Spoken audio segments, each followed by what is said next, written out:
Welcome to my course on Adobe Illustrator. It's been a while that I've done Illustrator videos, so a lot has changed. Still looks somewhat the same, but there are new features, new elements, new ways to do things, and obviously new shortkeys, which is always annoying when Adobe changes the shortkeys. But we have to live with that. Anyway, I've decided to create a comprehensive course on Adobe Illustrator. It's supposed to start at the beginning, so if you don't have any experience using that tool, that software, you're at the right place, because we're going to go through this step by step, and we're going to start at the very basics, so no prior knowledge is necessary to start. You can find chapters, timestamps for all of these in the video description below, or whenever I've used resources, links are in the description as well. And now let us just start. In general, I like to learn stuff by doing things, and I think it's the best approach, so I'm going to use this as a teaching approach as well. In almost all chapters of this course, I will give you stuff to work on yourself, and I can only recommend that you actually do that and not just watch this video passively. Pause the video whenever there's a project to do, try to figure it out yourself, and if you can't, I'm going to give you the solutions. And even if you don't want to figure it out yourself, watch the solutions and then do it yourself, because this is the way you learn how to use Illustrator and any other of these Adobe or general graphic design, photo editing, video editing software and applications. To start, we want to open a new file, and this can be done right here in the new file or in the file, new.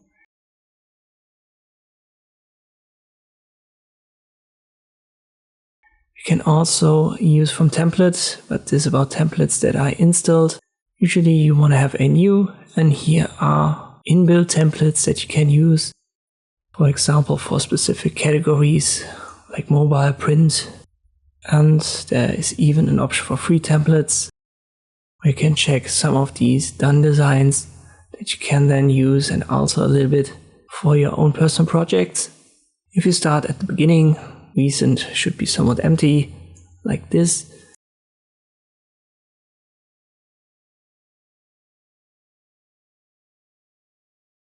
And here you can set width and height manually. For online projects, you definitely want to have pixels selected. Here's an orientation button that flips width and height. Artboards, don't worry too much about that, keep it to 1. We're going to talk about that in a later chapter anyway. And even if you have one, you can later on add more to your project, so don't worry too much here. There's a bleed, if you don't know what that is.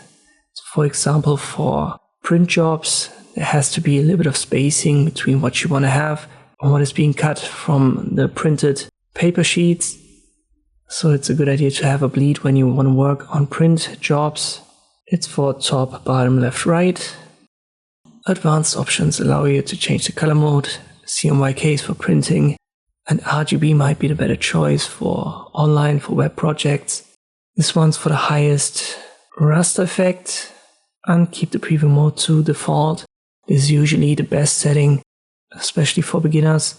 There is another button for more settings, but it's not that much. It's just the same, organized a little bit differently. Whenever we need specifics, I'm going to talk about these specifics, and for beginners, we'll start with the absolute basics, as I've said. So what we need here is to fix our name. We'll call this tutorial 1, and then you can type in your width here, flip it. Let us, for example, use 800 times 800, and this would be a square, and therefore flipping your orientation wouldn't change anything. You can see that here. If you want to create, for example, designs, illustrations for your YouTube videos, you mostly need 1920 times 1080, and this is given right here. If you don't see it under recent, you should definitely find it under web and film and video. Let's go to web, and here you can see it. As I said, we'll pick 1920 times 1080, and if you want to open it now as a new canvas to work on, simply confirm by clicking on Create, this bluish button, and this should open your first project in Adobe Illustrator. I have just downloaded the latest version of this software. It depends on when you download your own. It might look a little bit different, so let's make sure that we work with the same layout. And to do that, we'll go to Window. You should definitely find that no matter what layout you've got up here. And then you will see the workspace option. And here are a couple of pre-installed layouts. The Essentials Classic is something that I'm familiar with, so we're going to use this for our tutorials. But depending on what project you work on, it actually makes sense to switch it from time to time. If you, for example, work on something that's more typography based or focused, then use that specific workspace. When we use a different one than Essential Classics, I'm going to mention that specifically in the chapter. In general, our tutorial, our entire course will use Essential Classics. So yet again, go to Window, Workspace, left click on it, and then your layout should look like mine.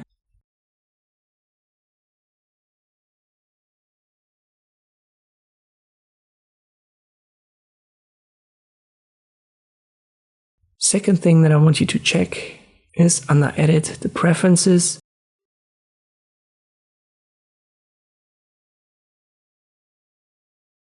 You don't have to go over everything. The easiest way to make sure that we've got the same is to just go to General, and then you see this Reset Preferences button. I want you to left click on it, confirm, then close Adobe Illustrator and start it again. And this is where we have the same layout then. One more thing that I want to add is under hyphenation, you will find a language option. Don't confuse that with the system language.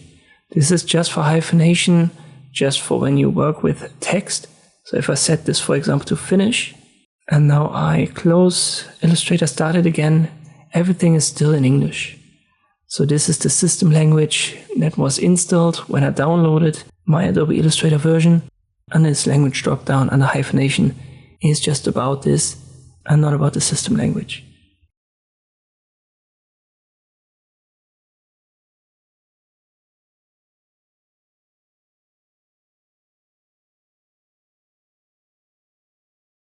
If you want to change your language in the system, you have to use the Adobe Cloud and download the specific version.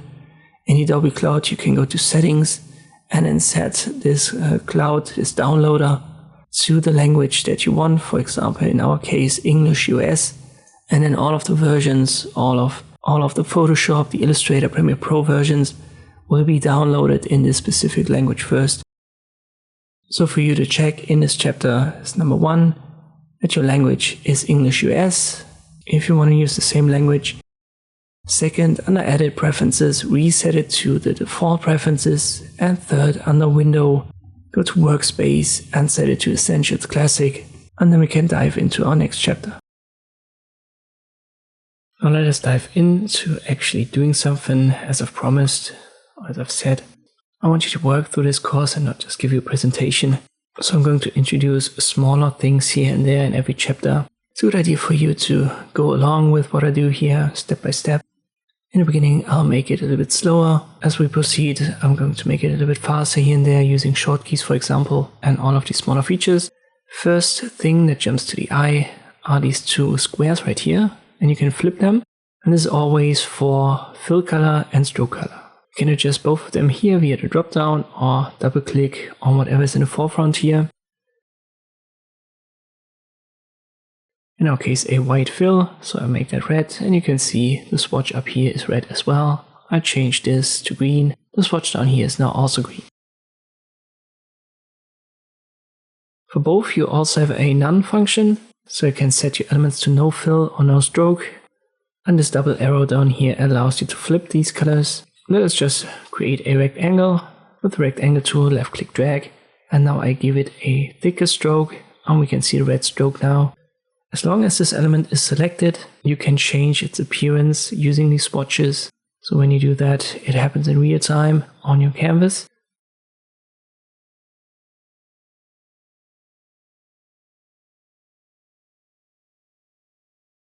Yet again, double click on this swatch and maybe make it blue. That also works. As I've said, you can flip these colors. If I click on it, blue gets flipped from fill to stroke and red from stroke to fill.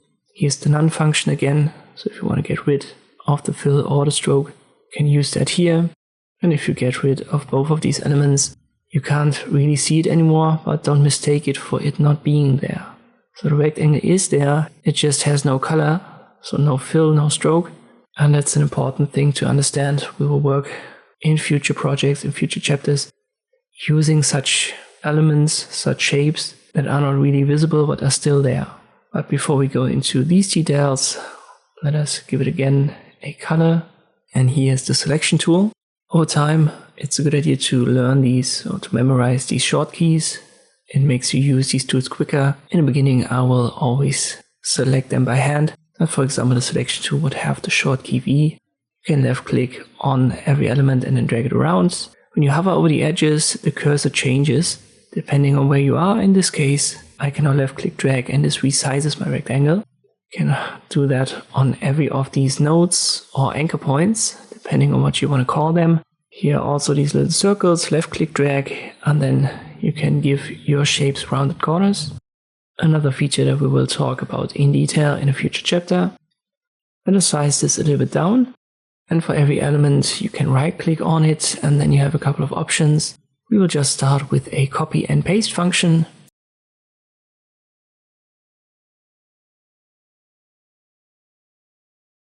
But instead of always using right click and then copy paste, we will use the short keys Ctrl C, Ctrl V. Pretty sure you know them. They also work in Illustrator. We will use that in this chapter quite a lot. Let me change these colors to white and red. And now I give it a black stroke. And for example, we would have the Poland flag created. And by the way, you can always, when you've got the selection active, left click drag and select multiple elements and then resize them together. In this case, that would make sense for our flag. But I believe the Poland flag has a much brighter red. Maybe I use this.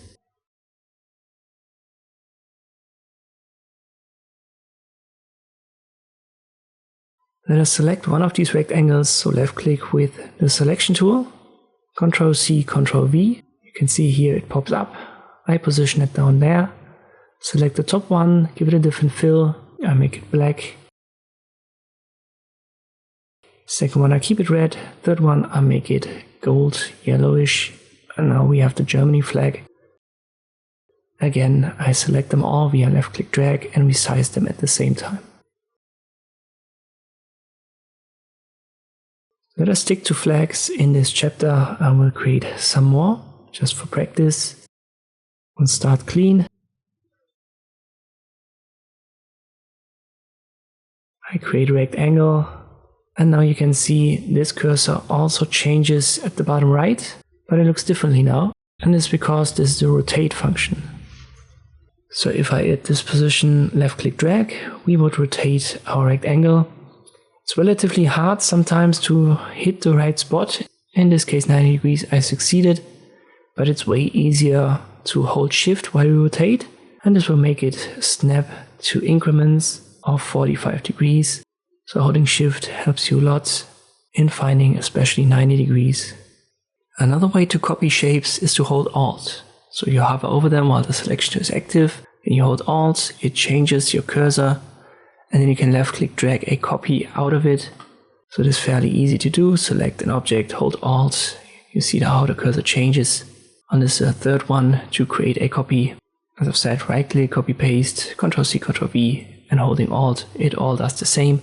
Let us reposition them, just like this. And you can see my positioning wasn't perfect. But we can actually use the arrow keys on our keyboard to reposition that. Just select the object with a left click.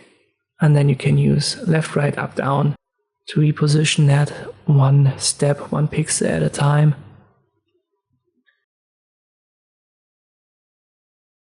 Now it looks better.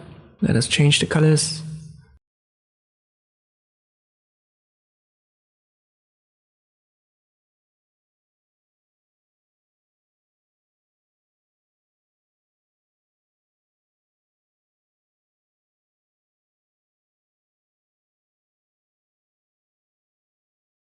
And this would be the Belgium flag.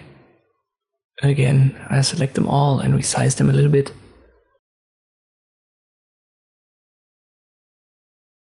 But I think this comes close. One more flag to create. We'll start with this big rectangle, and then we'll create a small one.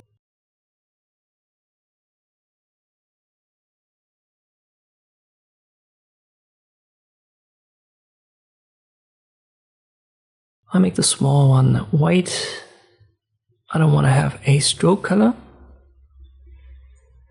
I use the selection tool and move it right here to the center. And you can see these, pinkish lines and signs popping up, and these are what's called smart guides.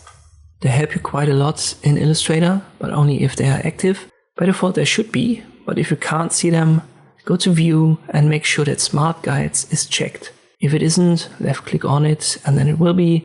In future chapters we will also talk about snapping to pixel, to point, stuff like this. But for now, only worry about the Smart Guides here. So if you can't see them, make sure to check them under View. I hold Alt, drag a copy out of it, hover over the edge, hold Shift and rotate it. I reposition it. And this would be the Switzerland flag. But to be honest, I messed up the positioning, so let me try that again a little bit.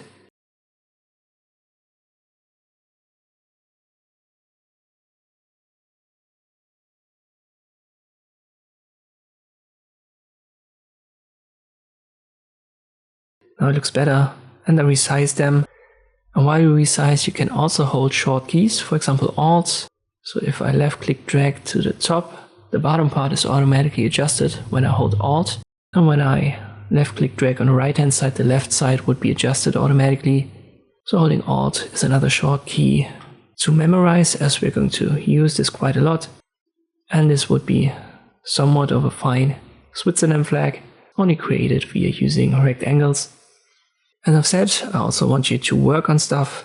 So here are a handful of flags, only created via rectangles. I don't want you to recreate that. It's a good idea to pause the video and just try it. But if you get stuck, I'm going to go over this now, step by step.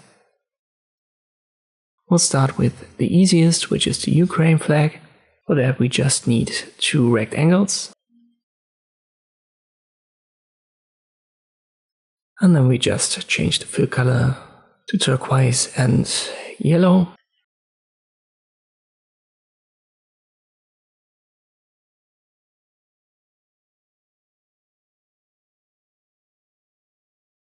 Maybe we'll add a stroke color. So fairly easy, just 2 rectangles are needed.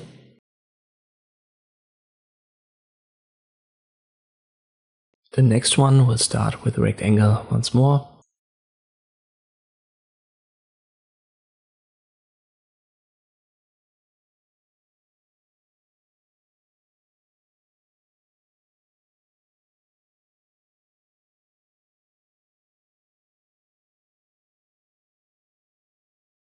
Then we can copy it, for example holding Alt, copy it 2 times, give it green and white colors, and we've got Nigeria.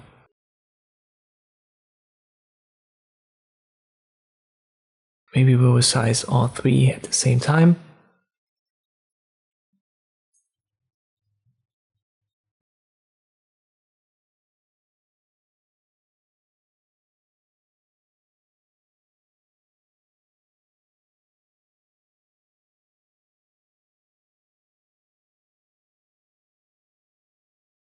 Same principle works for the Austria flag.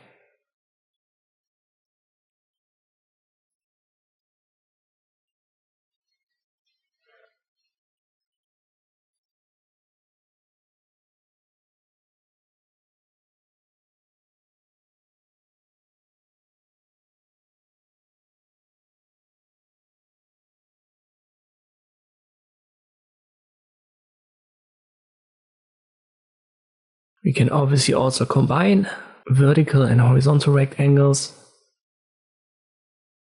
For that to work, we will rotate this one while holding Shift, then hold Alt to copy it. We'll select both, and then resize them at the same time so that they fit at the bottom. And I'll give this now different colors.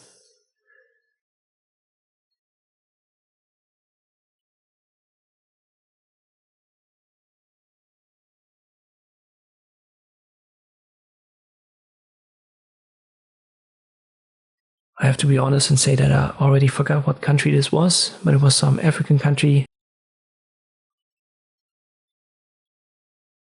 Let me make this one a little bit bigger.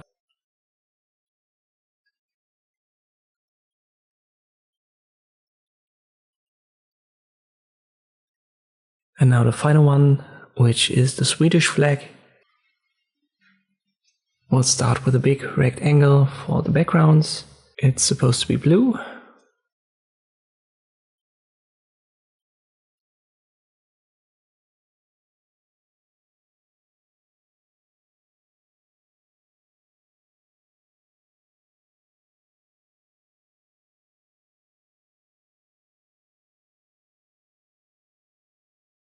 Then we need the two stripes, and we create them with rectangles as well. We'll make them yellowish.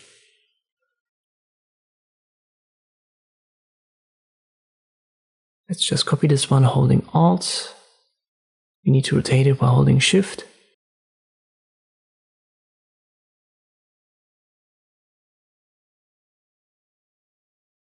And then we need to resize everything a little bit. And the smart guides, they help us in finding a good position. And in this case, I don't want to have a stroke color.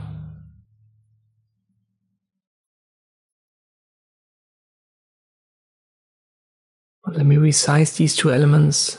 To do that, I'll hold Shift and left click on both. So on the blue one and the horizontal yellow one. And then I can resize them a little bit to the left. I hope you've done that. If not, try to do it now and then come back for the next chapter. Next up on our list are circles, but before we do, let's talk a little bit about short keys. They work on rectangles as well, so we'll stick to that. First up, we'll go back to our swatches. We only need a fill, no stroke. This is then stored, so if I create a new element, it will only have a black fill, no stroke, as this was the last style that was active. You can also see when I left click drag, it's a free transform, so I can create it freely. But when I hold Shift, while I still left click drag, it's going to be a square. So width and height are going to be exactly the same. You could say it gets locked. And now you can only adjust the size overall.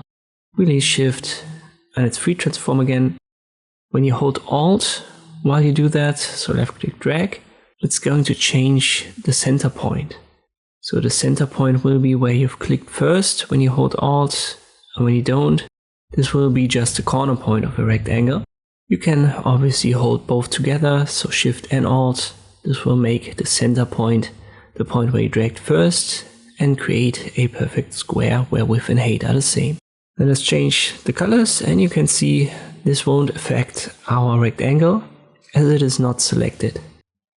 But we can now go to the center point of it. Our smart guides help us in finding that, and then we hold, for example, Alt and Shift, and this will create a rectangle that's perfectly in center of the first one.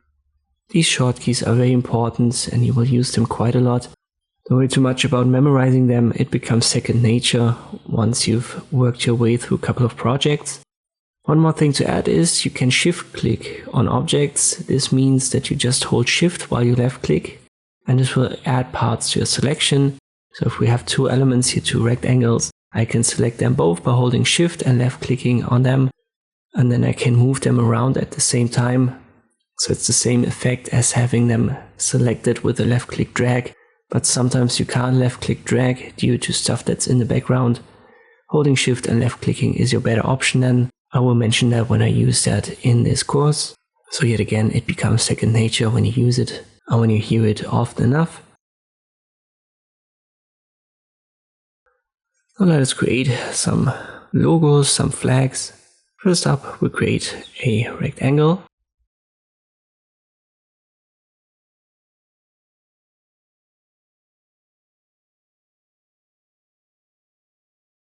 And when it is deselected and you try to change fill and stroke, it's not going to affect it. You can see that it's still black even though we want it to be white. You always have to select it so that this change is applied. Use the selection tool for that. Left click on it, change the swatches, and now it's white with a black stroke. We use the ellipse tool now. To open it, you can right click on the rectangle toolbox and then you should find it. Short key for it is also L. Just left click on it, then it's active. We can go to the center, our smart guides help us in finding them. And now I left click drag and I hold Shift and Alt. This gives us a perfect circle. So a circle where width and height are exactly the same, and it will be centered where our rectangle center is. And now I change its color to red, and we would have the Japan flag. This ellipse tool isn't called circle tool because we can also create ellipses. To do that, just release Shift, left click drag, and you can freely transform it into an ellipse. When you hold Shift, it gives you a circle as width and height are locked. Again, hold Alt to make the center point your first click point on the canvas.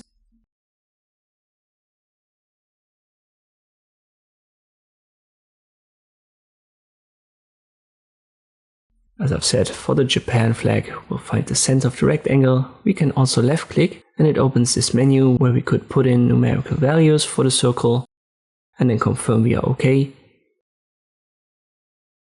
Here's also this lock option, so if you lock it and you adjust the width, the height will be adjusted accordingly.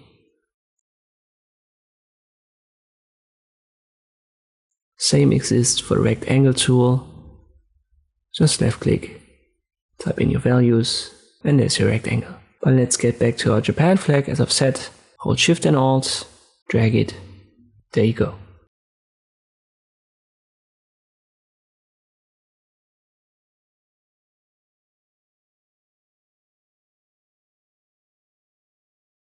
Let us create another rectangle, and we'll start with a yellowish color.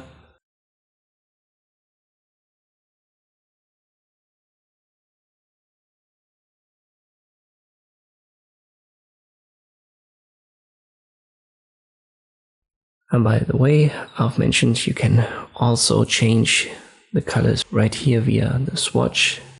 Double click on it, readjust it. And when you've done that, let me make this a little bit more greenish. You can use the slider here. I confirm, and then you go to your swatches up here.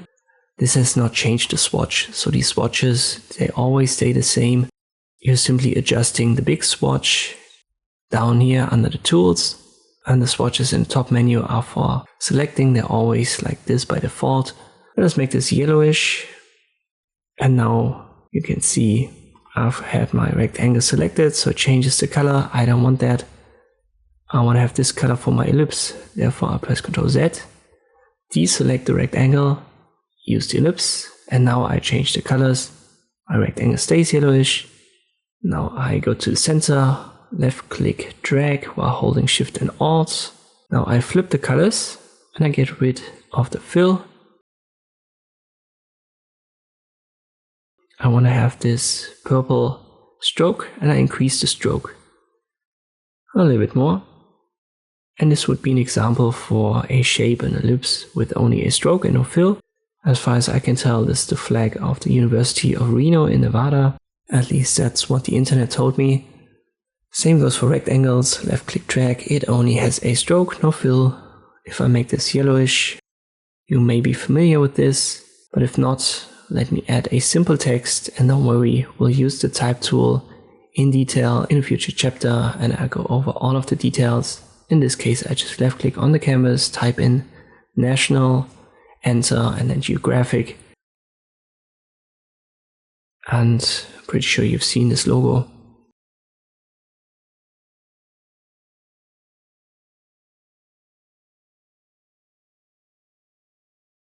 Let us start this time with an ellipse. Hold Shift when you drag it to have a circle. We'll change its color to red.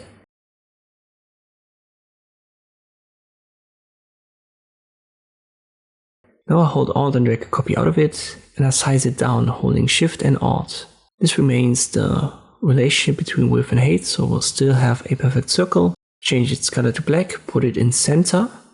Smart guides help us. I size it down a little bit further, holding Shift and Alt while left clicking and dragging.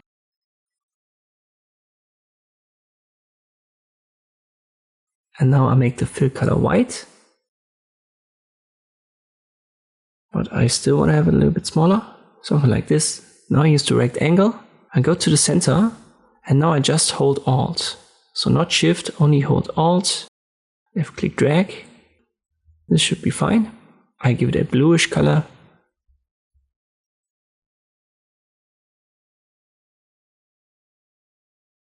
Maybe this. Now use the type tool. Left click on your canvas, type in underground. And here you can size it up and down the same way. Hold Shift when you do to not skew with the font. And here hold Shift and Alt. I change its fill color, which works the same way for text. I make it white. And this would be the underground logo in London. For you to practice, here are a couple of logos and flags. I want you to recreate them. So pause the video and try to go over this yourself. And if you get stuck, I'm going to show the solutions right now. First up, we'll create the ABC logo using an ellipse. Hold Shift when you drag it, make the fill color black, no stroke.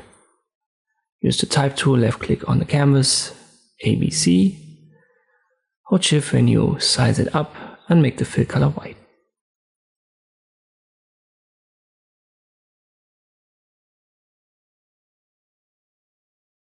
Hold Shift when you size it up again if it's too small, and that's already it. For the flag, this is by the way the country of Palau. I'll give this a light bluish color.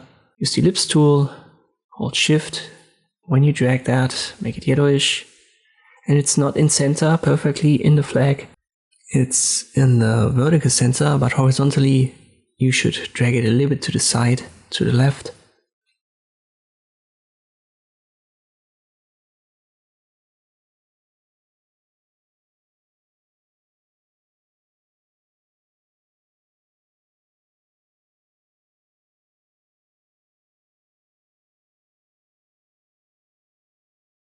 Something like this comes close. A little bit more advanced is this one. We'll start with a red circle, hold Shift when you drag it. Then you can hold Alt and drag a copy out of it, hold Shift when you size it down, make the fill color white, put it back on top. Hold Shift and Alt when you resize it further. We need another copy, so hold Alt, drag a copy out of it, via left click drag, make it reddish, size it down, put it in center. And this would be the target logo.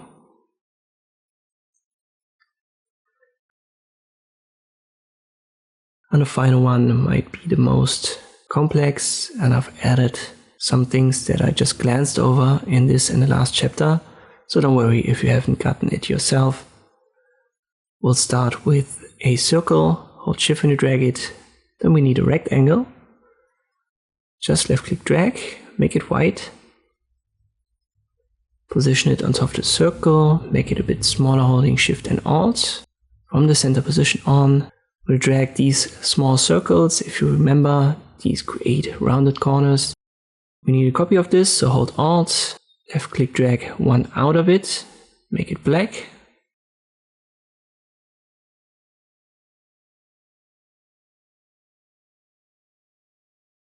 Go to the center, size it down holding Shift and Alt. Now we need another circle, and I copy the big one.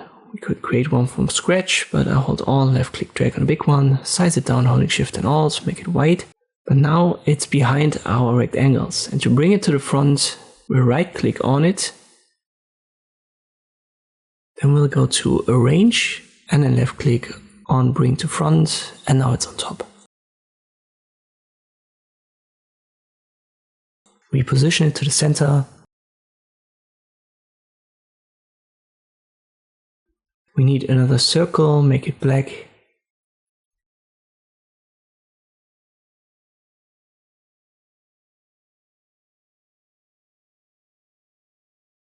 And we need another small white one. It has to be very small. Let me zoom in, I hold Control, and then I use the mouse wheel to zoom. And I size it down further, holding Shift and Alt, place it here. If you want to center your canvas, you can hold Control and click on 0 on your numlock. And these are the 4 logos we created. As always, make sure to do that yourself to get a little bit of practice. And you can always pause this video, go back a step if you've missed a short key here and there. Once you've done, come back for the next chapter. The next element that we want to talk about is a triangle, and you will not be able to find a triangle tool, something that says triangle in Illustrator, but there are many ways to create one. I'm going to show you, I think, the most simplistic way to do it, and this is using the Polygon tool. Polygon tool should have by default, I believe, 6 corners. So if you left click drag, you see this hexagon. Let me flip the colors here and get rid of the stroke.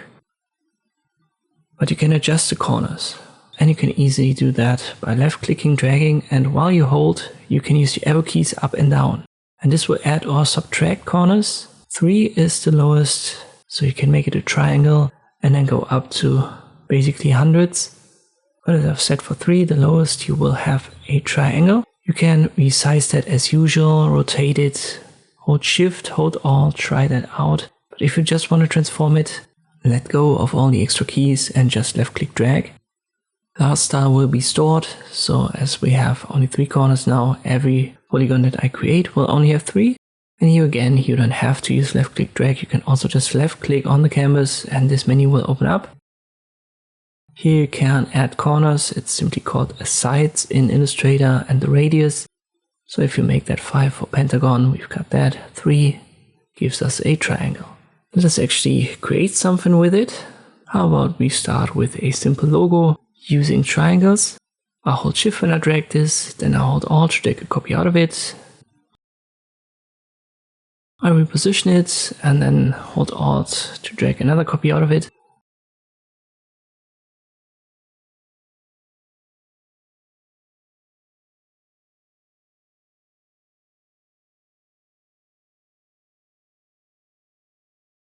I want to have a little bit of spacing between the bottom 2, so I use the arrow keys and I count them. Then we go 5 down, 5 right, 5 down, 5 left, or maybe even more. So I go 10 down now and 10 to the left, and for the other one 10 down and 10 to the right.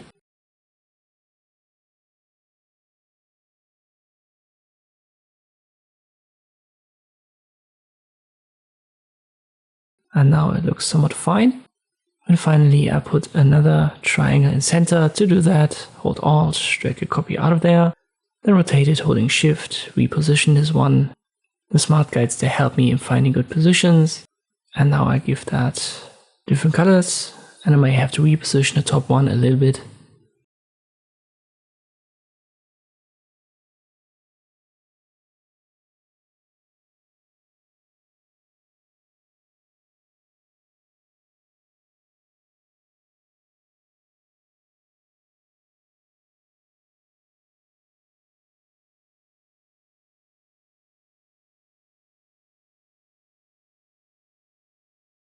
And now you could, in essence, add a company name.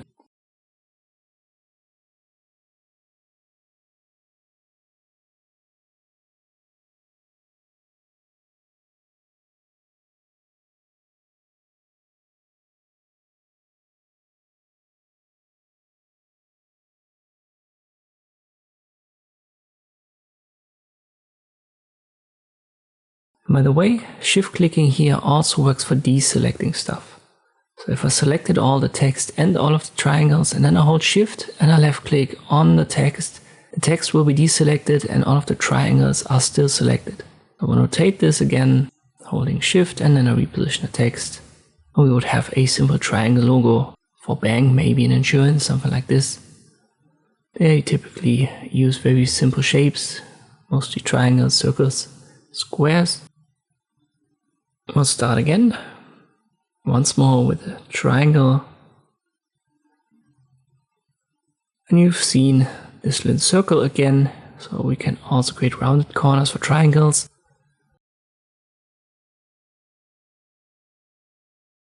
I drag copies out of there holding Alt, rotate them holding Shift. I can also copy both at the same time by selecting both via left click drag, and then I hold Alt, drag a copy out of there, both are now copied. And this with different colors is actually a logo from a German music TV channel. It was from the 90s, it doesn't exist anymore, but it was called Viva. I think it's a good logo. Whoever designed it had a good eye.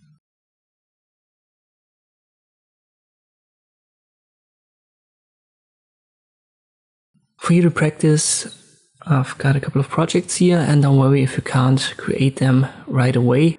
I've used not just the selection and the polygon tool here, I've also used the direct select tool. So if you don't know what that is and you've never used it, then watch my solutions first, because I'm going to explain how to use it to adjust corners or anchor points. Let's dive in with another flag first. This is the flag of the Czech Republic. We create a rectangle. Let me make that white and I give it a black stroke.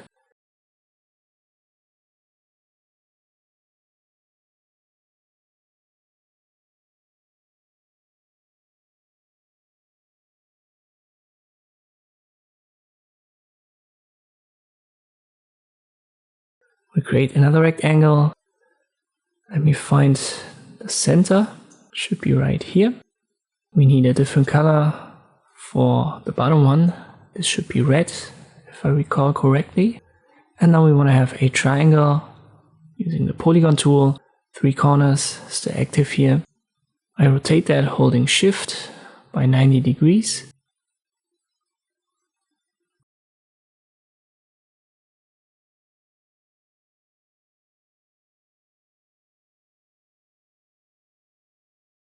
And now I have to find a good position and I resize that a little bit. You don't have to be perfect here, it's just an example, but you definitely want to check if there are exceeding points right here, for example, at the bottom. That doesn't fit well. So let me resize that a little bit.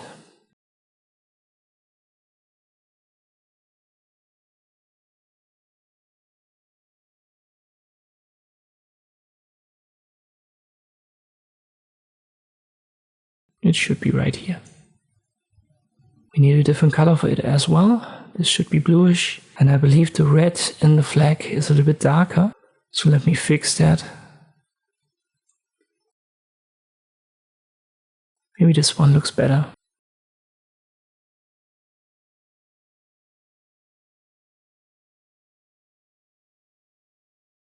Next up is a simple triangle logo.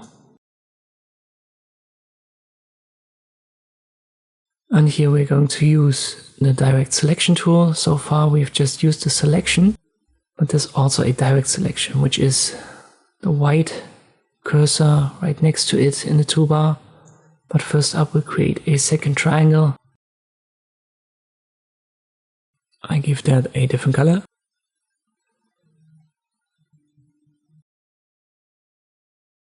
I'll rotate it.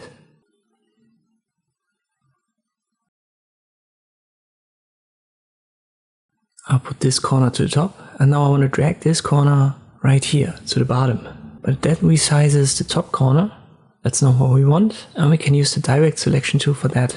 As I've said, you can find it right here next to the selection tool. Then left click on one of these anchor points, these corners. And then you can reposition only them. But always make sure to select it first. So left click on the corner that you want to reposition, and then only this is selected. And you can reposition it. I use the selection tool to drag a copy out of it. Let me rotate that. I will have to use the direct selection tool yet again. Left click on the corner point.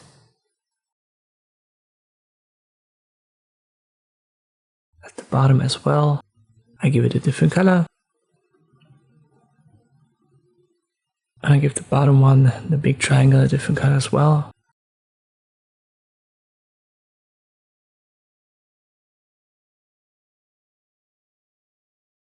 And this yet again would be a simple triangle logo, for example, for a bank, an insurance, something like this.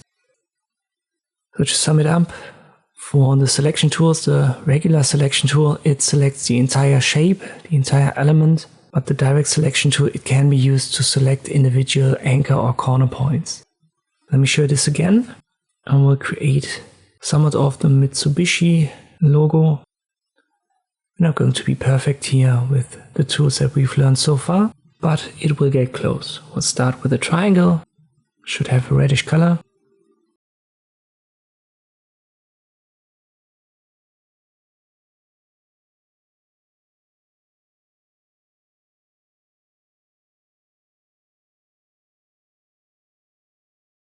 And then we create more triangles and we'll use them as negative shapes. So we just use the same color as our background color. In our case, we need white.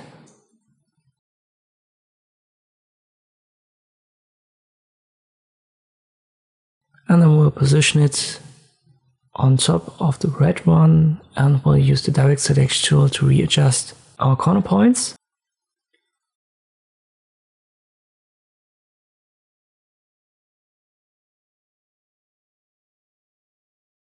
We need 2 copies. I'll resize that a little bit.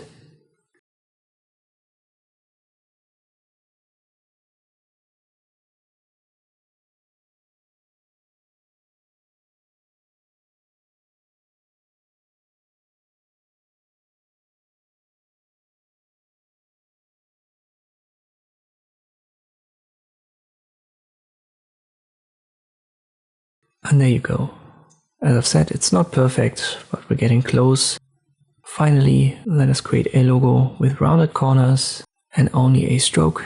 So we're going to create a variation of this Viva logo that I was talking about earlier. We need to copy it 3 times, or we need 3 copies on top.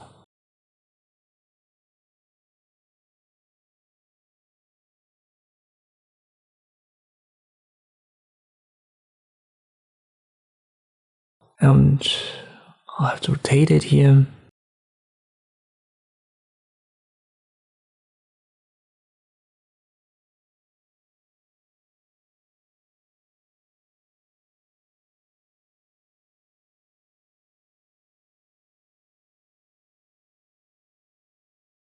Let me give this one a different stroke color. Try to recreate all of these to get some practice on creating triangles, and once you're done, we will dive into the next topic. In this chapter, I'm going to introduce a couple of designs right away, and we're going to work through them. You can pause the video here and try to recreate them yourself, but I want to add a couple of smaller details that I haven't yet talked about. So if you're totally new to Adobe Illustrator, you might not be able to recreate them. So let us go over them step by step together. Once again, we'll use our Polygon tool first. You can left click drag or just left click to open this menu and then adjust the numbers.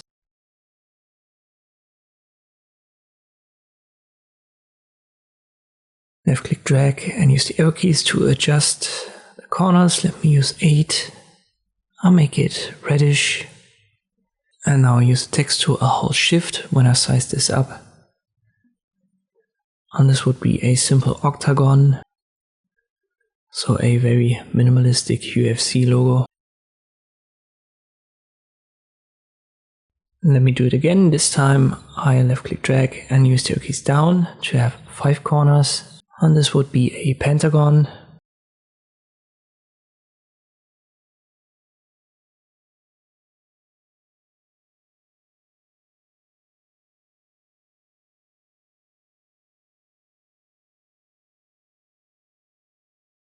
All of these shapes are not as common as rectangles, circles and triangles in logo design, but hexagons, pentagons and sometimes even octagons are often used. Let's create a hexagon, so 6 corners. And I've already told you we can hold Alt, drag a copy out of there, or Ctrl C, Ctrl V to copy paste. Right click, and there's the copy and paste function yet again. And you can see below there was this paste with an arrow. Same can be found here under edit. You can copy and paste, and below it is paste in front, in back and in place. That is paste in front, and this ensures that it's in the exact same position. And it's now the front object. So our copy is now in front, and if we recolor this and resize it holding Shift and Alt, we now have 2. Let me add yet another one, and I'll make this yellow for now. So we have 3 now. And this is oftentimes what you want. You want to copy your objects and then paste them in a specific place. Under edit you will find these options, or just right click and then paste. Paste in front, for example, has the short key Shift F. At some point you're going to memorize all of these and you're going to get through this a little bit faster. But in the beginning, don't worry, just go to edit and there you can see it. Let's create kind of like a cube illusion, like a 3D cube. To do that, we now use the pen tool. This might be the most intimidating tool. We go over it step by step, not in this chapter, but overall in this course. For now, just left click and you can see you can create your own corners. And if you go to the start position and left click, it's going to close the shape. This is all that you need to know for now. This shape is selected, so I press the delete key and it's gone. If you now hover over the corners that exist already, the smart guides help you and we can create these lines. But how can we get rid of this following line? We don't want to drag another line. Or we can simply hold Control. This is going to change the cursor and then you can left click and this deselects it. And you have the pen tool active again. Yet again create such a shape here. But I want to create more lines. So once more, we'll hover over the corner, left click, hover over the second corner, left click, and then hold Control, left click to deselect. Once more here, Control, left click to deselect. Now we'll create connections in the inner hexagons. And if we now rotate this a little bit on top, but before we do, you can see here I wasn't very precise, but no problem. We can simply use the direct selection tool, you already know that. Hover over this corner that needs to be repositioned, left click on it and then left click drag. And now we are in position. If you rotate this just a little bit, it adds to the illusion. And it now looks like we have a 3D object. So kind of like a cube with a cutout or a cube in a cube, depending on the perspective.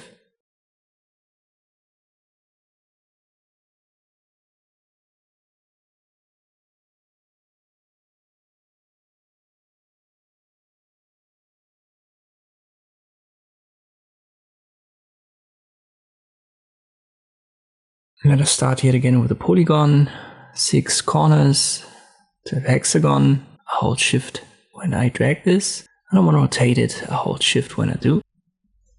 And now Ctrl C, Ctrl V to copy paste.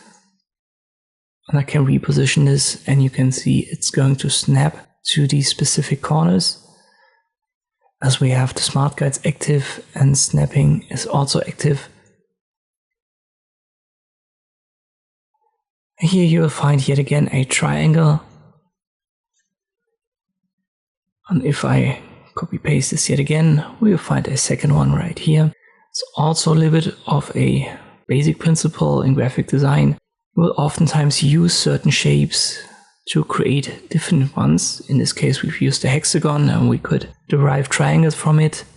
And this is what we're going to do in future chapters to create, let's say, more complex shapes. Yet again, if you don't have the snapping function or you can't see the smart guides, check your view. You want to have smart guides checked and snap to point for now should be active. If it isn't, left click on it and then you should see that and it should snap. Let us delete this. Once again, we're going to use an octagon, copy and then paste in front. Going to size this down, holding Shift and Alt. And the inner one, it's going to get a white fill color, no stroke. I select the outer one. And now you can see these swatches in between the colored ones. These are patterns, they are inbuilt. If you left click on them, they will be applied as a fill. And as I have a white hexagon on top, it now looks like we have a pattern frame or a patterned frame. We're going to go over patterns in a future chapter as well. But just try it out for now so that you can see these swatches don't necessarily have to be just colors. They can also be patterns and even gradients. Let us create another flag to show one more principle. We'll start with a greenish color.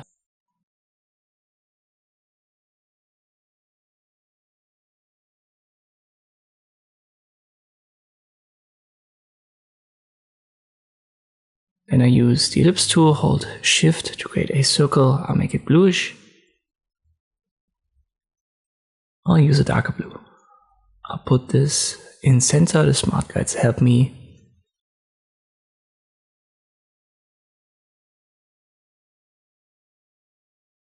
And now I want to have a rectangle. I want to make it yellow.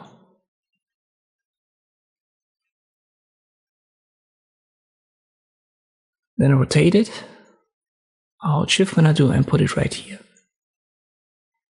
It's a little bit of an idealized Brazil flag, but we want to reposition the left and the right corner points. To do that with this object, it's a good idea to use the direct selection tool, and we don't want to be perfect in this case. For now, just left click on it, drag it a little bit to the right, hold shift when you do, and do the same for the left hand side, and make it somewhat equal, like so. But now we have a problem. We can't see the circle anymore, and in the flag it should be on top of this yellow element. To do that, we'll use the arrange options. Already shown you that in one of the last chapters, but only briefly. We can bring stuff to front, to back, but also forwards and backwards. To do that, the object must be selected, like our yellow element here, and then we go to Object and Arrange, or right click and Arrange, and here you can see these options.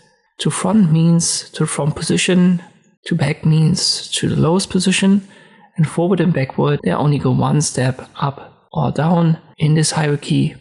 So in our case we don't need to put it to back, as it would be behind the greenish object then. We just want to put it one step below, therefore we use backward. Let me size this circle a little bit down, like so. As I said, just a minimalistic, idealized version. But this is how we could create that. Let's create the next flag. We start with a rectangle.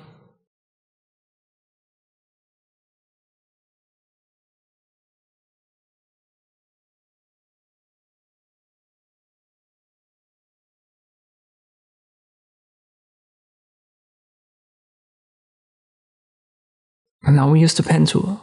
You already know that, just left click 2 times and then you can hold Control, left click to deselect, or just select a different tool and it's going to get deselected.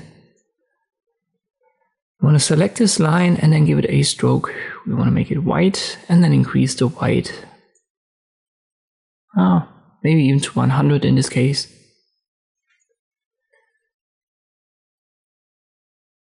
We can copy paste this, Ctrl C, Ctrl V. Or just edit, copy, and then edit, paste in front. And now we can rotate it freely, so without holding any keys, and put it right here.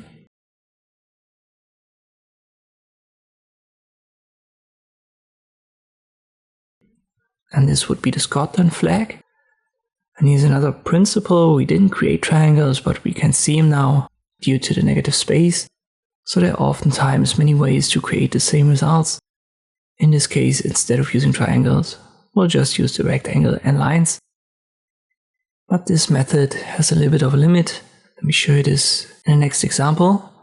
We'll start with a rectangle.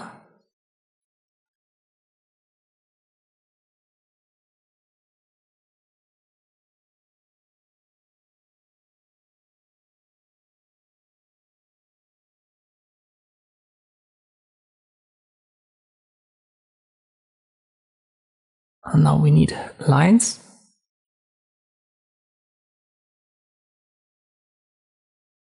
Instead of copying them, I'll just create 2 at the same time with the pen tool.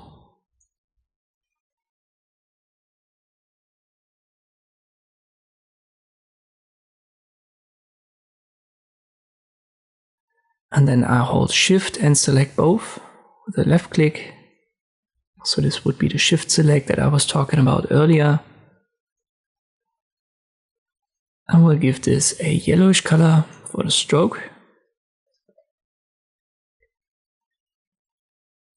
We don't need a fill. Let me go up here. And this works in center, but you can see the edges. They now exceed our flag, as the background color is not the same as our line color. For the Scotland flag we had a white background and white lines, therefore we couldn't see it, but now we can. Let us finally create the triangle using the pen tool. We'll just go over this quickly. Close the shape. We want to select this element. Be careful not to select the flag in the background. It needs to be this triangle shape.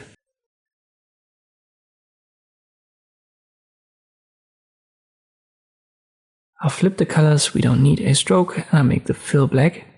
And now Ctrl+C, Ctrl+V to copy paste, rotate it holding shift, put it in position, and you've got the Jamaica flag. As I've said, we exceed the limits here with the lines, so we need to find a way to get around this. I will show you how in the future. I just wanted to include this example to show you that there are limits here and there depending on what method we use. So in this case, it would have made more sense to create the triangles instead of these lines, because now we have to deal with these excess parts of the yellowish lines. But as I've said, you can achieve the same results using different approaches in Illustrator. I hope you've recreated all of this as we went through this step by step. If you haven't, make sure to do it now and then come back for the next chapter. The next basic shape is a star. There's an inbuilt tool for it. Luckily in Illustrator it's the star tool. Works the same way as all others so far. Left click drag and you can freeform create that, give it a fill, get rid of the stroke, stuff like this.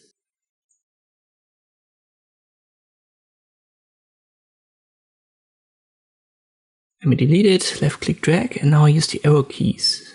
On this adds or subtracts spikes to the star, and we could even go down to a triangle. So yet again, a way to create triangles. If you hold shift, it's going to snap into this position. Just release it. You can left click on the canvas and then do that numerically. These spikes are called points here as well. There are two values for radius, an outer and an inner one. Let me make the inner one 50, the outer one 100. It's a little bit small, but now we can adjust these two radius values by left click dragging these small points here, these white circles.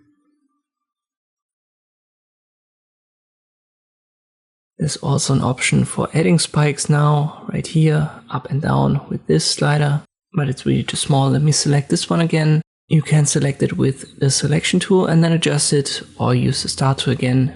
But you don't have to have the star tool active to make these adjustments. It also works with the selection tool. But here you can now clearly see this radius. That's indicated by a circle on the inside. And here is the slider for spikes.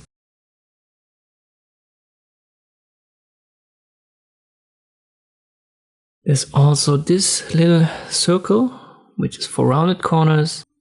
And we can still rotate it, move it around, just like any other object.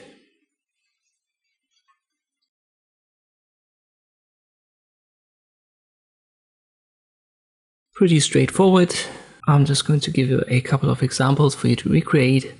They're going to cover stuff from the previous chapters as well. Try to do it on your own. There's nothing really new, fundamentally new in that I haven't told you yet. But if you want to do it with me step by step, I'll give you the solutions now. We create a star first. 5 corners, hold shift when you drag it.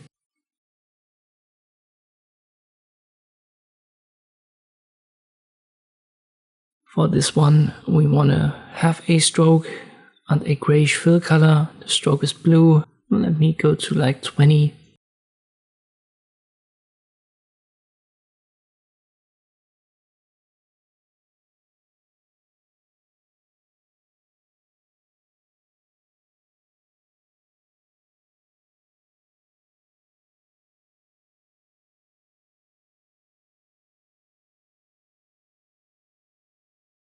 But I want to have a dark blue like this. It's almost a purple. Then copy, paste in place. Hold shift and R when you resize that.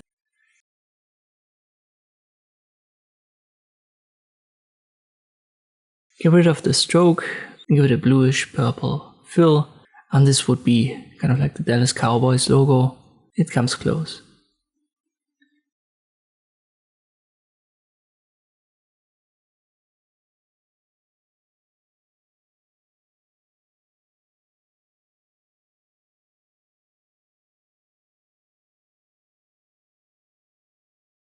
When I size it down, it doesn't look that good anymore. So I would have to rescale this a little bit, but this would be the way to create it.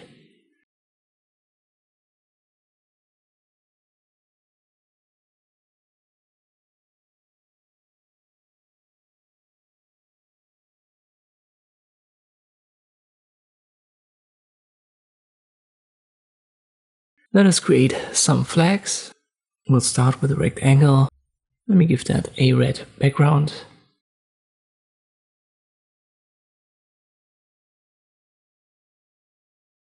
And now I drag a second rectangle on top, only to the center position, so that it's half of this rectangle, and I make this white. Let me give it a stroke.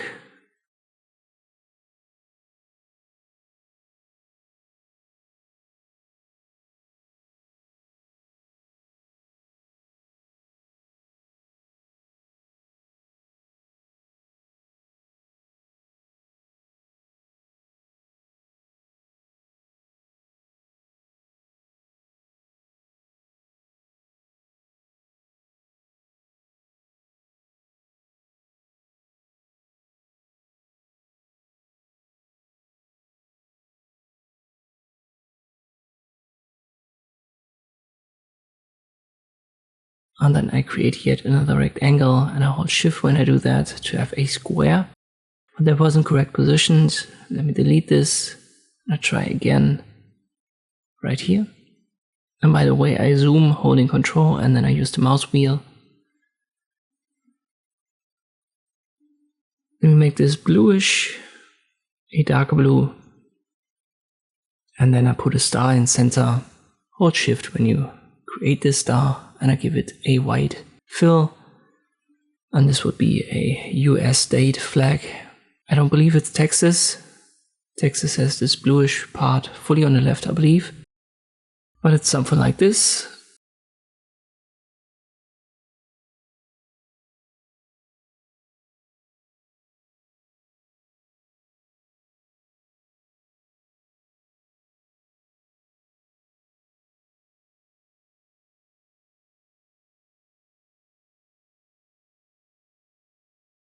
Let us create yet another flag. I create rectangles first.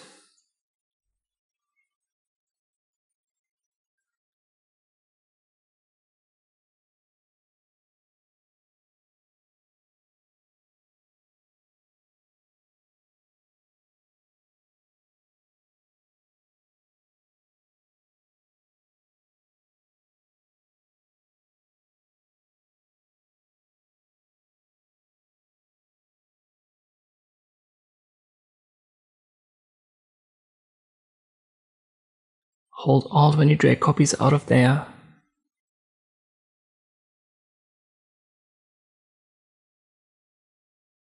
And now create a square, so hold Shift when you drag this.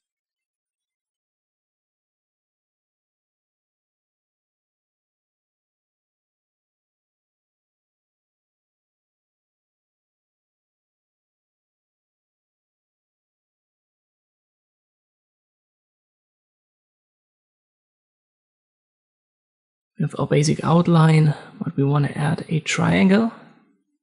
Use the Polygon tool for it. Arrow keys to go down to 3 corners. I have to size it a little bit down, holding Shift and Alt. That's a good position. And now let me just find good colors.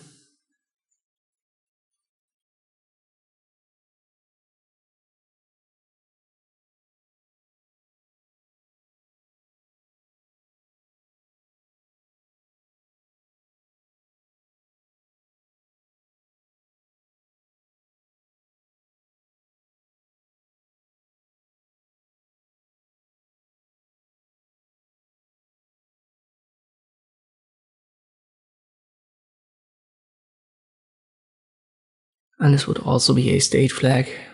I don't know which it is, so I don't want to make any guesses here.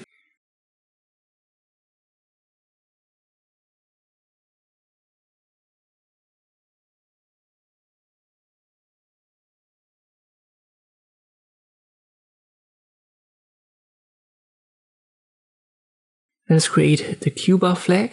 We'll create 5 rectangles. I'll hold Alt to drag copies out of there.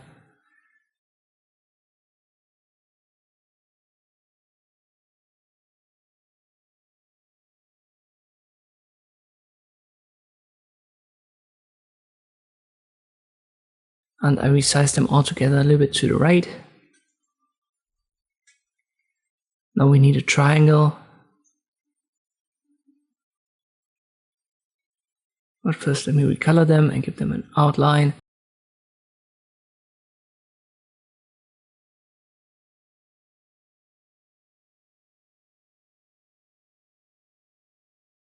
And I create the triangle here with the pen tool. That's a little bit quicker.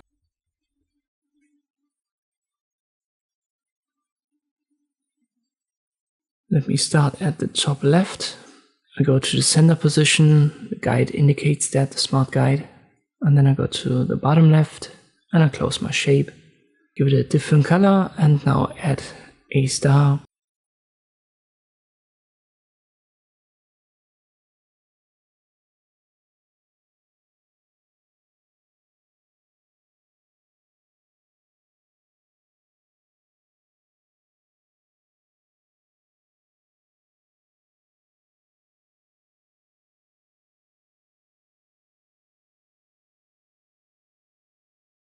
Or is it actually Cuba? Or is it Puerto Rico?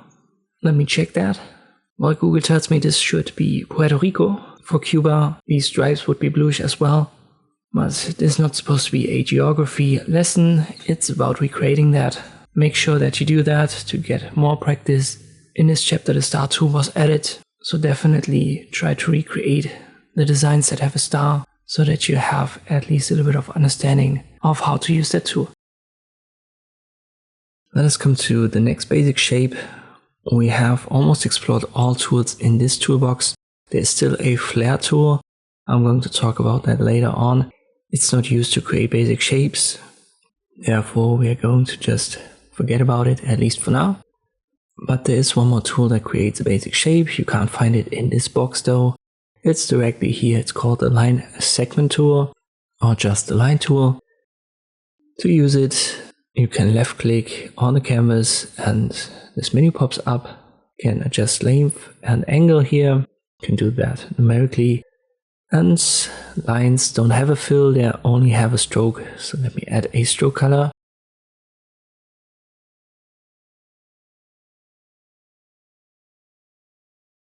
And it doesn't matter what fill I give it. It's not visible as it's a line and therefore there will be no fill. But instead of left clicking and using the menu, you can also left click and then hold it. And you can also left click and drag. And this gives you a manual option to adjust length and angle. One thing to keep in mind though, creating lines is a little bit different from creating a path. And what that means, I'm going to show you in this chapter a little bit more in detail. We're going to create a rectangle first. This is going to be our first stripe of a flag.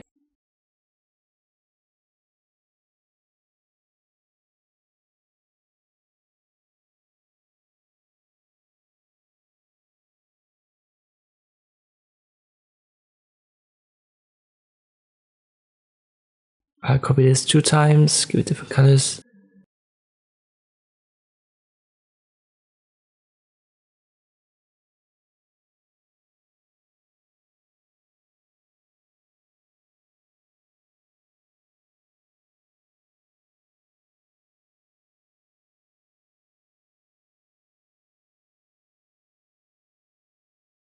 I'll give this one an outline.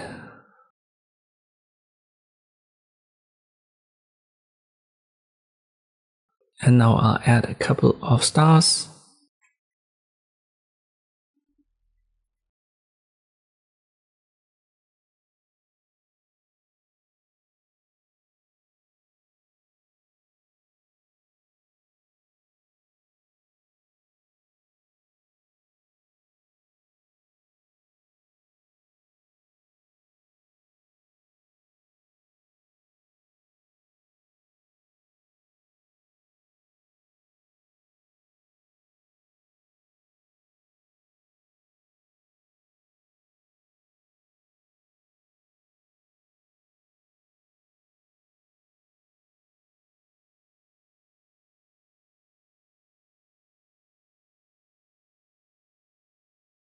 we would have yet another flag.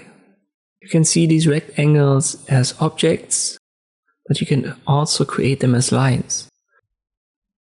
All we have to do to manage to do that is to use the Align Segment tool. We'll go to the center position of this rectangle, left click drag, hold shift when you do this to make it snap to the horizontal angle.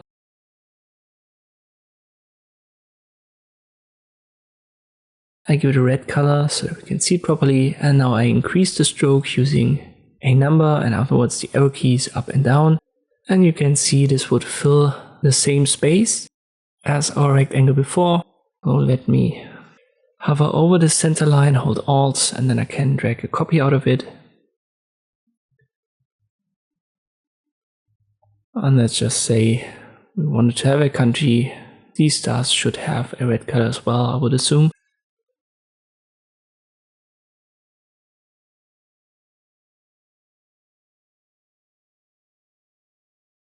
So there's always more than one solution to creating the same effect in Illustrator. Here we even have a solution where a line looks exactly like a rectangle, but it's totally different in principle, as the line doesn't really have outlines that we can select here with a left click drag. We have to hover over the center line. The guides will then tell us we are at the center and then we can select it. We don't have that problem when it comes to rectangles.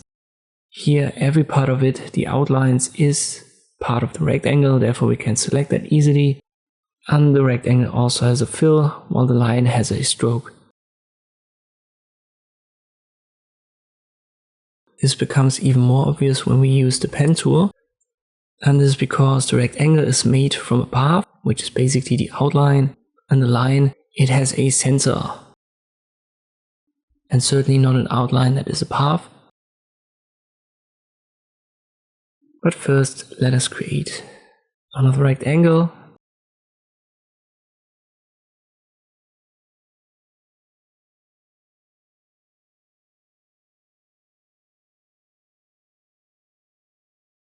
Then I use the line.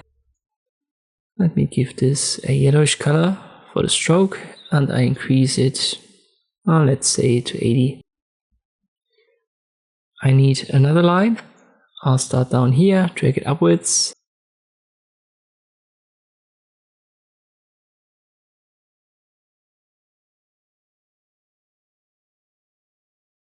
And now I go from left to right. We are exactly at the corner points, but we don't have a shape. So we couldn't create a triangle using these lines. You would assume that you could, because this is the way you draw naturally. You draw lines and they create shapes. But in Illustrator, there's simply the difference between a line and a path. Let us use the pen tool and we'll create a path. I go to the very exact same points.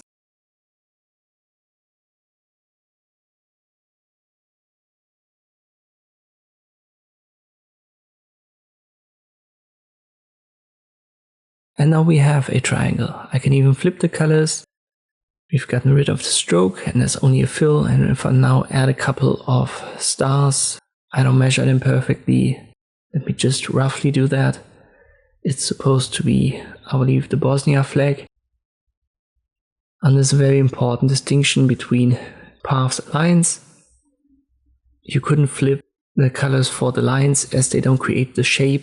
They're technically just what they're named, just a line and nothing more. And the path tool, this is what not only can create lines but also shapes.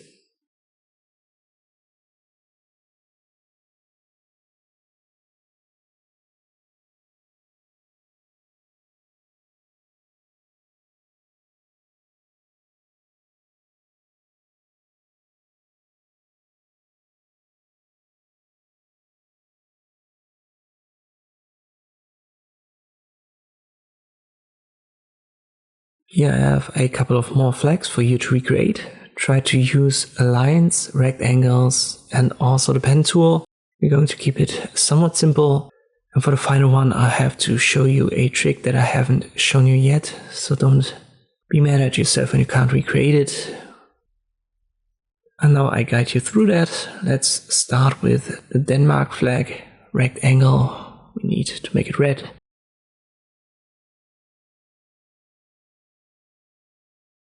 Then I use the line tool and I make it white.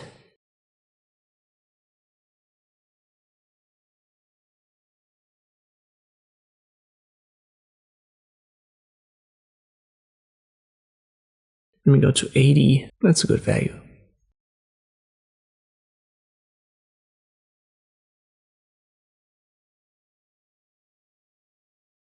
I need another line. The smart guides help me finding the center, and I just have to drag this. Fairly easy to do.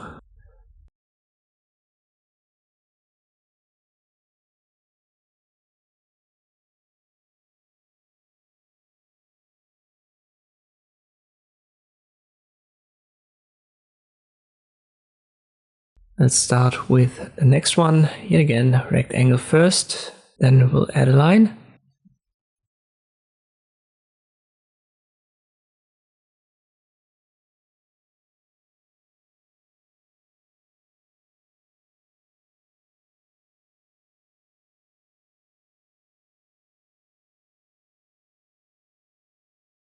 I'll make this line have a bluish stroke. A little bit darker. It works the same way.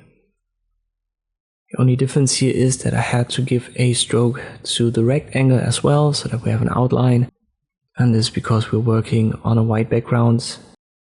And if you use white rectangles on a white background, they're hard to distinguish.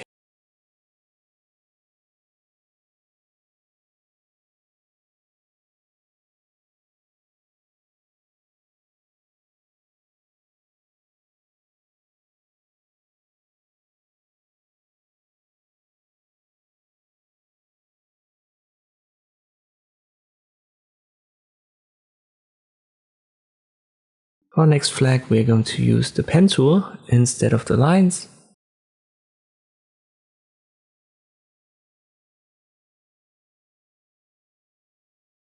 We need to left click again, then hold Ctrl to temporarily activate the select tool, left click to deselect, then create the second line. You can select both with a shift click, so hold shift and left click on both lines.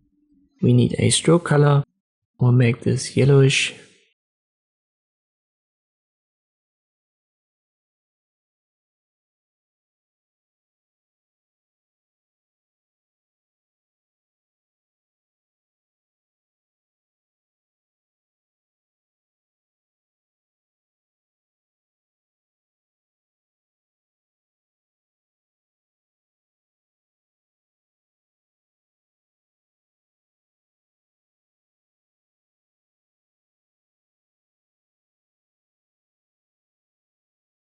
And now comes the part where I have to introduce a new concept.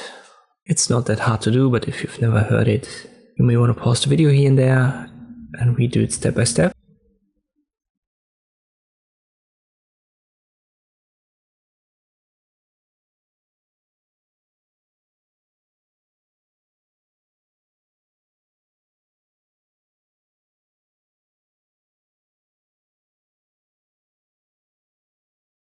We'll start by creating this outline with the pen tool.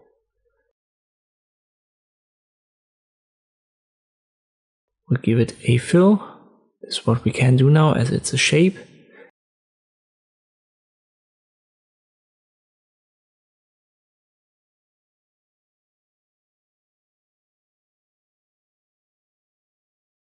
And we'll add a white stroke. We'll increase the stroke up to here maybe. And resize this a little bit holding Alt. Now we need a copy, so hold Alt and drag a copy out of there. I rotate it holding Shift.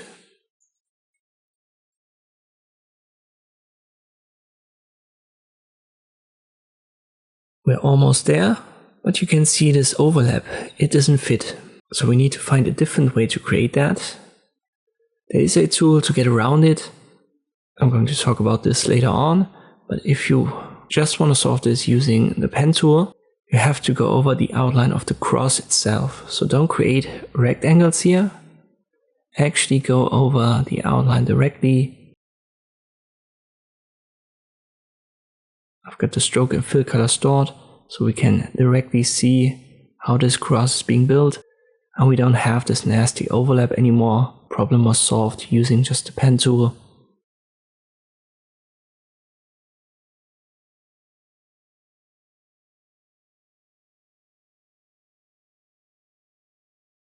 I'll close the shape, and then we're good here.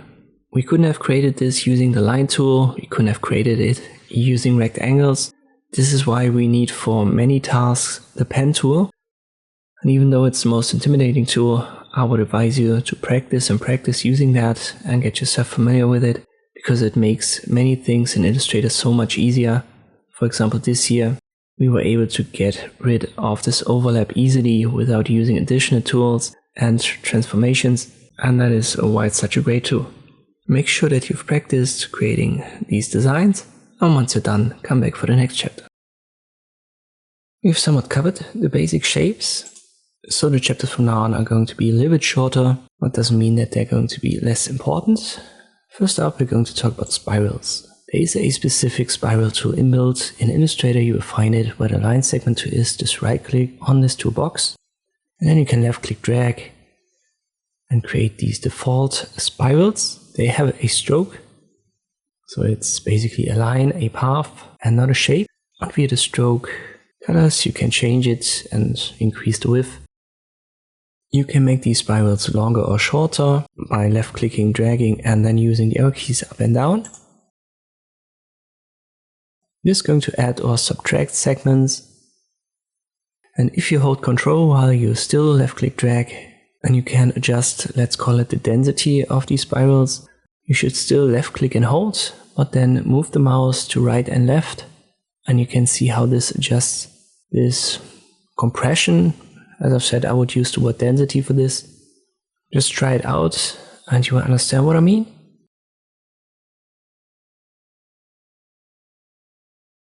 Two more principles, a little bit smaller ones, but I wanted to add them here in this chapter. Number one is we are going to take care of the edges here. The edges of lines, these are called caps. You will have them with a typical line at start and end. For a spiral, we have a start and end as well. And we can adjust them using the stroke menu. If you can't find that, go to Window and then left click on Stroke. It may look a little bit smaller. I believe it's like this by default. Just open it by left clicking on the drop down here next to Stroke. And here you will find the cap option. The first option is a butt cap, and this should be by default active.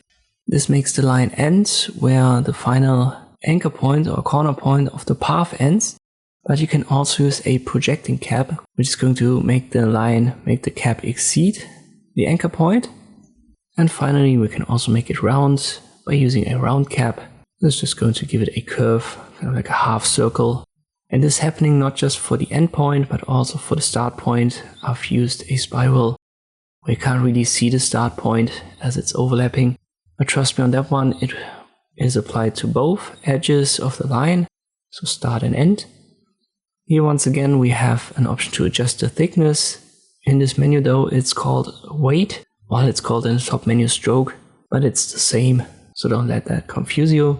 As I said, you will find it here in the default layout, or just go to Window, Stroke. Basically all menus can be found under Window via left clicking on them. The next principle are these two boxes right here. And these store default, could call them styles, for your stroke.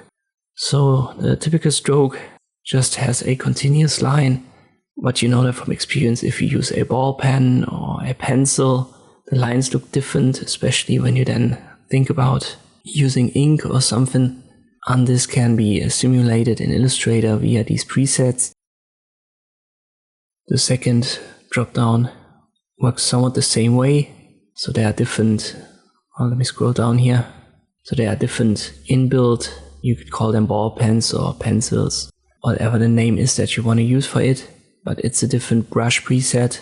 When you're used to using GIMP or Photoshop, you know that you can use different brushes, and this is basically the same here for the stroke. And this allows you to create very interesting and abstract results. One more thing to add is, you may be wondering, this spiral is always in the same direction. So in this case it ends at 12 o'clock, and if you would now go counterclockwise, there would not be a spiral. So how can you flip it so that it's basically mirrored? One way to do it is to right click on it and use the transform option, and there should be a reflect. Left click on it, this menu should open, and when you have vertical selected and the previous checked, you can already see how this gets mirrored. So now it's open to the clockwise direction, and by default it's the counterclockwise. You can confirm via OK or just copy to have a mirrored copy. I'll just copy it in this case. And this would be how you could invert the direction or mirror the direction. For you to practice, create a normal spiral, give it a bluish stroke color and increase the stroke width a little bit, let's say to 20.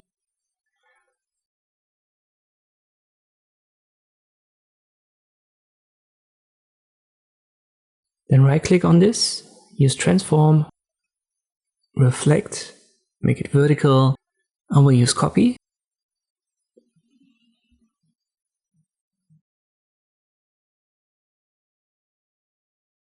Create a new spiral. This time hold Control and adjust the thickness here, the density.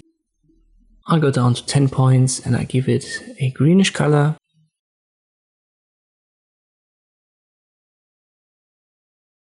And now I want you to go to stroke menu and give it a round cap. And here you can see it's the start and the end point where the round cap is. As I've earlier mentioned, this works on both points of this line.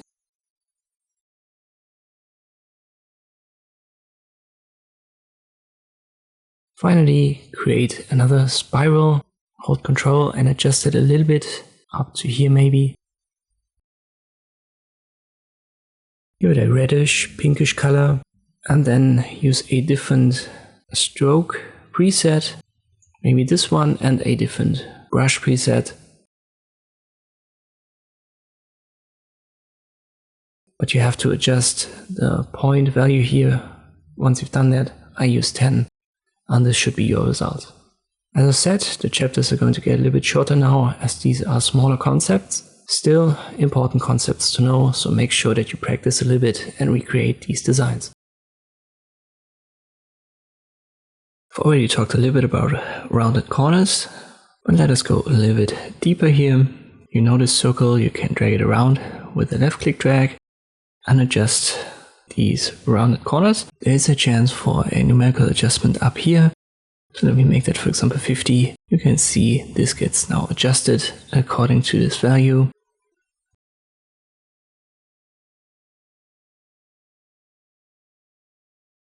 And 0 is obviously a sharp corner. This works on every basic object. Everywhere where there is a corner. For stars, you've got inside and outside roundness.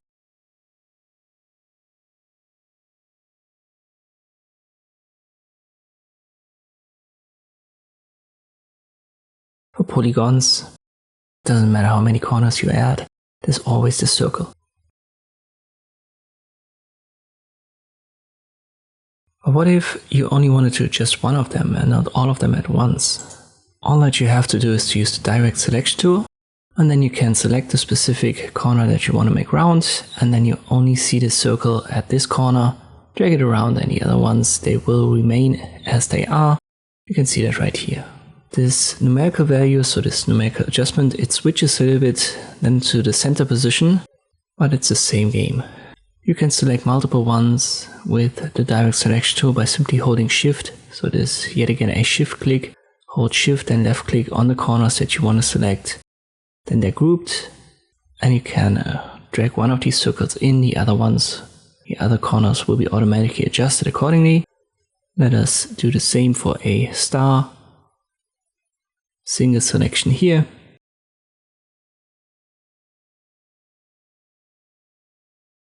Single selection on the outside.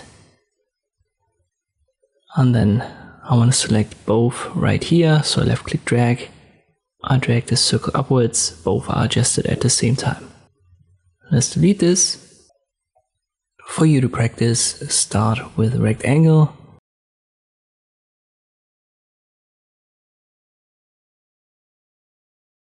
Use the direct selection tool, select these 2 points.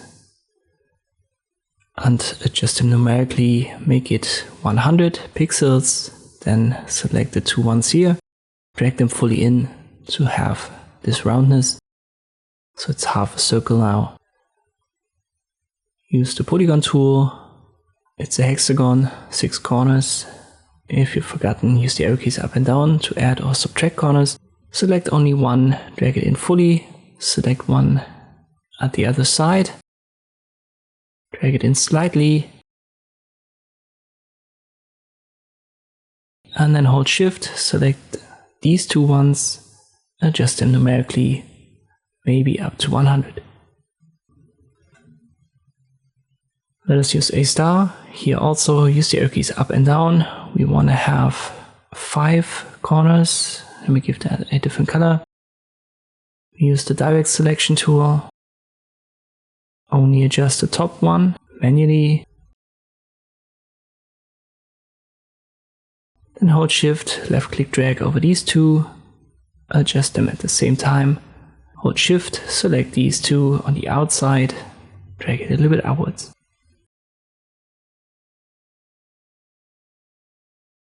Finally, I've already shown you this in an earlier chapter, just as a reminder.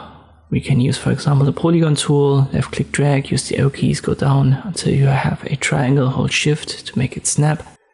And then we've dragged in this circle, so you can also give rounded corners to triangles that way. Make sure to do that, and we've got one more project in this chapter open. With the methods that I've shown you, we can easily create a shield. Try to think about how this could be done. We use one of the basic shapes and then we select the corners and make them round. And this will be the end result. There is no special trick to it. There is no additional tool or effect. As I've said, just a basic tool and this rounded corners option. Here's the solution. All that we need for that is the Polygon tool. We'll make it a hexagon, 6 points. Rotate it while holding Shift so that one of the points is at the top and 2 on the sides. We give that a different color.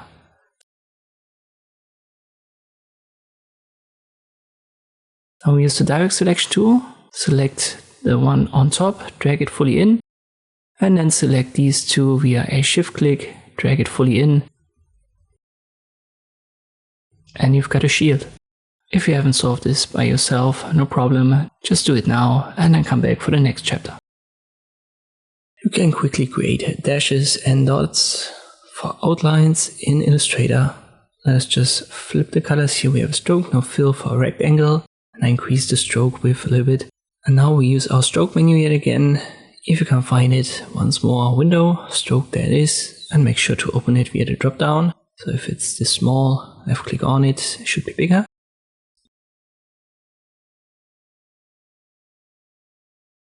And now you can find the same stroke width option here, the caps, but below there's a box for dashed outline or for dashed line. If you check it, this solid stroke is now turned into a dash. There are 2 options, and watch what happens to the corners when you use them. So in one case the dashes just continue, and in another one they're going to be modeled into a square so that it fits the outline, the size of the rectangle. In total we have 6 options here. And these options allow you to add dashes and gaps of different sizes. Whenever you type in a number or use the arrow keys up and down, make sure to confirm via pressing enter. And this is how you can add random dashes and gap sizes.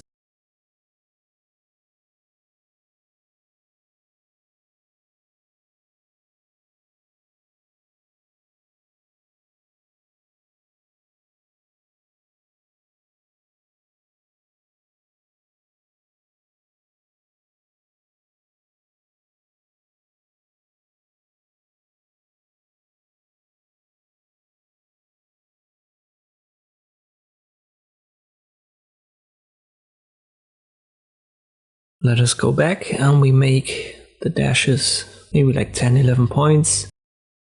And now I add a round cap, and if I go up, you can see that we have now rounded edges for the dashes. And if I go down to 1 point for the dash and increase the gap, we will have dots.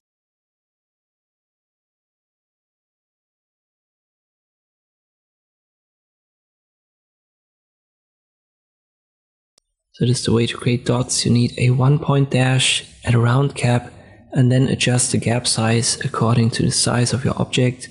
In my case, 50 points for the gap is fine. What important is the 1 point dash and the round caps.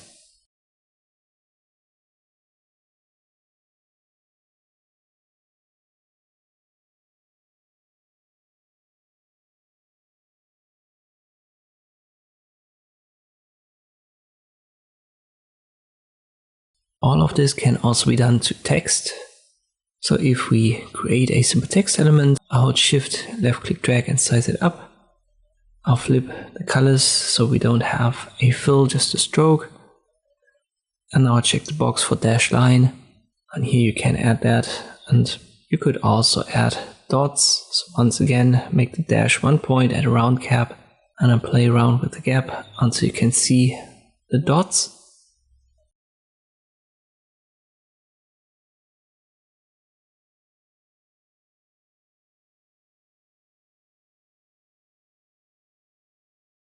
Here are a couple of designs for you to practice. Maybe you want to pause the video and try it yourself.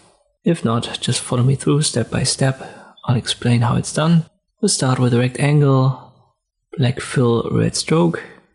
Let me make the stroke weight 25. Around that value, dash line, we'll add 5 points for the dash, 15 for the gap. Keep in mind we don't have a round cap in this case.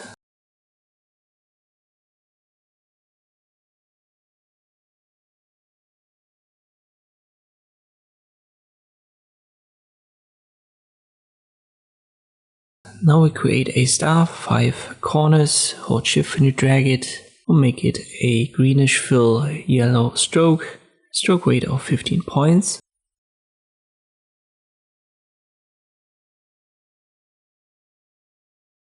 For the dash line, it's already checked this box, and we'll add 1 point for the dash, round caps, and I have to increase the gap. I'll make that around 30.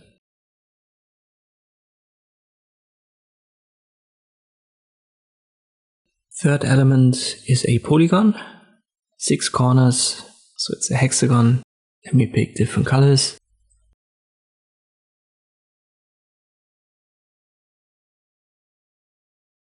Like a purple stroke. And maybe this pink fill.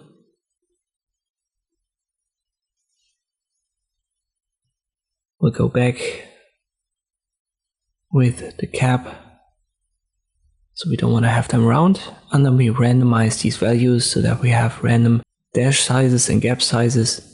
I use 5, 15 and 15, 5. Now create a text, I call that stroke. I'll hold Shift, left click, drag to size it up. I flip the colors so that we don't have a fill and only a stroke. I add 10 point dash 15 point gap, and then I erase the second values and let me go down with the gap to 5. So 15 and 5 for the dash. I'll hold Alt, drag a copy out of there. Give it a round cap, go down to 1 point dash, size, and for the gap, I'll leave it to 5, but I increased the weight, so the stroke width. And now I have to increase the gap, maybe up to around 30. Try to recreate that yourself to get a little bit of practice using dashes. Let us create some arrows in this chapter. I have to change the colors anyway. I create a line, left click, drag. With the line segment tool, I'll give this, well, let's say a red stroke color, no fill.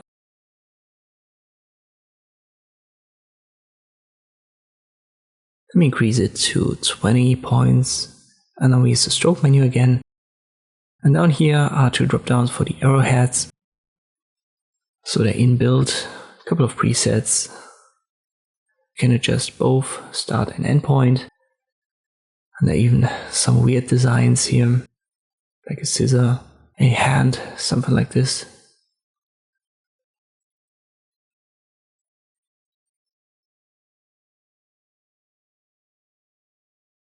We can flip it via this option, so start and end point get flipped. The align adjust the starting point of these two, the arrowhead and the arrow end.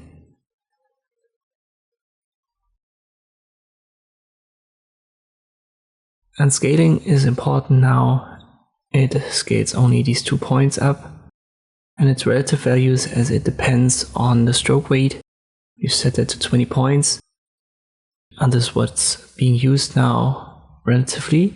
You can link both, so when you size one up, the other gets sized up accordingly, or you can unlink this and adjust them each individually. And you can see if I go up with the weight, both of these, the arrowhead and the end, they get scaled up as well or sized up as well. Keep that in mind when you work with arrows. It's fairly easy to do and you understand it quickly once you've done that.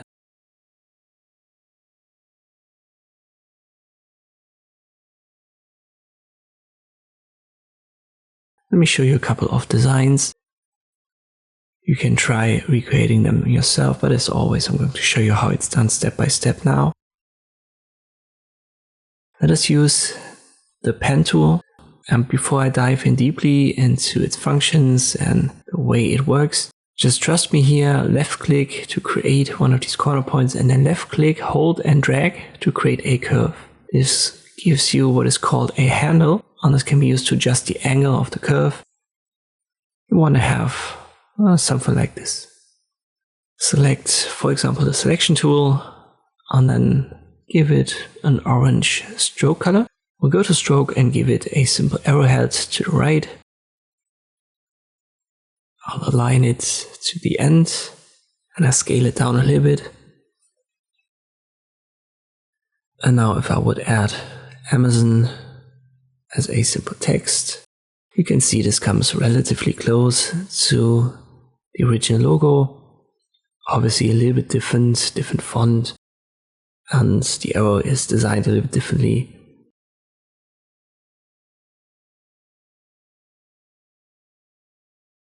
We can, for example, use, let us use this one, and we'll get even a little bit closer.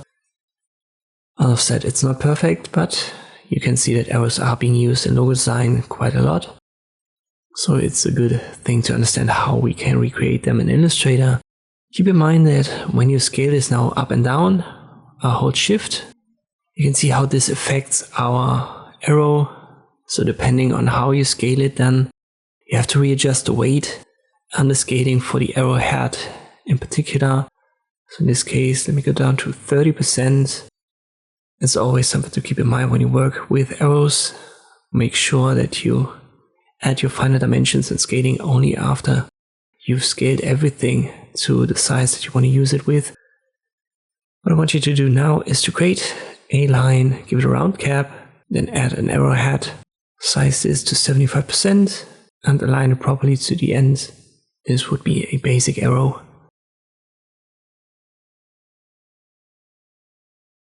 We can also create them with the pen tool, left click, then left click again, deselect it. We'll give it an arrowhead, but maybe this arrow end design on the left.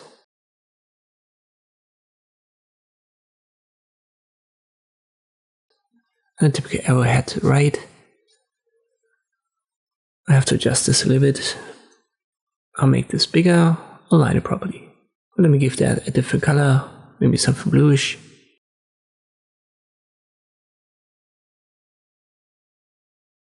What is also being used in logo design are, let's say, simplified or idealized arrow designs. And it's usually done via using triangles. Let us create something that comes close to a famous logo. You can use, for example, the start tool, go down to 3 points. We'll have to readjust the angle here.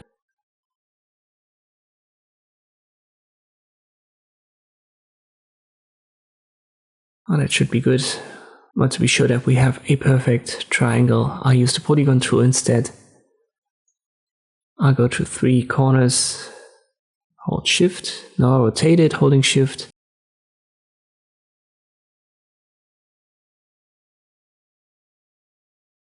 And now I'll hold Alt and drag it from this side a little bit upwards. It's going to skew a little bit with our triangle. Then I hold Alt and drag a copy out of there. I'll hold Shift when I drag it to the left. And now I give it the color of the background, which is going to give us a cutout.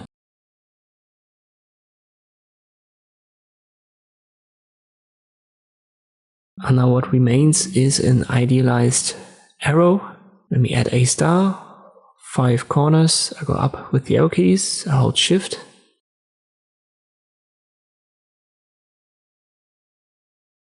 I want to rotate it a little bit, like so. And then let me make this black. And I also make the arrow element black. And this comes close to the canvas logo.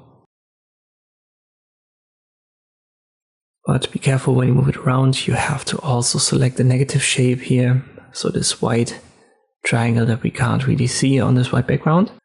So this would be a much more common way or a much more common method for using arrows in logo design. As always, try to recreate it until you continue with the next chapter. There are many ways to adjust the color in Adobe Illustrator. Let us simply create a rectangle. I hold Alt, drag a copy out of it.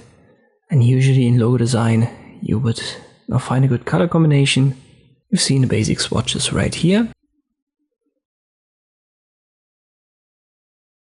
And now if we create something like this, we would have a simple logo or a starting point for a simple logo design. But these are just the basic swatches. There is an inbuilt swatch library right here, categorized. Let us, for example, pick Ancient. When you left click on it, it pops up in a new menu. And this gives you predefined swatch groups. And they usually work well together.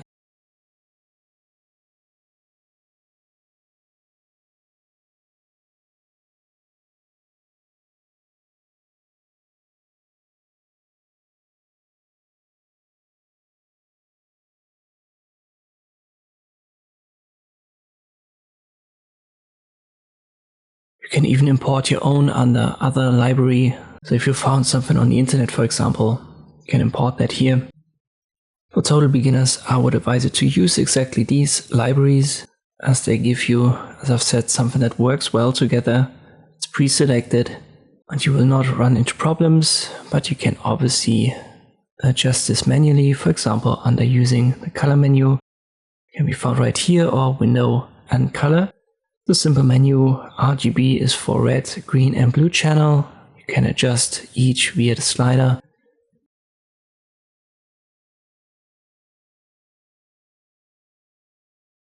And you can pick one directly below with this color slider. If you hover over it, your cursor changes to an eyedropper. Then just left click and you've got the color selected. As always, you can flip it. So now the color is applied to the stroke, not to the fill. There's also a color guide menu. If you don't find it, yet again, window, color guide. And here, whatever color is selected will now be shown as shades and tints.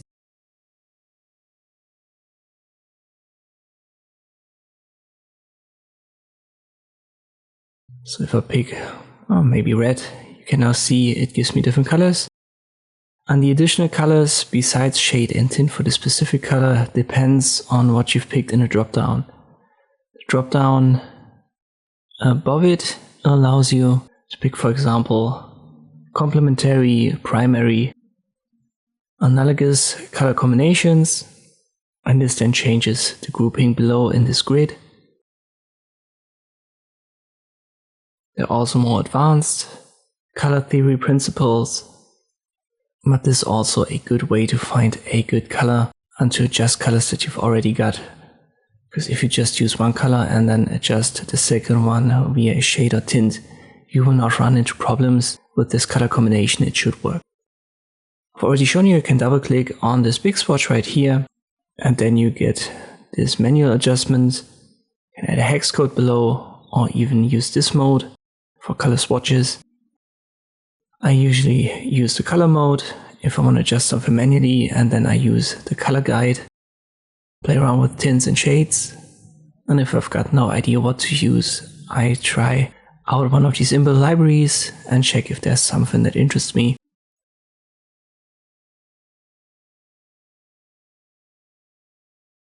For you to practice a little bit with these options, we'll start from scratch. Let's just say with a circle combination. You can see right here our basic swatches. They usually produce good color combinations, especially when you use neighboring colors.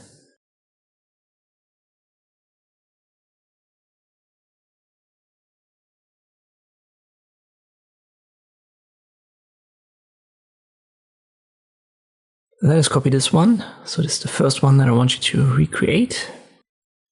Then I hold Alt, drag a copy out of there.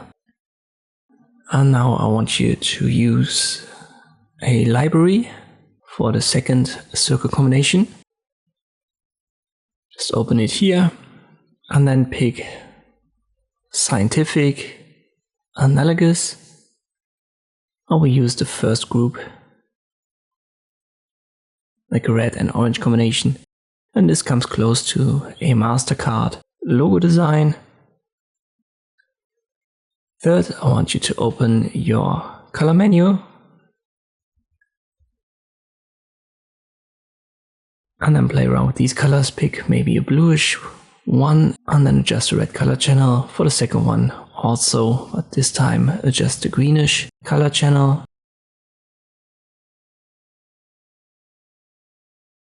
And finally, I want you to use the color guide. Yet again, if you don't see that, go to Window, click on it. I want you to pick this compound option in the dropdown, and then pick two colors that you like. Make sure to actually do this for practice and then come back for the next chapter. When you know Photoshop, you know that there are blending modes and opacity. We have the same in Illustrator. It can be used to create interesting logo designs, for example. Let me use two circles, two different colors, a bluish tone.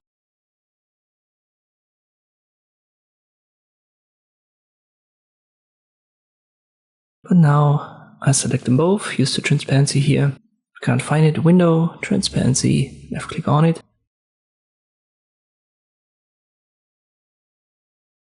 You may have to open the drop down so that looks like mine. And if I now select the circle that's on top, I can reduce the opacity and this blends it through with its background.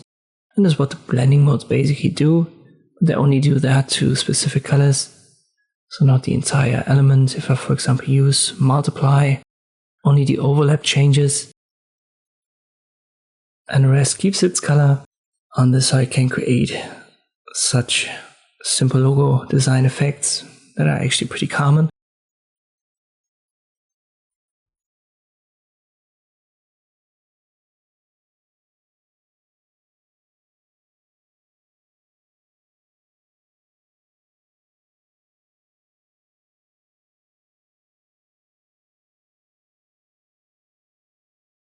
Keep in mind that this is only added to the top one. So if I, for example, try to add the same multiply, in this case blending mode, to the circle at the bottom, it's not going to change anything, because now it's going to get blend with the white background and not with the other circle. So you have to be careful and consider the stacking order when it comes to these effects. For your practice, let us create a simple triangle logo design concept. I use the Polygon tool, go down to 3 corners. I make this rounded corners, and now it's still selected. I go to edit, copy, and then edit, paste in place. I'll size it down from top to bottom while holding shift. I want to add a third one, so yet again, edit, copy, and then edit, paste in place. Size it down holding shift from top to bottom. Now I'll give that different colors. So we have 3 of these triangles stacked on top of one another. I select it all, hold Alt and drag this copy to the right while holding shift, maybe up to here. Now I select it all and I use the transparency option. I set it to multiply. Let me try a different blending mode. In this case, maybe overlay gives us good results. Try to play around with that yourself.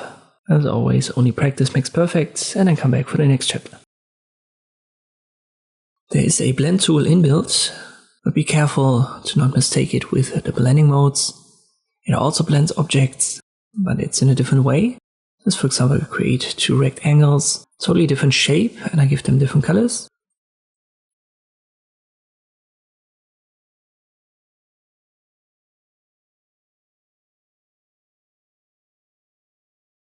And now we'll use the blend tool. Right here, you can find it in the toolbox.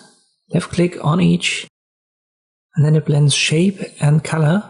So it's a gradual blend.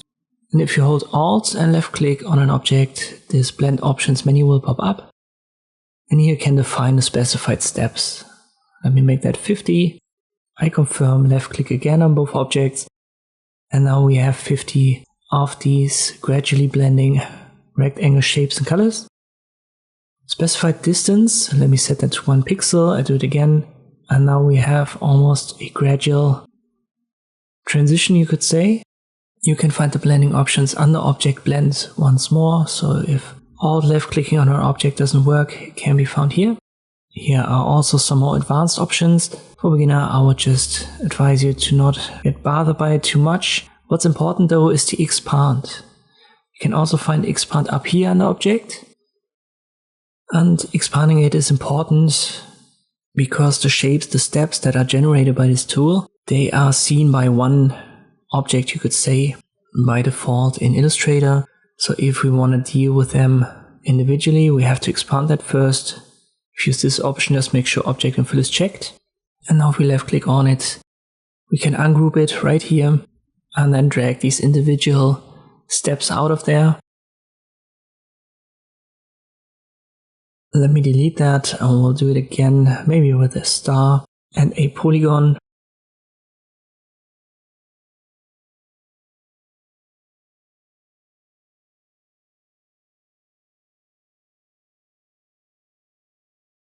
Yet again, blend tool, left click on both. And then we have this gradually changing star towards a polygon. And the color also gradually changes from blue to orange. Let us expand it, ungroup it. Ungroup can also be found right here under Object. And now you can drag these shapes out of there. You can see that it looks like a star at first and then it gradually becomes a polygon, a hexagon in this case. This also works on text.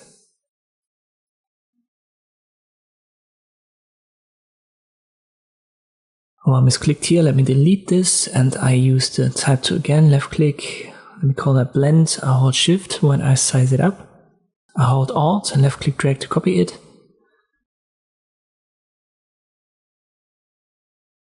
We give that different colors and I make them overlap a little bit. I use the blend tool, left click on both text elements.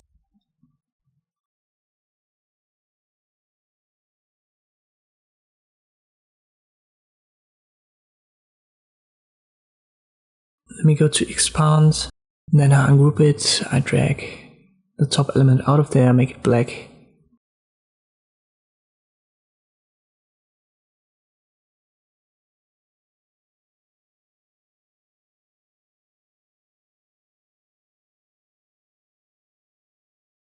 Let me flip the colors here, make it a stroke, and I'm pretty sure you've seen something similar. So this would be an easy 3D shadow effect created by this blend tool. For you to practice, here are some shapes. Let me guide you through this. We'll start with a rectangle. Both get a different fill, no stroke. And I have a different size, so it should get smaller and thinner.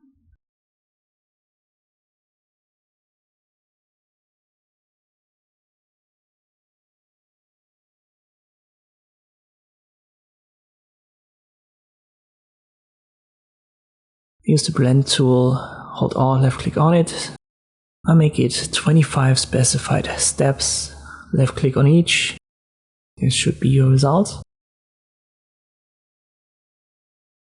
Second, we'll use a star.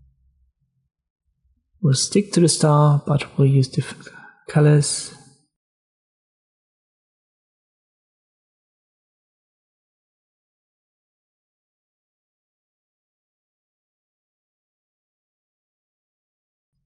Maybe something like this. So it should get gradually darker now. Under Objects, Blend Options, I want to set it to specified distance, 1 pixel. Confirm, left click on both stars. Finally, we'll do it for text element. Hold Shift when you size it up. Hold Alt, left click drag to drag a copy out of there.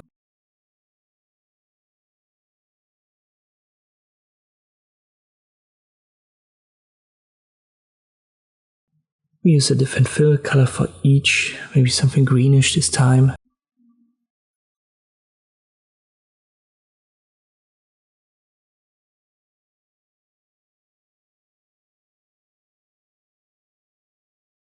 Again, it's specified distance, 1 pixel.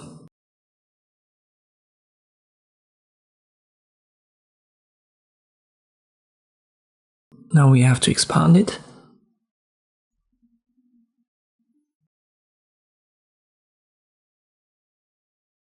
And then ungroup.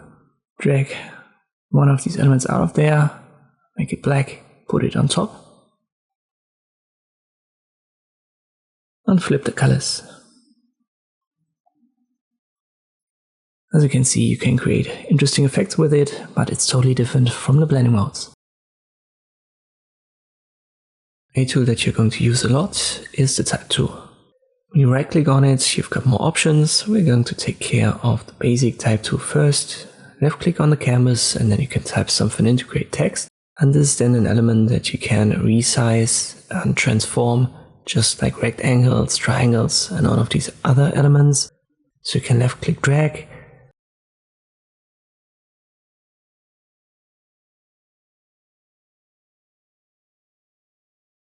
And you can also left click drag and then hold Shift and Alt to keep the proportions, just like with rectangles, as I've said, any other elements. Up here, you've got the same menu that pops up below the text. You can change the font, and when you hover over it, it's going to directly be applied, so you can see that in real time happening. The fonts that Illustrator uses, I believe a couple come with it. But if one of these fonts is available to you or not, it depends on the system that you use. So when you have new fonts, I'm going to show you in a later chapter how you can install them. You're going to install them on your system and not in the software itself. So what is available here in the drop-down depends on what you've got installed on your Windows or Mac or whatever you use. Right next to it, there's an option for styles. For example, this one has a lot of styles, Arcomean variable concept. It should be installed on your system. And then you have light ones, condensed ones, bold ones, black ones, italic. On this little arrow next to the font indicates that there are more styles inbuilt. So when this is missing, there aren't any styles.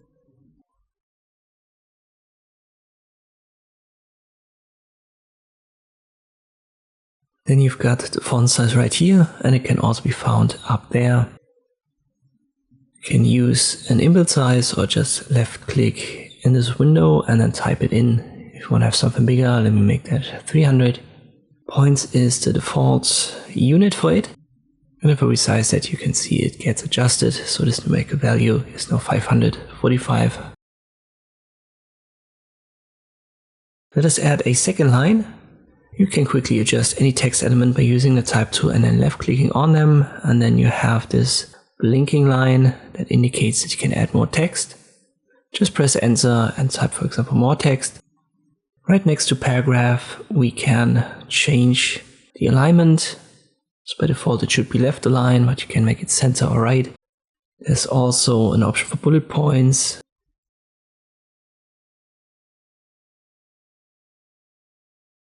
And ordered lists. So it gives you all of the options, or most of the options that you will find in Word or Photoshop. You've seen we can give it a stroke, so let us add a fill, maybe this one, and I use a greenish stroke. Stroke weight up here is for an increase in the stroke width.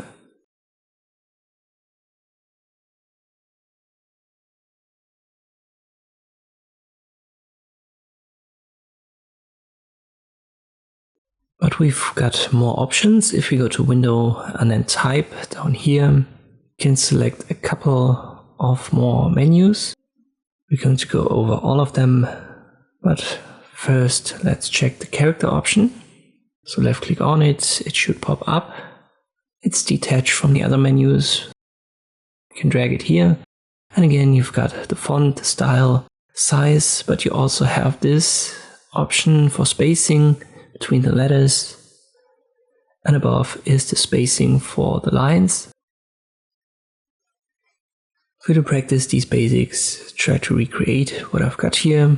I'm going to guide you through this now step by step, as we've done in the previous chapters. Create a single line text. Use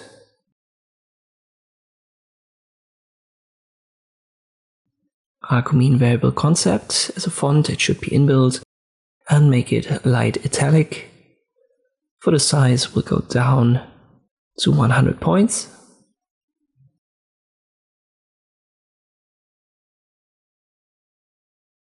Use the type tool to create a two-line element. Make this a source serif variable. It should also be inbuilt.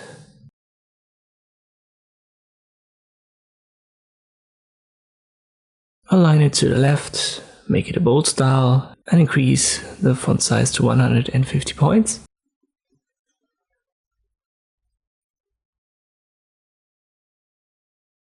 Our third text element should be a stroke text.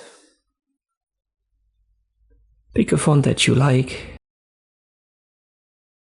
I'm going to use Agency, so if that is not inbuilt in your system, pick something else. I'll make it bold. Then I give it a violet purple fill and a turquoise stroke, and I increase it to maybe 4 points.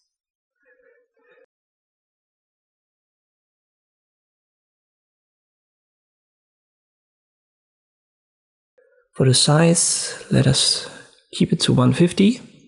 Our final element, we call it spacing. I'll pick the default font, which is Myriad Pro. This should be definitely inbuilt in your system and it should be active by default. Make it regular. We'll increase it to 200. Now we go to Window, Type, use the character menu, and increase the spacing by using this option right here.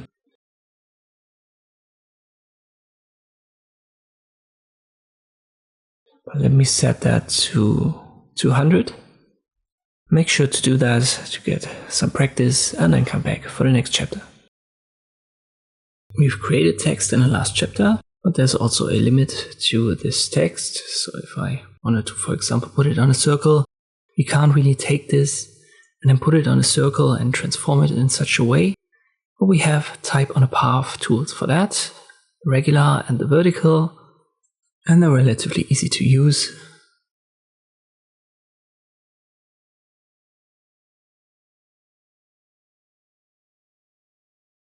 Let us, for example, create a circle using the ellipse tool. I hold Shift. And now I activate the type on a path tool. And when I hover over the line of the circle, you can see that the cursor changes. And all of a sudden it says path. And when you then left click, your text is going to be put on this path, which is a circle. And this is how we can create, for example, circle text. You still have all of these options. For example, you can adjust its size. You can obviously replace the text by typing something in. And you can see if I add gibberish here, it vanishes at some point. And this is because of the size of the circle and the font. Let me delete this. The last word, it always gets cut off. But if I leave an empty space right here and then add more letters, only this gets cut off. So everything that appears after the final space is then cut off. If it's too big for the circle, we can still select single elements, for example, words in this text, give it different colors, a different size.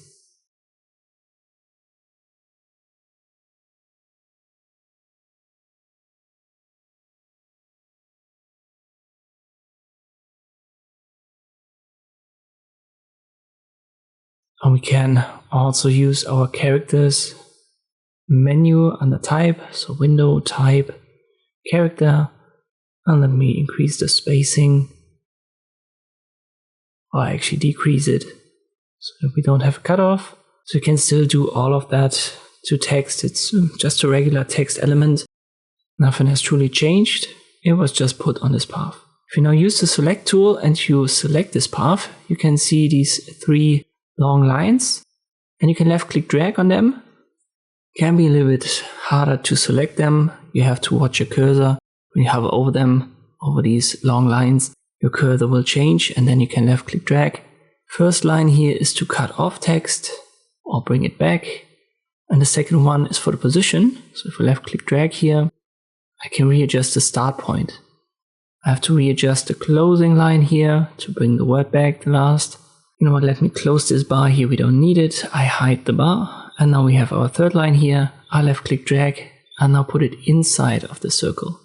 I left click drag it outwards, so this is also possible. Same principle applies to all elements or all elements that are paths in Illustrator. So you can put your text on all of these, but keep in mind that the element will always vanish. So if you want to keep the element, you must copy it. Let me copy the circle here and I make the copy red. I use the text on the path tool again. You can see the red circle has vanished, but we have the black circle beneath. So whenever you want to keep the elements, make sure to copy it first. Ctrl C, Ctrl V, or go to edit copy and then edit copy in place. And this is going to maintain the original element. The vertical type on a path tool works the same way. It just arranges the letters vertically. So this is now, you could say, the center of the letters and the center of the path are aligned. And with the other tool, the bottom line, the baseline of the letters is aligned with the path. This is simply the difference, but all other options remain the same.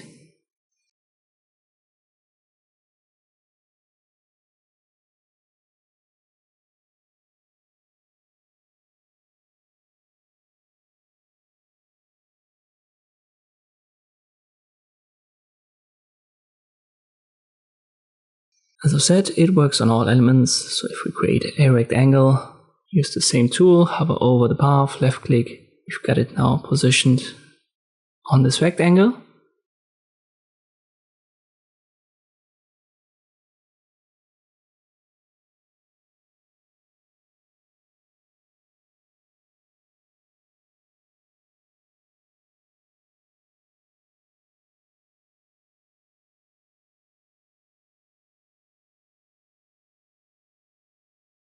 Let us use a more complex shape, a star. I'll make it rounded corners. I use the text on the path tool. And there you go, this also works. We can even create custom paths using the path tool, the pen tool. I'm going to talk about that in a later chapter in detail.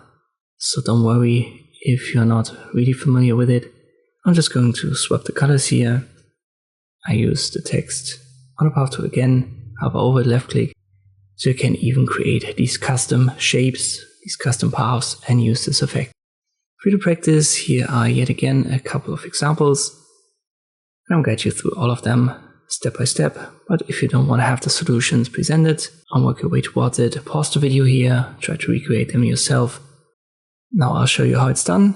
Here's our first text, a simple circle text. I'll hold Shift when I create these circles.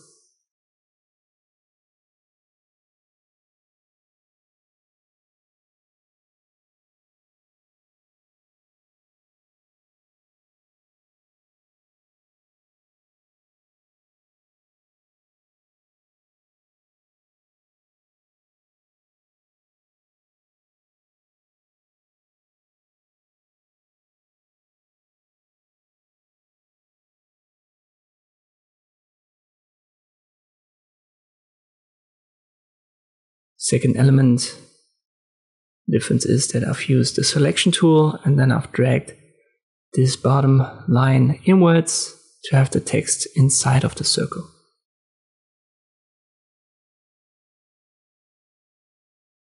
Third text element, here I want you to adjust specific words just a little bit, give it different colors, different sizes, different spacing, just to practice it.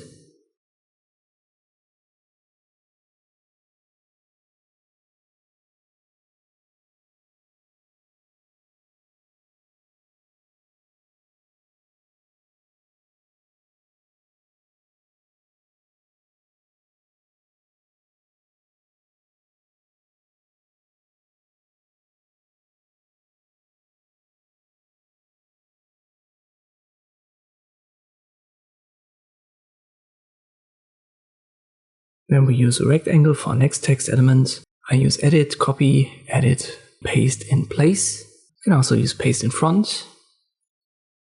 With a different color, this is going to vanish. Now we have our black rectangle beneath. I add some text. Nothing too crazy. And then I give the rectangle a different color. I'm just going to leave the text unaffected.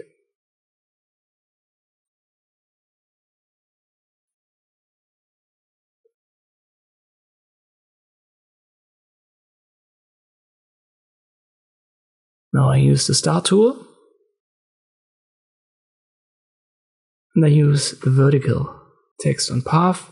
And it's going to create a different effect. It's going to fill out this star with text. I'll just add some gibberish here.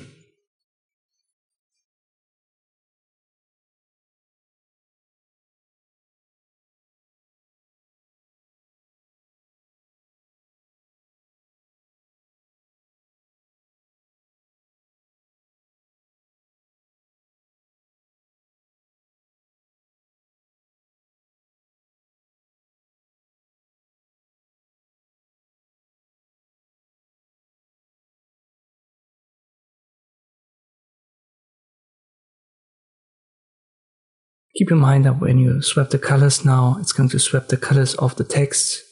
So you're not going to give a stroke to the star path. Just a side note that I wanted to add. And our final elements, I've used the pen tool to create a wave line.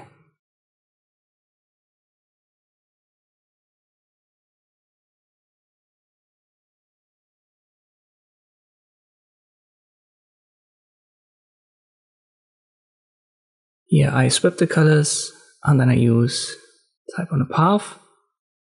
And if you're wondering already how you can create these curves with the path tool, you can left click or left click hold. And if you left click hold, you get handles, and these allow you to create curves. And if you just left click, it's going to be a sharp edge. Left click drag gives you this round edge. Try to recreate all of that as always, and then come back for the next chapter. A couple of smaller things that I want to talk about when it comes to text I've collected in this chapter. First up, let me create a text element, this time with a typo on purpose.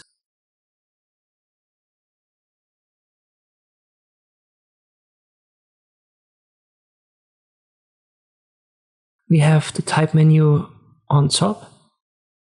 Here, for example, you can find all of the inbuilt fonts and select them and change your text element. A lot of options inbuilt I like to use in different ways. For example, here the font, I press Ctrl A on this text element, and then I like to use the font because as I hover over the font, it's going to adjust the text element automatically and I can see what it looks like directly.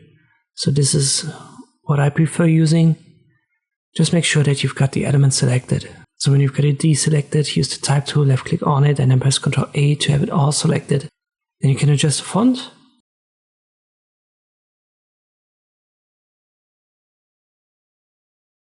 Same goes for size. We have the option on the type and on the right.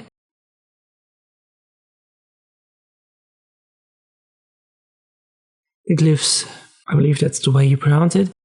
This is a special case for certain languages where you have accents that you want to add. You can also find this menu under Window Type, and there it is again, and you can add that.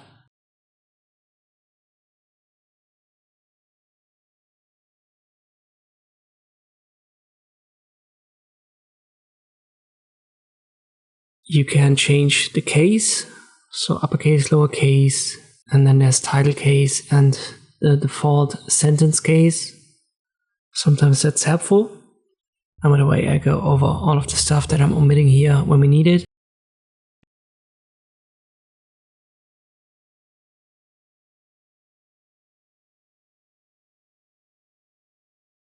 Here again are the bullet points or the numbers. Insert special characters. This works, but not when you've got an element selected. This works, but only when you have this type to active. So let me add that here. And now symbols. Let me add the copyright symbol.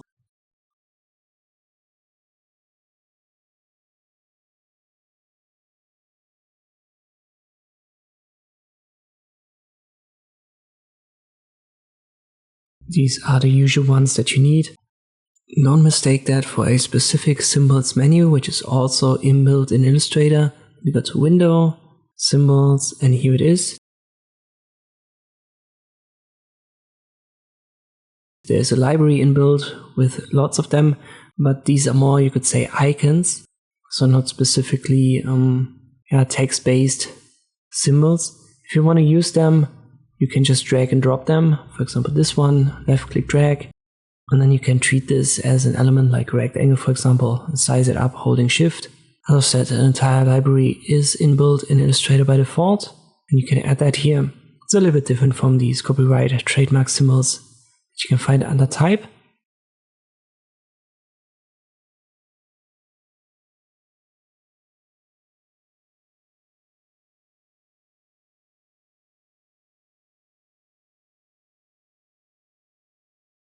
Type orientation, we can switch that for already existing text, so you don't have to retype it. If you want it to be vertical or horizontal, just use this option. But here, now our typo, let us talk about that. There's a spell checker inbuilt, and for some reason it's not under Type, it's under Edit, Spelling.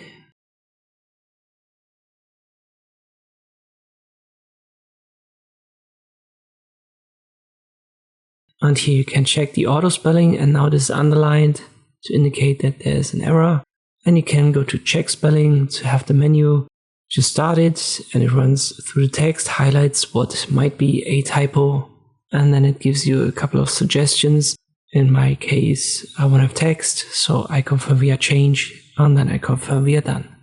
The spell checker should be automatically adjusted to the language that your system uses.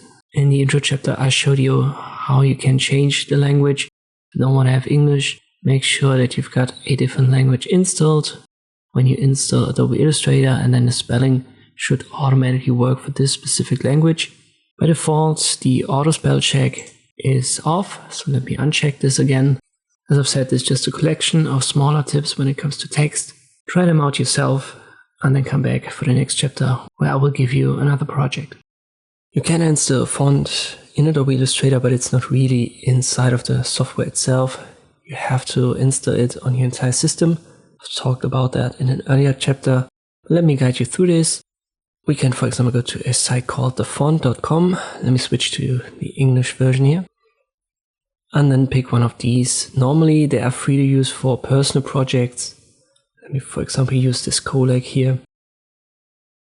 When you want to use it commercially, so in designs that you then want to sell for client projects, stuff like this, you usually have to purchase it to be on the safer side when it comes to copyrights. Let us, for example, just download this one. You'll get a zip folder, so you have to extract it.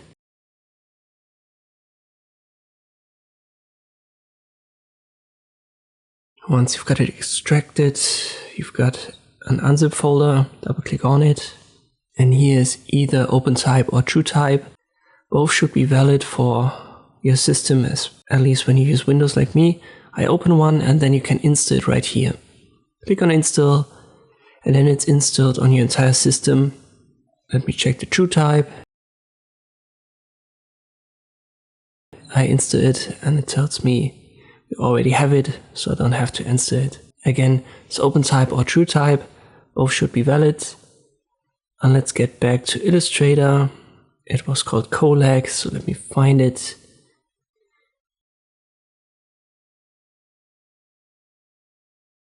I believe I can quicker find it if I create a text element.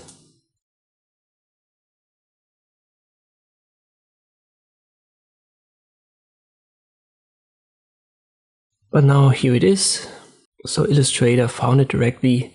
I didn't even have to restart Illustrator for it to detect the new font, just in case you may not find it, or whatever you've got installed. Just close and restart Illustrator, and then it should definitely find it. For you to practice, go for example to thefont.com, pick one that you like, and then see if it pops up in Illustrator. And this is how it's usually done. This is how you can install new fonts. To create knockout text effects, we need a new principle. But first let us create a rectangle. We'll make that reddish, and then the text element. I'll call that knockout. When you create these effects, it's a good idea to use a thicker font. And by the way, I hold Shift when I size it up. I use Arcmean Variable Concept Black, that is inbuilt, you should find it yourself. You can place it on top of the rectangle if you want to center it correctly. Select it all, and then on top you will find alignment options. Horizontal and vertical, for example, center positions, but both elements need to be selected for that.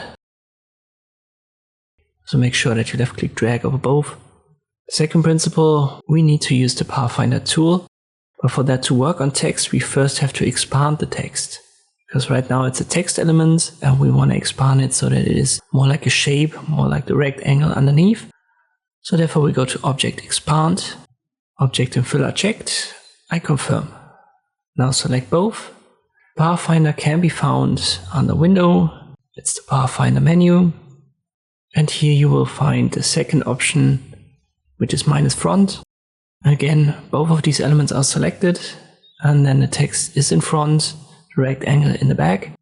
And if I use this option now, the text will be used as a cutout for our rectangle. And let me create a maybe bluish rectangle. I go to Arrange, Send to Back, and now I drag this right here and you can see the text is a cutout of the rectangle, so it's see-through, transparent.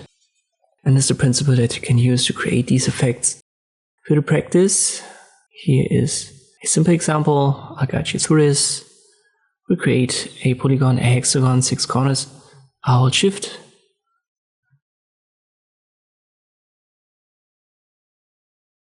We make that greenish. I create the text element, Arcmean Variable Concept Black, and I set it up holding Shift.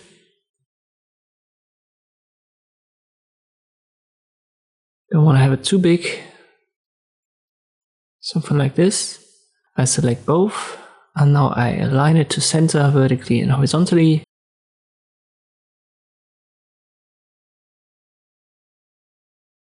Color of the text doesn't matter, but we'll have to select it and go to Object and Expand before we can use it. Object and Fill are checked, confirm we are OK, select both, use the Pathfinder menu, and we'll use minus front. This should give you a cutout. Just to prove it, I'll create a rectangle, send it to back, under Object and Arrange. And you can see our text is a cutout of the polygon. As always, try to recreate it, and then we can dive into the next chapter. Next effect is an often used text effect. It's a slice. In principle, we're going to split our text element. Let me create one. I'll hold Shift when I size it up. You can use any font or style for that. We make this for our first example, maybe regular.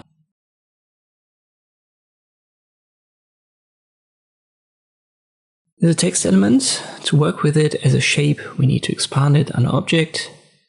Just make sure Object Fill is checked. We confirm we are OK. You can now ungroup it pressing Shift-Ctrl-G or go to Object Ungroup.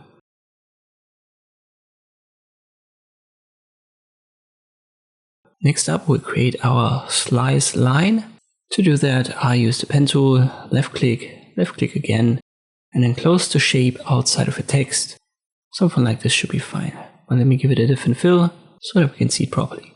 Now select it all, and the easiest way to create this slice effect is now to use the Shapebuilder tool.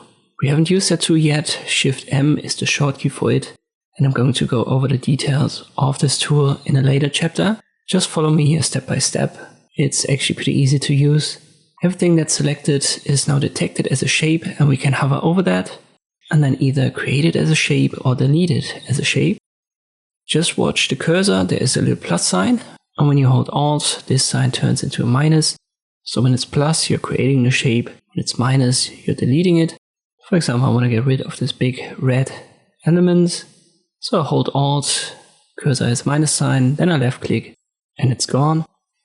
I can also get rid of this little part here. So again, hold Alt, left click on it. I want to keep the other shapes, so I forget about Alt, and I just left click. But let me give that a different color, and you can clearly see that. I left click, and these shapes are now generated, and they get the bluish fill color automatically. Let me do that for the bottom part as well. I use a different color.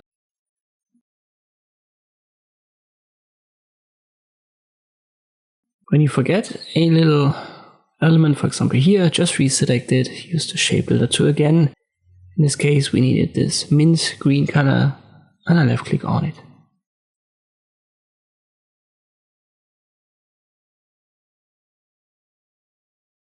Now we'll have to select these two groups of shapes.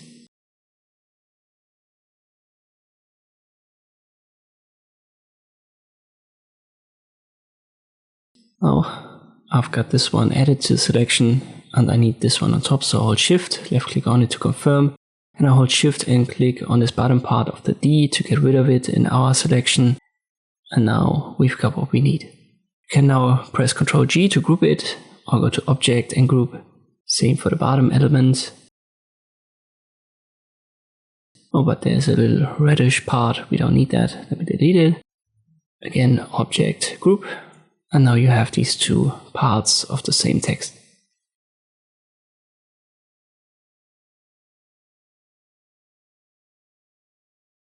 Let's go over this once again, and I want you to recreate this, recreate our text.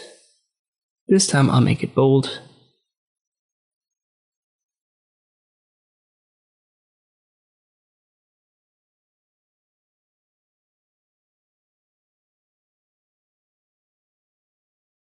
I create our sliced line using the pen tool. Let me give it a different color. I have to turn our text into an object using expand under object. Now I select it all. I use the Shapebuilder tool. I hold Alt to get rid of the parts that we don't need. I release Alt and left click to keep the ones that we do need. Let me in this case use red and maybe an orange color for the bottom part.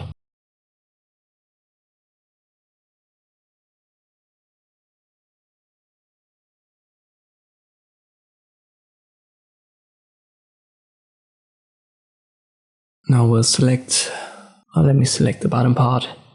That's easier to select. Ctrl G or Object Group. Same for the top part. And now you can reposition that and you have this slice text effect. The next text effect uses an offset. Let me guide you through this first before we create an actual example.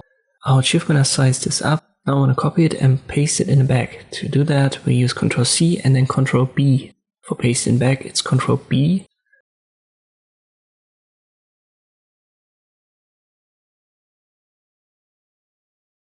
This means we have two on top of one another. Even though we can't see the second one, it's now below it and it's selected.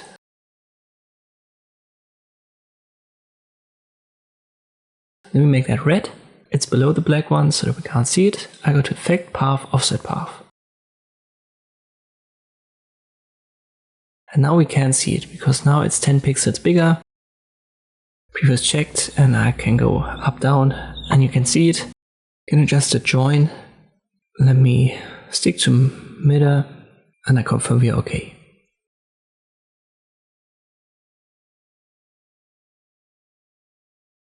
This red one is still active. I'll press Ctrl C and Ctrl B yet again and I make it black.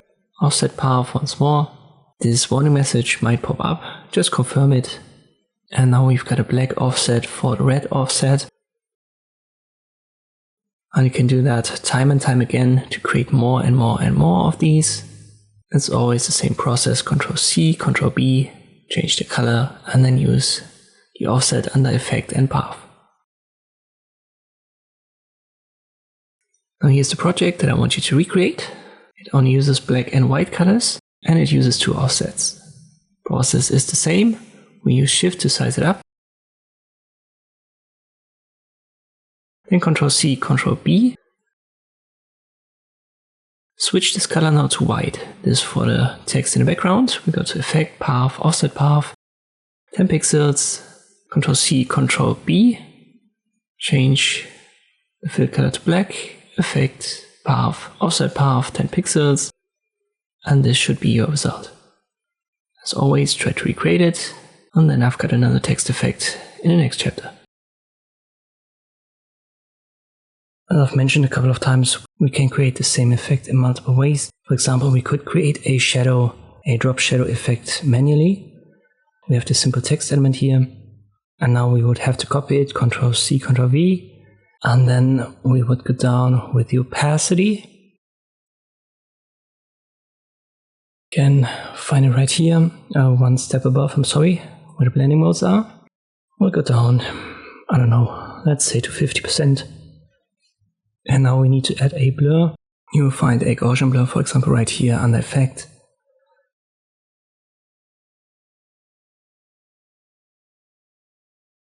And this would be a manual way to do it.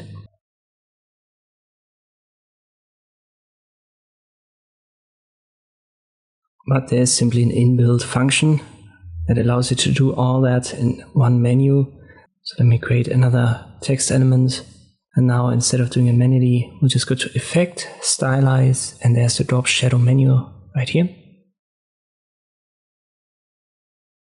And it has all that inbuilt.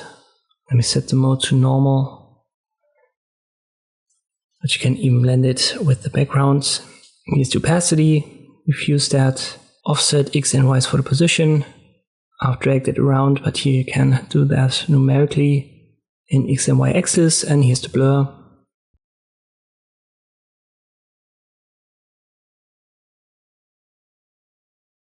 Usually you want to have a black one. There's also a darkness option.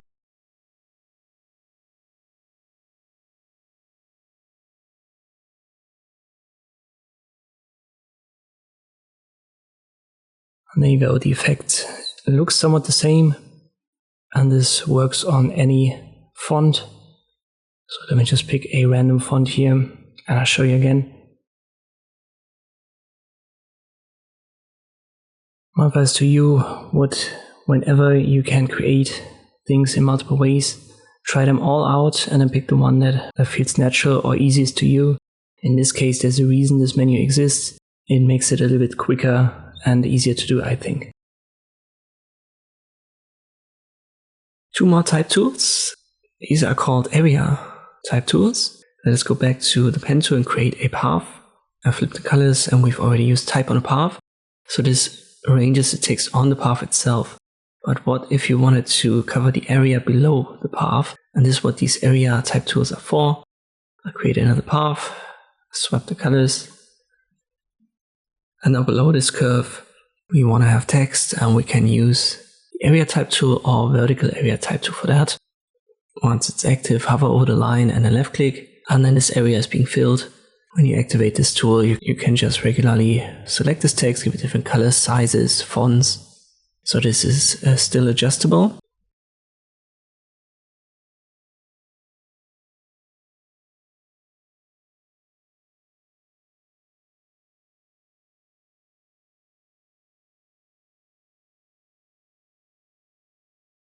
As I said, there's also a vertical area type tool, which simply flips the orientation of the text. If you want to keep the curve, you have to copy it first and then paste it, for example, in front.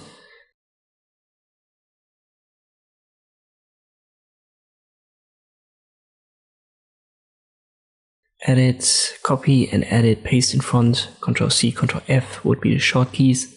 And here you can see we still have our curve and the area text.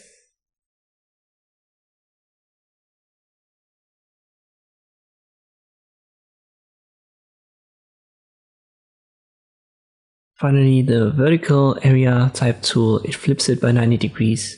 So instead of horizontal, it's now going to be vertical. And all of that works on shapes as well. Just hover over the path, the edge of it, the outline, left click, and you've got your text inside of it. Let me show you the vertical. It's the same process.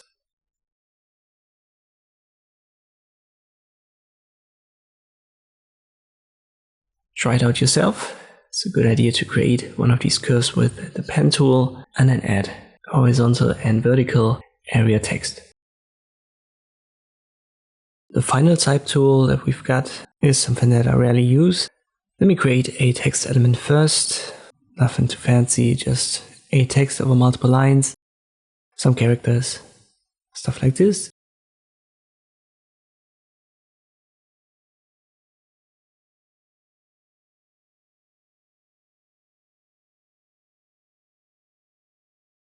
Let me size it up. I've already shown you that you can adjust this now.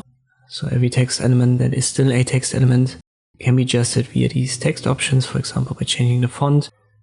And then we have the touch type tool. And this can be used to adjust individual characters. You can still do that here though. Let me drag this a little bit to the left. For example, select the O in some. I can give that a different font or make it bold. I can select the D, give that a different color.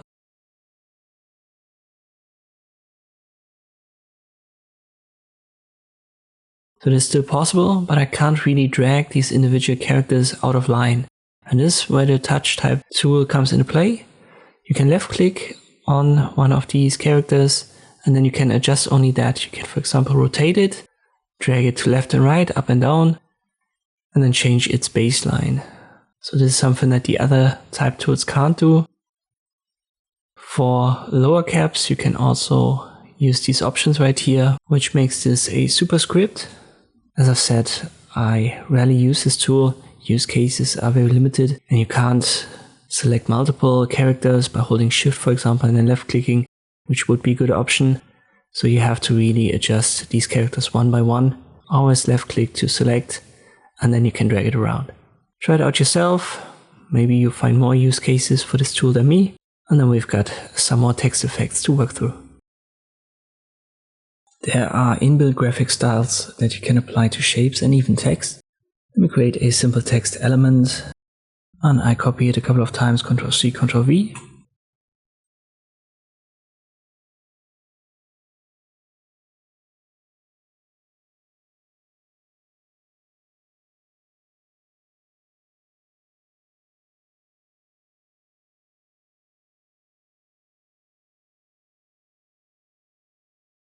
Once we've got that set up, let me go to the graphic styles. If you don't see it right here on the right, just go to Window and left click on it. When you have your text element selected and you click on one of these styles, it's going to get applied. At least when it's a style that works on text. If yours looks a little bit different, it depends on what you've selected last, so it's going to get stored. To open the entire library, you can click here and open graphic style library via the drop down, but it's also here on the bottom. Just left click on it. And there are all inbuilt libraries, so the ones that are there by default. And you can see it's a simple one-click option. Be careful though, some won't work on text. For example, this one here, it turns it into the object, a simple shape, and the text vanishes. So it doesn't work for all of these on text elements, but most of them can be used. You can make this a bit bigger to see all of the swatches.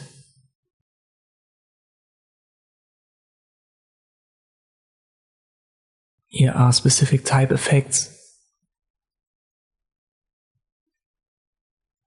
For example, a metal effect here.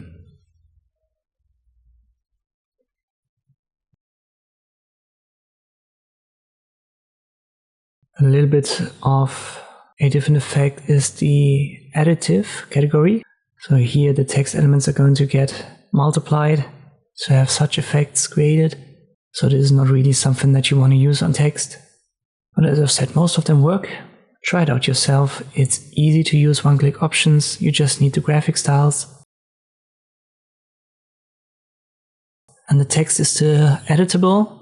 So I can use the type tool here and turn text into text too. And this graphic style is stored and then added directly to the new text.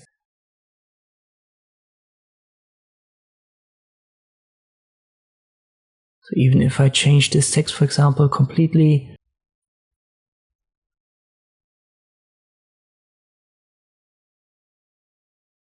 it's going to store the graphic style and it's going to get applied.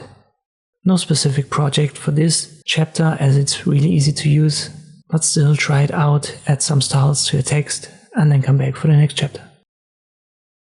Let's talk a little bit about 3D effects. I'm a little bit more familiar with the classic function, but there is a new one inbuilt as well. I'm going to show you both. At first we'll size up a text element or shift when I do.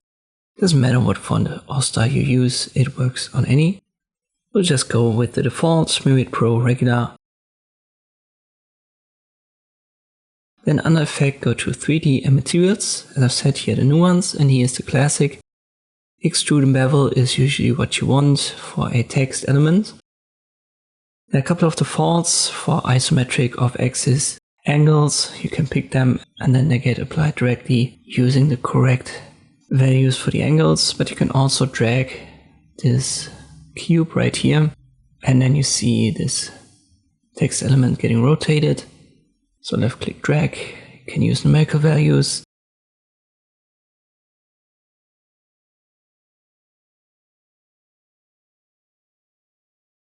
The extrude depth is what actually makes this a 3D, so you can make this bigger or smaller.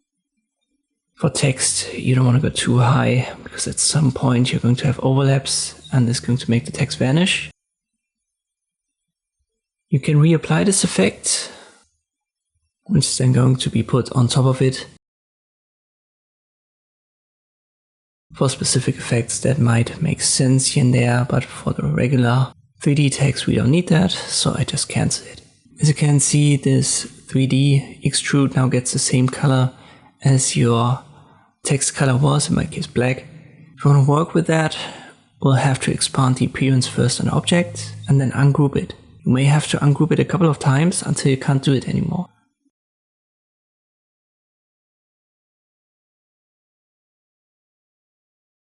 I've done it 3 times and now ungroup is grayed out, so we can't use it anymore. And now you can see I can select these specific segments that were created by the 3D. So I can left click on that and select specific areas. If the areas become too small due to the ungroup, just press Ctrl Z and go one step back, and then there will be a couple of groups.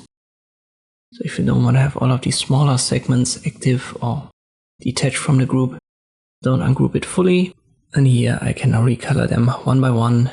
So this would be one way to create this 3D effect for text and have the freedom to recolor it.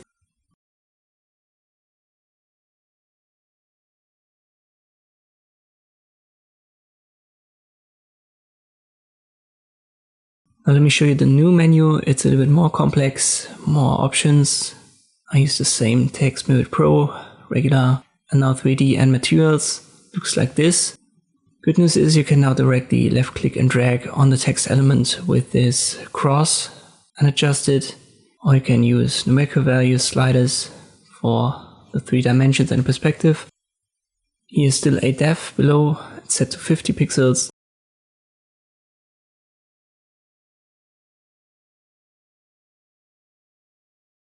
The other ones, for example here, they are more useful for objects, so you don't want to use that on text.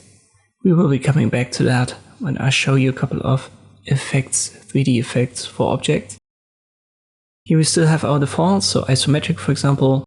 When we select that, we have our 45-30 degree angle. And you can simply adjust the position from where it starts, so isometric top, left, right, bottom.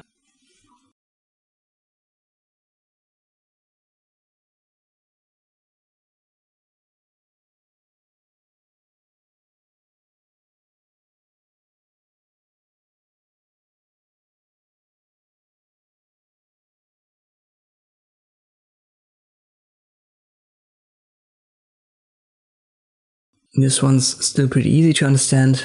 It becomes complex when we now use lighting, for example, materials, because we can now set a specific lighting direction for some effects that make sense and even adjust the presets so that we have a different, for example, a standard or a diffuse color source. The materials are interesting as there are a couple of inbuilt presets. These are one-click options, so you left click on them and they will be applied. So you can directly see what you're doing here. Each one of them has specific properties. Some, for example, have a color adjustment here. This one, let me make that bluish.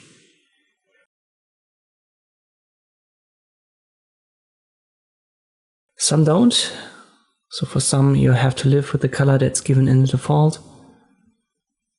And as I've said, the properties, they depend on which preset you use. Sometimes there's even a longer loading time. For example, this one loads a little bit slower. Change the color, and again, it takes a couple of seconds. Depending on your CPU power, don't get confused if it takes a while. But this would be the new one. For more complex adjustments, and the presets are fine. You may want to check that out. But I still like to use the classic as it's super easy compared to this new one. For you to try, just follow me through step by step here. Create a classic text. As I've said, I use Movit Pro regular.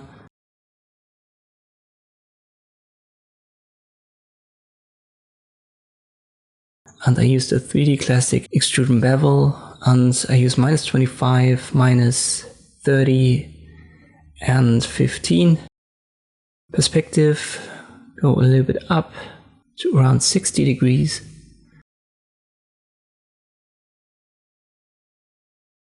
Extrude depth, we'll adjust that to 75 should still do for this text, and then confirm.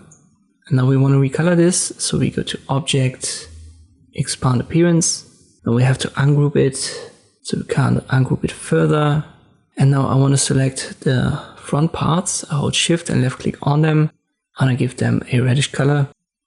So the 3D part is now black, and the rest should be red. And now we want to use the updated menu. Let me just call that updated as a text element.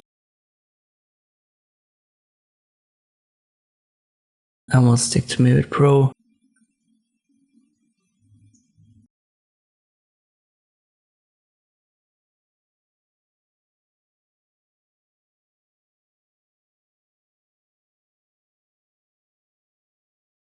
Depth, I'll keep to 50. We even want to give it a twist, which is a new function that's not inbuilt in the old 3D menu. We'll make it 5 degrees. For the angles, let me drag it a little bit, and then I give you specific values.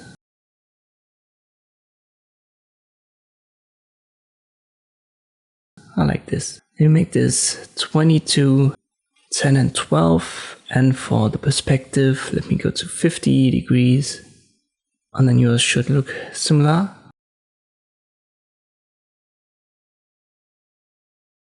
I go to materials, and here I want to pick preset. Let me pick this one below fine leather, this brownish one, kind of like a crocodile leather effect. It's applied, and here you can see you can't adjust the color, so this one's inbuilt. Simply keep the defaults for that effect. As I said, it's a good idea to check it out yourself, try out the different presets, but again, I like the classic as I think it's much more intuitive. Our final chapter about text effects, at least for now.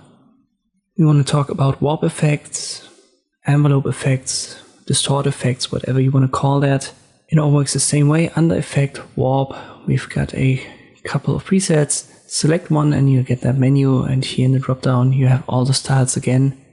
And then a couple of adjustment options. Bend is always the intensity. Distortion into dimensions just basically rotates it, you could say, in a 3-dimensional perspective. For the most part, you want to have the style and then pick the intensity and maybe adjust horizontal, vertical perspective. But the distortion, you don't really need that for these typical text transformation effects. Here are a couple of examples. Pause the video, try to recreate that using these warp styles. It's fairly easy, but if you want me to show you how it's done, we're going to go over that. For the ball effect, we'll use bulge and make this around 80%. When I set it up and down, I hold Shift. And by the way, this effect, as all of these text effects, they work on all fonts, all colors, and the text is still adjustable.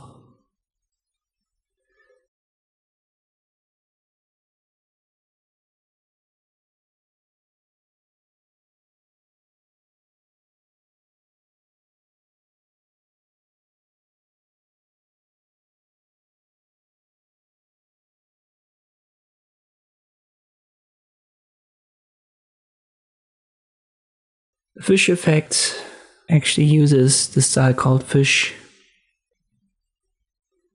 Make sure to keep that horizontal.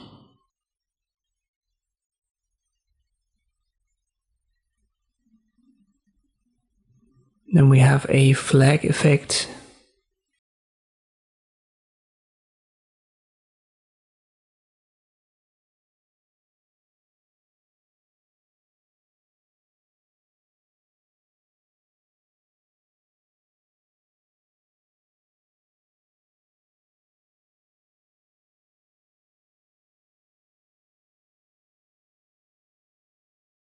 Here we have an arc effect, and there are a couple of options. I want to use the arch because that doesn't skew that much with the letters on the outside, but you have lower, upper and regular arc as well.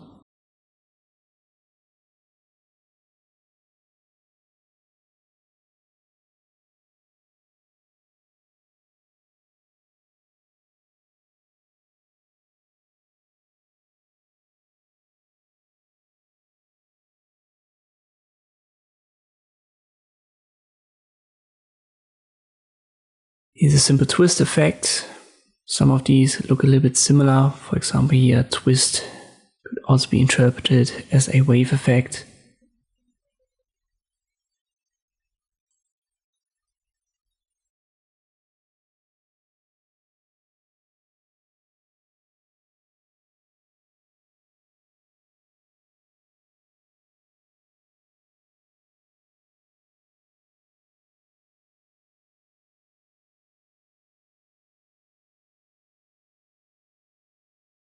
We want to squeeze this one, and in this case vertical would actually expand it a little bit instead of squeezing it.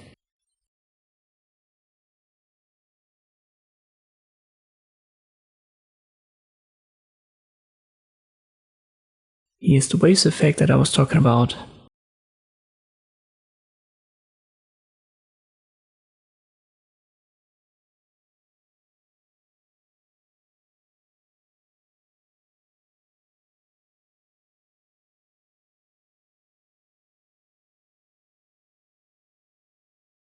And for the rest, I'll leave it up to you to decide if you want to check that out and play around with it. Our next biggest section of this course is about colors, so let us recap a little bit before I introduce a new element. Let's say we have a text element. In this case, we can treat every single letter as an individual element and then recolor this right here. This obviously doesn't really work for shapes that we've created because these shapes are only a single element, but you can in principle create multiple elements, so multiple shapes, and recolor them one by one via this basic method.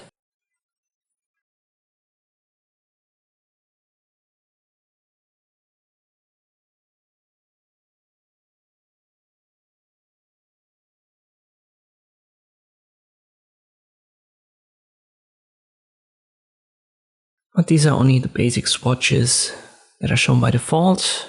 On top right here, we've got multiple options to use different ones and even change these default swatches. We create another text element. And first up, I've shown you the colors right here and the color guides. Colors are for RGB, red, green, blue. You can adjust it here via the sliders. If you can't see that, go to Window Color, and here's a color swatch. Double click on it. It's the same as here on the left. We can adjust it as well.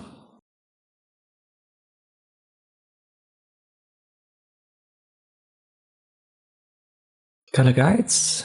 I've shown you that it takes the color that's active, and again under Window Color Guide you can find it if you don't see it. It takes the color that is active and then gives you shades and tints for it. Next up are our swatches.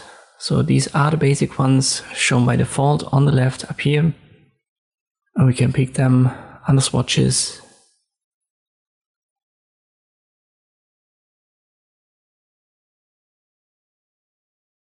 We can also open a library, and then let me for example pick this one, Nature Beach. Here you can select them, and you can also left click drag on this folder and put it into your basic swatches menu. Then it's going to be shown under basics. So you can easily adjust that, and you can also delete it that way. Left click on the folder, click on delete, and then it's gone.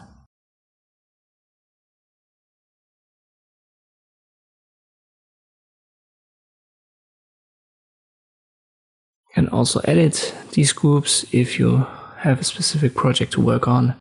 This might save you some time. For our tutorial, we don't need it.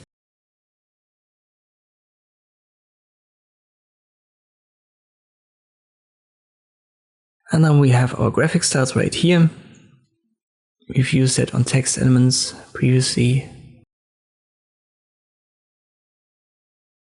We had a library once more for it with inbuilt styles that you can apply to text. And all of this also works on shapes. So let us create maybe a simple rectangle. The last style is saved and it's going to be added. You can't find that here in your basic swatches.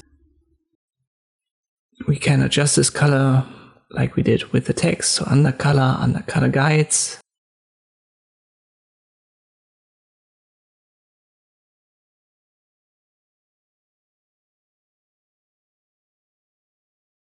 Under our swatches, we can pick a specific library for that once more. Let me try Kit Stuff. And you can directly select them here in the Kit Stuff or import this folder to your basic swatches that apply it. And again, the graphic styles have their own library. And this also works on shapes, as I've said. A new element that we have, you can already see this here, is basically a blend between two colors, and that's simply called a gradient. Gradient blends two or more colors with one another gradually. And we can adjust that in Illustrator. Let's go to Window, and there's the gradient option. If you can't see that, left click on it. The last, or in this case the active gradient, is stored, but there are also some defaults, for example black and white. We're going to go over this menu in the next step. For now, just be aware that we can add that to fills and strokes right here, and that's the difference between this gradient menu and the gradient tool. Because on the left we also have a gradient. Both are called gradient, which is, I think, not the best choice of Adobe. For us in this tutorial, I'm going to call the one on the left the gradient tool and the one on the right the gradient menu. With the gradient tool you can adjust this line and all of the circles, diamonds and anchor points. You can rotate it.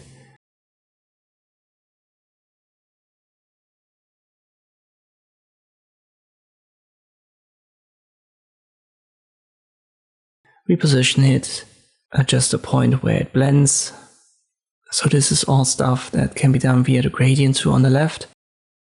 And to some degree it can also be done via the gradient menu. So this is something we're going to dig into in our next chapter. Let us check out the basic functions of the gradient tool. We need a shape for that, an element. It's selected. Now I activate the gradient tool, and when I left click on it, it's going to get the last stored gradient, which is in my case the default, black and white.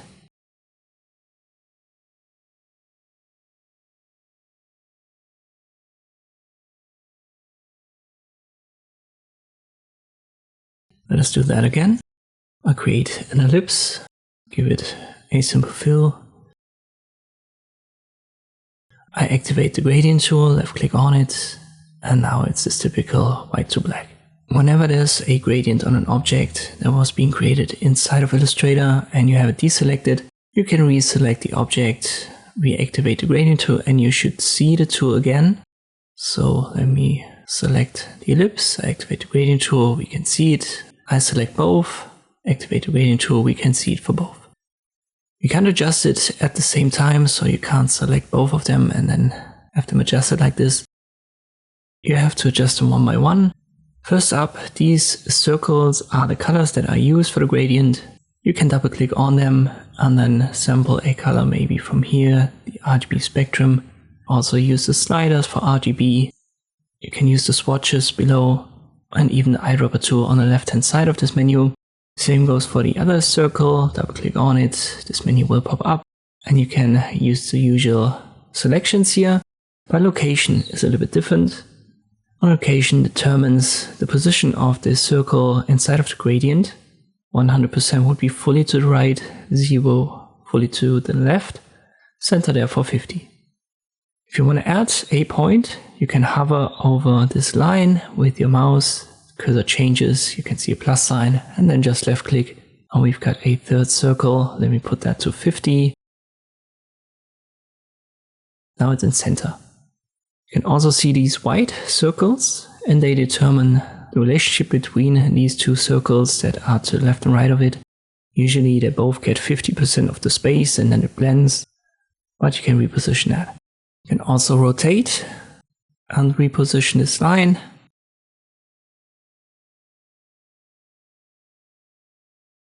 So let us make a vertical instead of horizontal gradient. And now you can see it doesn't fit our element anymore as it wasn't a perfect square. So reposition the bottom point, go to the top, left click drag and make this smaller. Now we can see all of our colors again. Let me make that a 45-degree angle. I have to reposition it slightly, and whenever you misclick, Ctrl Z, I'll reposition that. Now I can find this rotation option a little bit better. I position this point down here, I resize it up there, and I have to rotate it a little bit more to have my 45-degree angle. And now we're there. We can still adjust it like we did with horizontal and vertical ones. When you drag this outer one outside of the line, it's going to vanish, so you can get rid of points like this. But you can also left click on them and then press the delete key to get rid of these cutter circles. Like I did here. Let me readjust the color on one end, maybe at the start. I double click, use the greenish color. And when I select a different tool, this menu is going to vanish. Here are a couple of examples for you to try so that you get a little bit of practice using this tool. Pay attention to the angle because I've adjusted it in these examples. And as always, we're going to go through this step by step right now. Then I start with a rectangle, default, gradient, white to black. I rotate that, reposition it, make it a bit bigger.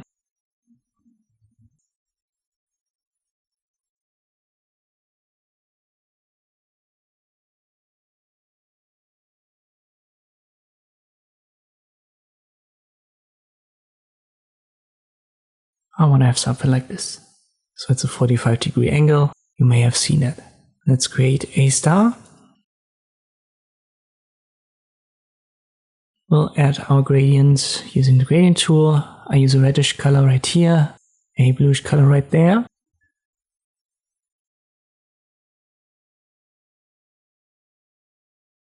I want you to add a third point and make this one greenish. It should be at 50% for the location. I have to reposition that a little bit.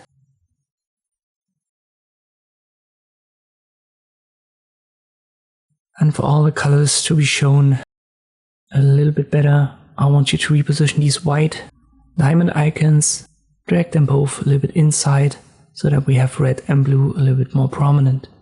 Final element, Polygon tool, a hexagon. I'll activate the tool, delete the center color, left click on it and press the delete key, it should be gone. We'll adjust the two colors I want to use. Maybe yellowish orange right here. And a more reddish tone right there. Reposition this diamond icon to have it somewhat in center. And I've got a slightly skewed angle. As I said, try to recreate it, and then we're going to check out the gradient menu. Now let us talk about the gradient menu. Create a rectangle, let me flip the colors, we don't need a stroke. I'll activate the gradient with the gradient tool. And now under Window, Gradient, you will find the menu, or click on this icon on the right. A couple of options are the same. For example, here you can adjust the points for the colors.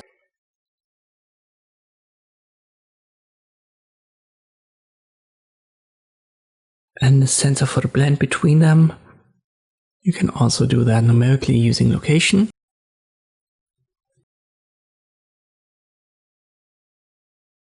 There's an angle. So if you have problems adjusting the angle manually with the rotate function, you can do that here in the menu. Pick 45 degrees, for example, and you know you've got the position correctly.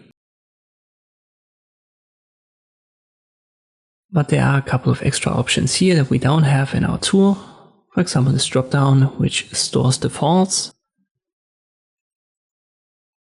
For example, pick the sky,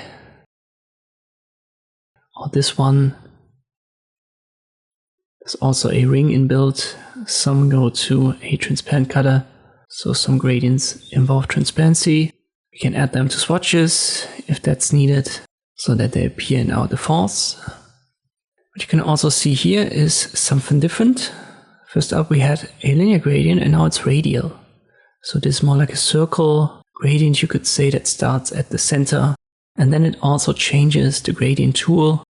So this is now an adjustment for the radial.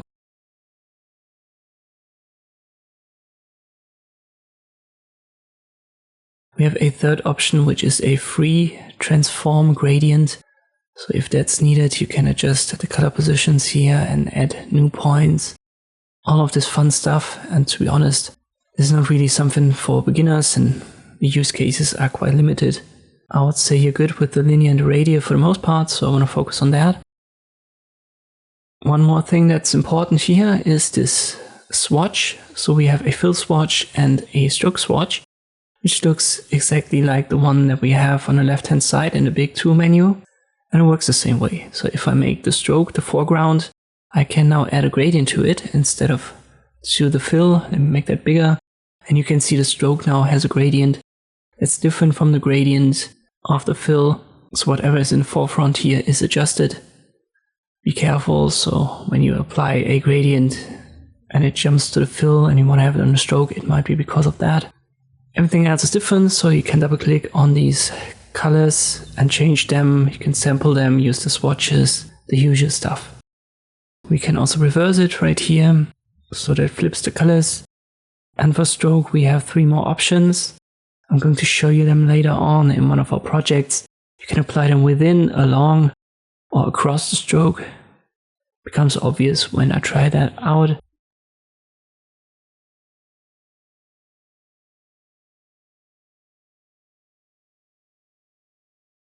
Let us dive into 3 examples that I want you to recreate. We'll start with a rectangle, but first let me set the colors back to black and white. I flip it. I don't want to have a stroke, so just a black fill as a start. I create my rectangle. Then I go to my gradient menu. I apply this, but it's applied to the stroke, which is why we can't see it. The stroke is just 1 point. Let me get to the fill. I apply it again. This is the default. We want to start with that. And then change the angle to minus 30 degrees. Hover over this scale and then left click to add a new point. Make it yellowish orange. Something like this. Set it to 55%. And this should be your result. Keep in mind there is a stroke gradient of 1 point, but you can barely see it. Then let me create a circle. I add this sky blue to the fill. I set it to radial, so that we have a radial gradient. And if you activate the gradient tool, you can adjust this here. So as I've mentioned, this switches automatically to a radial from a linear if you have set that in the menu. And then our final example will be a stroke only gradient. I use a star for that.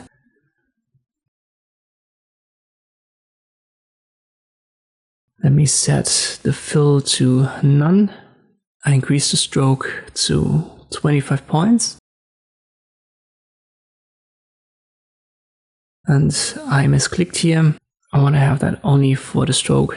So let me flip that down here. We'll add this default summer gradient to the stroke. It should be set to linear. Then I get rid of the fill. I didn't want that.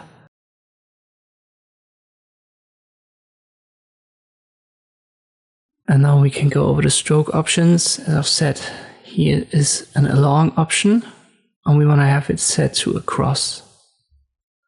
So this should be the effect. Let me add different colors, like blue and pink, something like this. And I size it a little bit down. Try to recreate that to get familiar with this menu. And move on only after you've practiced that. As a shorter chapter, we want to create a transparent gradient. We'll start with a rectangle black fill color. Now we'll open our gradient menu. I make sure that I'm on the fill and add the default. So this is white to black, and I can select the colors right here via these swatches. If you want to make that transparent, you can see the opacity on top or below the scale. Just select the color circle that you want to adjust or that you want to make transparent, and then set the opacity to 0. Keep in mind that even though you set it to 0, the color still matters because it progresses along this color. So what I mean, I'm going to show this afterwards in a comparison. But if you want to have only a single color turning transparent,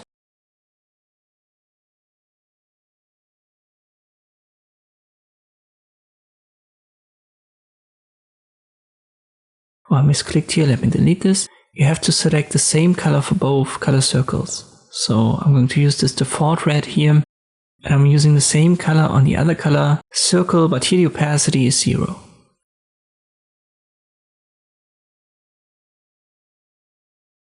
And now we have a single color turning transparent gradually.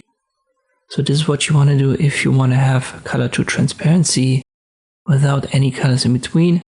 And let me show you this is actually transparent. I'm going to create this element and I arrange it, send it to back. And now here it vanishes on the left because there's the color with 100%, and then the color gradually vanishes to transparency so that the blue one is seen on the right fully. Let's use the Polygon tool and we'll compare that. It's a good idea for you to recreate these two elements that I'm going to create here as we go. By the way, you can go to Window, use the gradient function to open the gradient menu. We'll start on the left with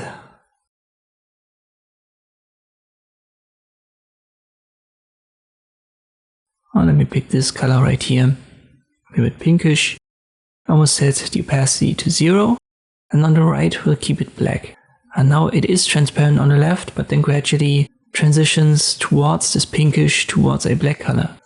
And here, with our second example, we make both colors this pinkish color swatch, and on the left it's 0 opacity, on the right 100%. And here you can see the difference very clearly. So keep that in mind when you want to create transparent gradients.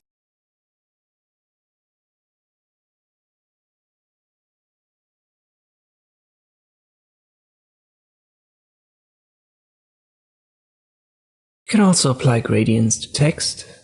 Simply create a text element like we usually do. I make that bold and I size it up holding Shift. What you can't do though is just to select the gradient tool, left click on it and have it applied. So this works on elements, on rectangles, circles, stars, but not on text. Even if we want to change the color here, it's not visible. And also when we use the gradient menu and try to apply a default, maybe this white to black, it's simply not visible. We can fix that by going to the appearance menu, which is this little sun icon. And you can see stroke and fill for this element. What you need to do for the gradient to work, just delete the fill and then create a new one by clicking on this icon right here, add new fill. And now if you select a gradient, it's going to be visible. We do it again, I delete it, open add new fill. We don't need the stroke, we need to be under fill, and here I pick a default one, or you can directly use the gradient tool, gradient menu, and then apply it. So this works now because we've added a new fill element, and then this is visible. So if I use maybe the sky one, it's going to be applied now as well. So this is how you do it in general. Try to recreate these ones. Just a couple of examples, easy to do. First up, I'll create our text and I'll copy it a couple of times.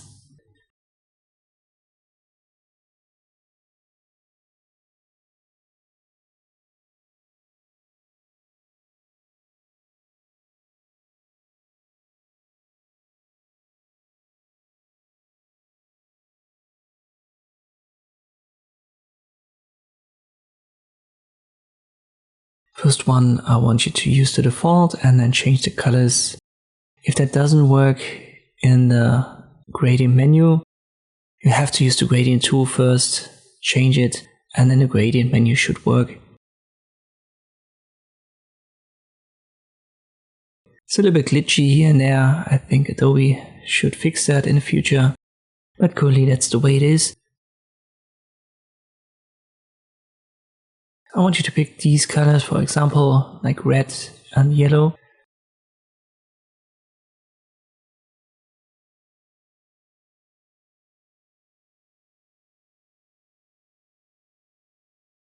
Apply the same gradient here.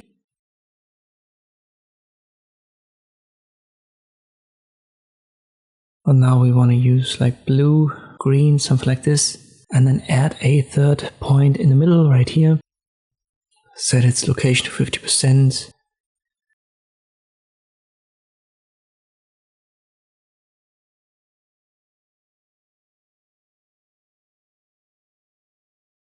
Change the color. A darker blue on the one on the right gets a pinkish color.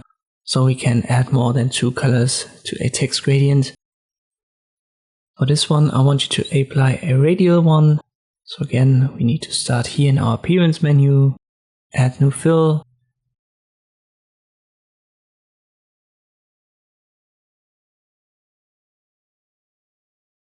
Add a default one, maybe the sky blue.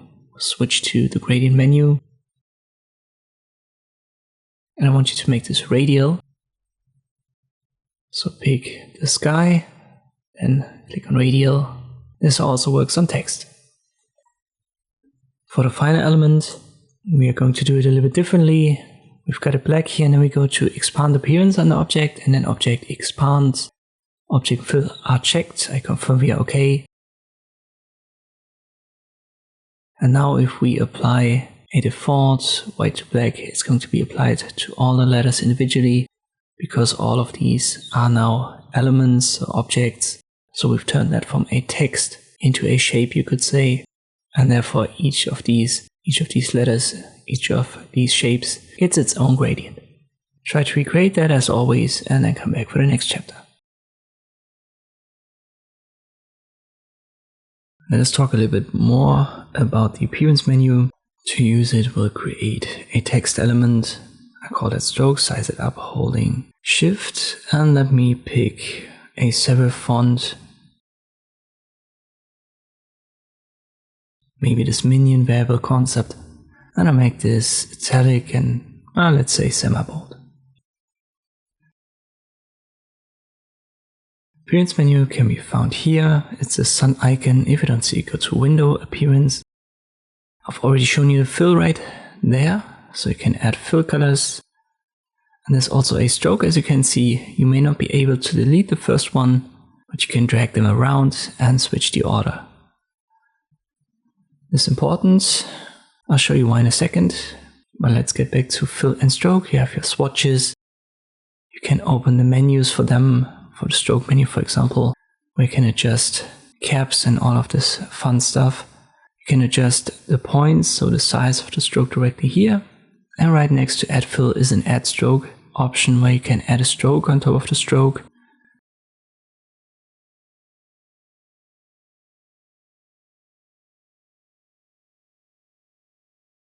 We make this bigger, and now you can see 2 strokes and 1 fill. You can continue with that and add more and more strokes like this. Just make sure that the order is the right one, because if you bring one of these bigger strokes, so one that has a higher point number, on top of one that has a lower one, you will not see the lower one, obviously, as it's just behind that stroke. And doing it like this would allow you to create these multi-stroke text effects.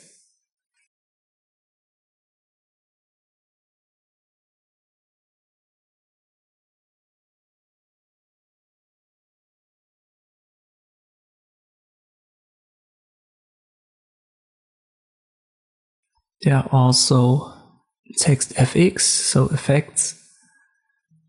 But in the appearance menu, this is just another way to access them, so there aren't new ones hidden.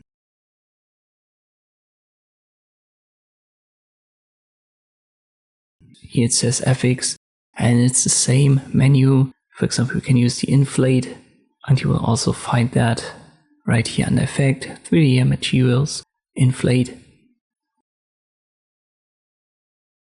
So this is just the same menu, nothing new in there.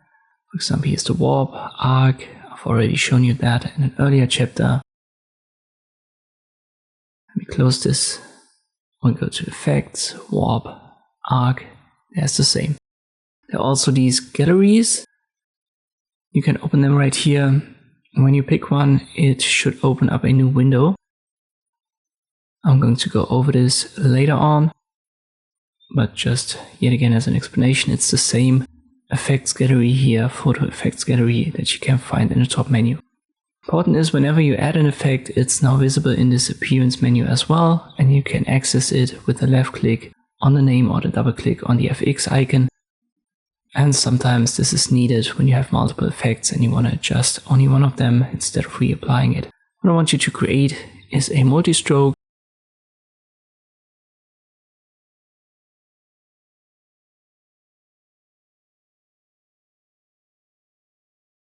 Pick minion variable concept, semibold italic, open your appearance menu, add a fill. We want to use maybe like a greenish, bluish one. I'll pick the default swatches.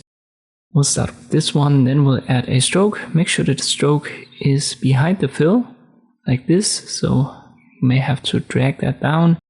Give it the next color swatch and make it 20 points. Add the next swatch, make it 40 points. So we'll go up by 20 for each of these.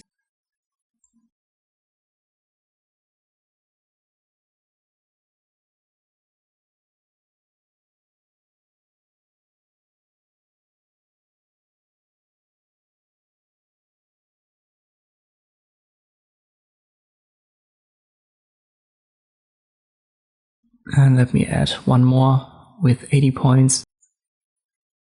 One thing that comes in handy when you make a typo or a mistake here and there, this is all stored. So these styles in the appearance menu, they're now connected to this element. So if I use the type tool and change the text, the new text will get this appearance automatically. With some letters you want to be careful. You can see the spikes here on the N and the W. So the more strokes you add, the more of these spikes you'll get. Be careful with that.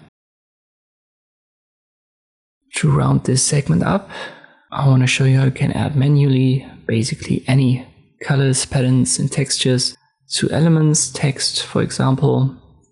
Let me make this a bold mirrored pro.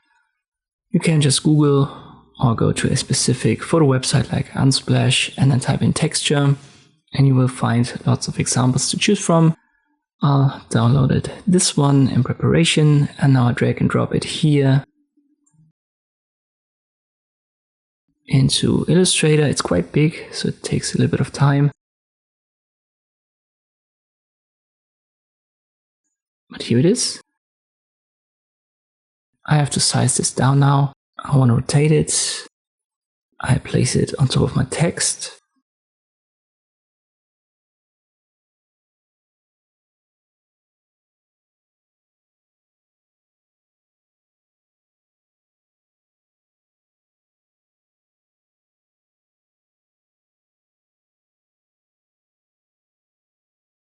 I want to make sure that this is behind the text. So right click on it, arrange and send to back. Whatever element you've got, you want to always have it on top of the texture. You want to use this method. Once that is done, select both. Left click, drag on them. You've got them both selected. Then right click and make clipping mask. And this is going to put the texture on the element, whatever it is, in our case, this text. The texture is still there, so if you are not happy with it, right click on it and then release the clipping mask. And let me add that with the same process to a star. Just make sure the star is on top of the texture, select both, right click, make clipping mask. We do practice, just find yourself a texture, type it into Google, download it, and then try to apply it to a text and a star. A couple of shorter chapters where I want to introduce some features that are helpful, but it's quickly explained. Still, I think it's important. Let us create a rectangle here. I give it a red color, resize it, rotate it, resize it further.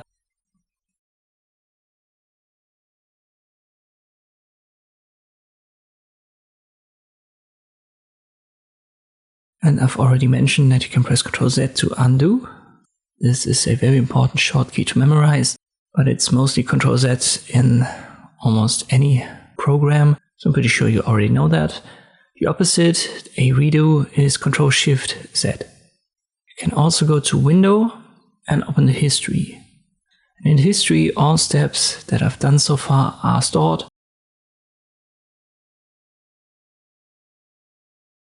So here was our new, then rectangle, color changes, scaling, rotation, scaling again, moving. It's all stored here and you can select that. Maybe it's a good idea for you to drag that into your sidebar because it's actually a very helpful menu. If you don't want to have it there, drag it out of it. And if you get lost, just close this and then reopen it on the window, history, and here it is again. So you can open it and close it with these expansion arrows. And as I said, you may want to left click drag it into your menu. Definitely memorize Ctrl Z and Shift Ctrl Z.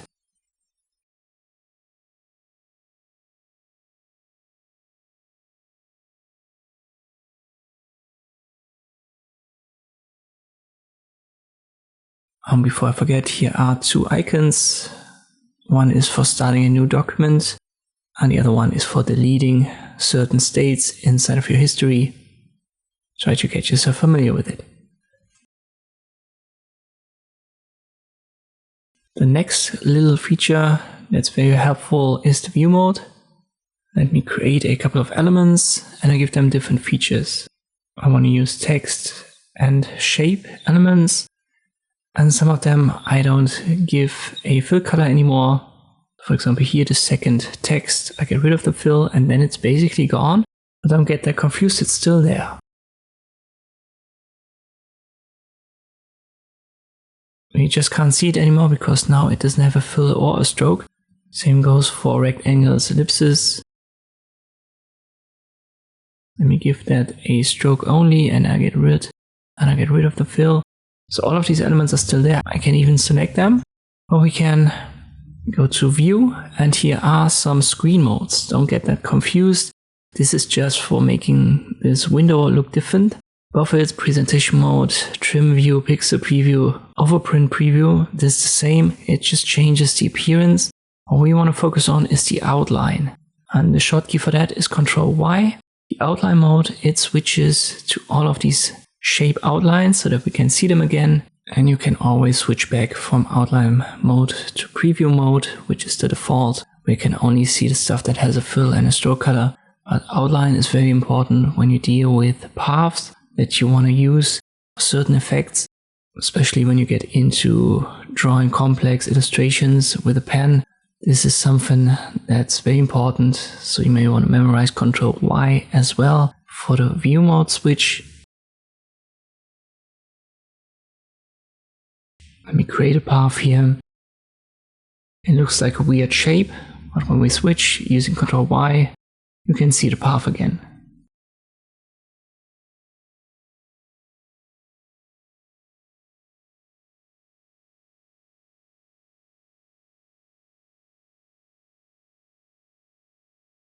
I've already zoomed out and in many of our chapters, and I like to use the mouse wheel for that. All that you have to do is hold Control, and then you can zoom in, zoom out using the mouse wheel.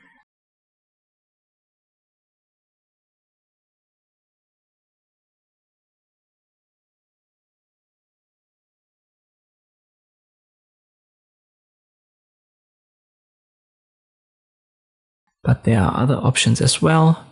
One is under view.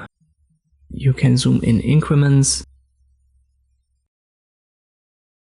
Shortkeys are right next to it.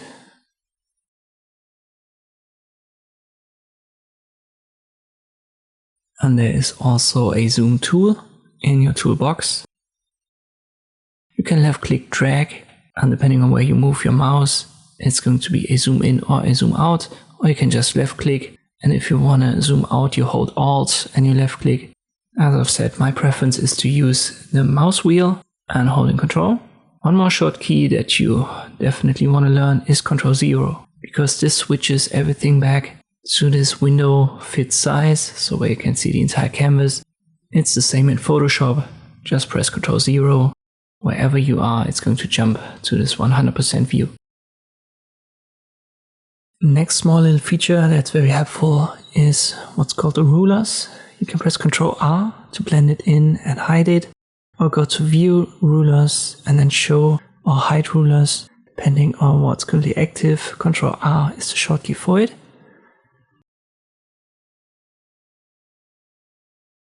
You can right click on them and change the units. So by default it uses the one that you have set. The preferences should be pixels by default. There's also a video rulers option. I've never used that, but it's there, so if you have a project that needs it, go to View, Rulers, and there it is. You can drag guides out of your rulers. Just left click drag, and then you can position them to the correct points. Then we go from 400 to 1000, and here 200. I go down to around 600.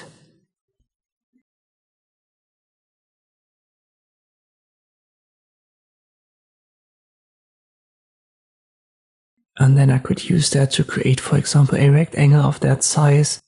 And with the default snapping functions active, my mouse cursor should now snap to these positions. And then I know that my rectangle has this size now. I'm going to go over the snapping functions in a future chapter, so don't worry too much. For now, this chapter is just about showing you that you can drag these guides out of the rulers, and then you can use them. Let me show you this. I zoom in very far, and here it now snaps in these increments exactly to the position where these guides are.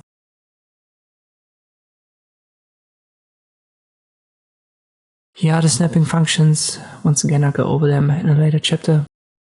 What's important for you are rulers here, so Ctrl R was the short key, and you can drag these guides out of there and you can put them back in there.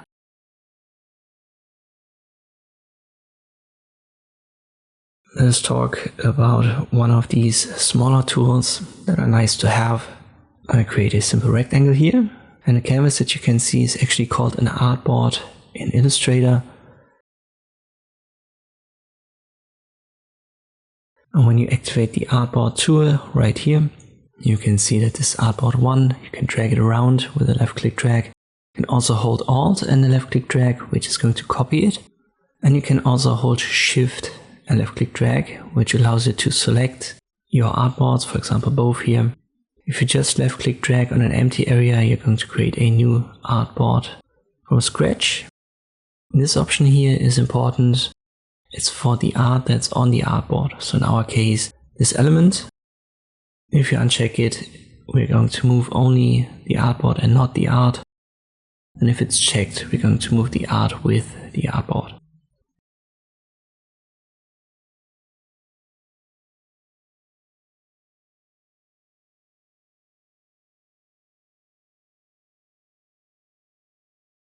So I have it unchecked here. I check it.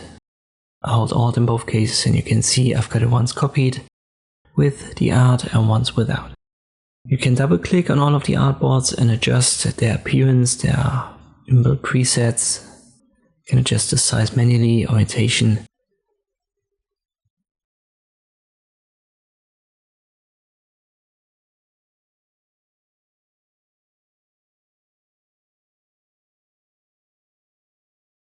Some display options. The same window can be found up here.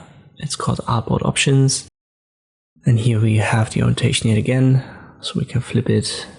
The drop down is for the presets. We can add a new one, delete them, but you can also press the delete key.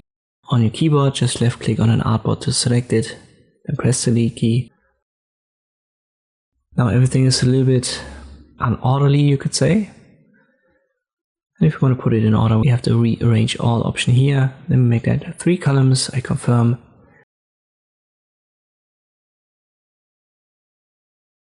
And now these artboards, they get organized. I'll make that 2 columns. And this is how that goes.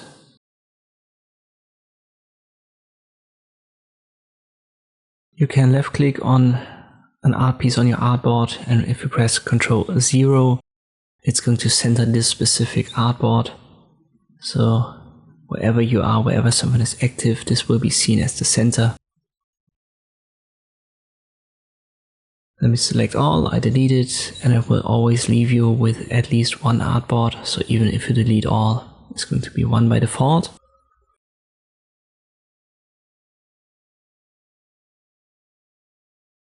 But don't get that mixed up. Whenever you want to move the art, you have to use the selection tool. Whenever you want to move the artboard, you have to use the Artboard tool.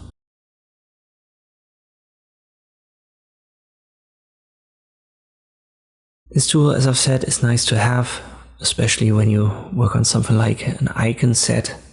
But for single art projects, you don't really need it. I still want you to practice a little bit. Create a new artboard, copy it holding Alt, then create 2 from scratch like this.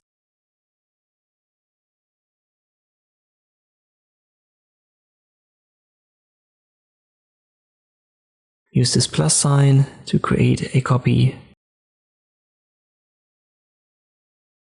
Flip the orientation. Use the artboard options, and we want to use a preset.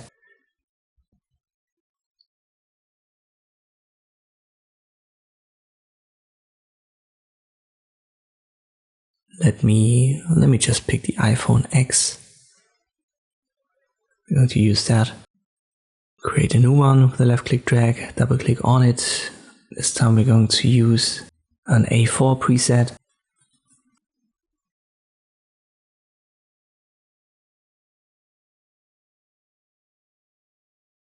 And then use rearrange all, make it 3 columns, 10 pixel spacing, confirm. And let me reposition that a little bit manually. I left click drag on this one and put it here. The smart guides are also active for artboards.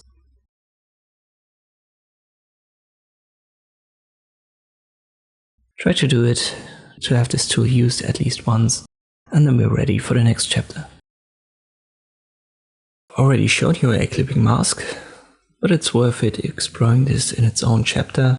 So I've got 2 images here, and I can, for example, create a text element. One on the right is New York, so let me use that. Size it up, holding Shift, give it a bold style. It works on any font, but I want to make it a bit bigger, like 250. What you now want to do is to make the image at least as big as your text. I'll hold Shift and Alt when I size this up. Text is on top, which is important, and now you want to select both. You can just left click drag here, text and image are selected, right click, and then you will find make clipping mask. And it's going to put the image inside of the top element, in our case the text. You can always right click on it and then undo it. In some cases this is also called releasing the clipping mask. Let me change this to a bigger text. I'll just make it city. Again, it's important that it's on top.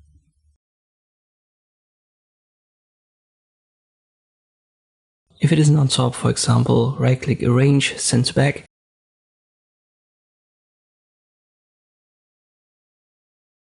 So now this image is above the text. I tried to select both. It's not going to work. So whatever you want to have inside of your element needs to be in the back. So let me send the image to the back. I select both. Right click, make clipping mask.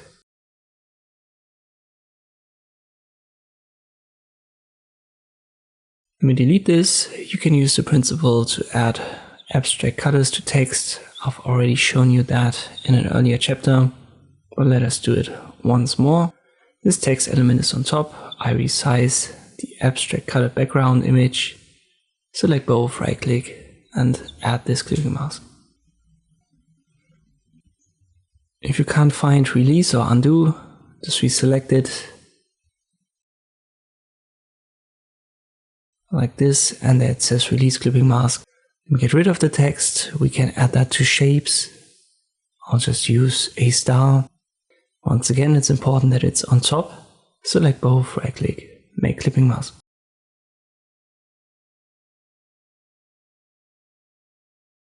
When you delete this element, the clipped element, in our case the image, is gone as well. You can use this principle to add your own abstract colors and backgrounds. Let me once again create a star. And now I randomly create a couple of rectangles and give them random colors and a random overlap.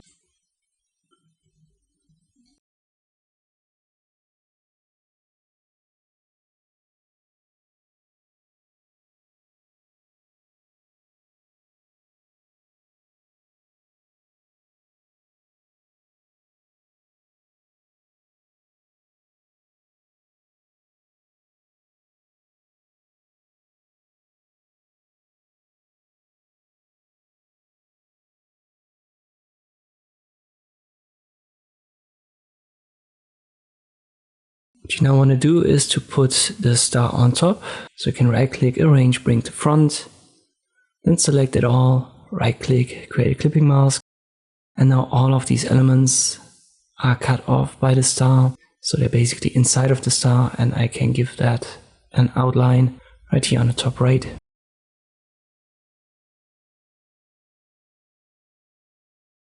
And now we can see that a little bit better. Using the same principle yet again, we can also apply this to text.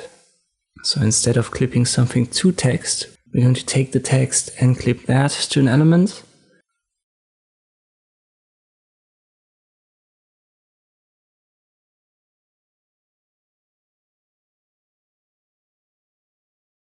But let me go to my characters menu. I want to have the distance between these three lines a little bit smaller. So I have to go to Window, Type, find the characters.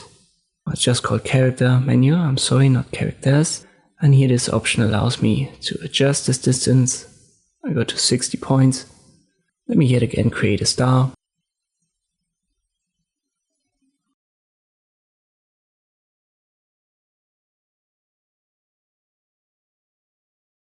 I make sure that the star is on top. Let me give that a different color so that we can see that properly. So the text is behind the star. I select both, right click, make clipping mask. Let me give a stroke to this star. Whenever you have a problem selecting it, just left click, drag over it, and there you go. So you can do it in both directions. I would urge you to try that out yourself. Create one where the text is clipped to an element, create random elements and clip it to an element, and also try to use images like we did in the beginning. Illustrator in general is a vector graphics program. So whenever you deal with images, for example, here we have a mascot logo, it's a JPEG. You might want to turn that into an SVG. You don't have to do that manually. There is a function inbuilt in Illustrator. It's called image tracing. So if you select, for example, a JPG or a PNG, this should be visible on top, the image trace. If it isn't, you can also go to Window, and there you should find an image trace menu. But when you use the layout that I've shown you in one of our first chapters, you should find the image trace up here. Then you can open a drop down and pick one of the modes.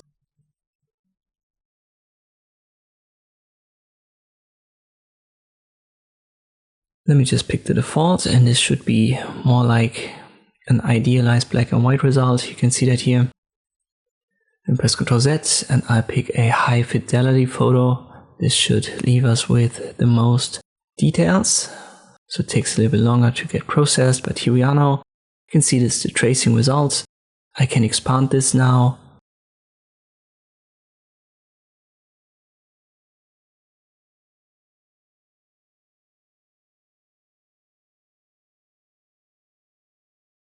And then finally we'll have to ungroup it under Object until we can't ungroup it further. So when ungroup is grayed out, we can now, for example, get rid of the backgrounds. And here are two lines, we can delete them. And all of these elements are now vector shapes that we can adjust, for example, using the pen tool in Adobe Illustrator. The results, they depend obviously on the image that you use. I've used something generated here by Midjourney, so not everything is perfect, and you may want to straighten these lines out. I'm going to show you how that is done in a later chapter when we talk about the pen tool. But before we leave this chapter, here's a free online option. It works in the browser. I'm going to link to it. It converts JPEGs into SVGs. You can just upload your photo here. So let me add this penguin. It takes a couple of seconds.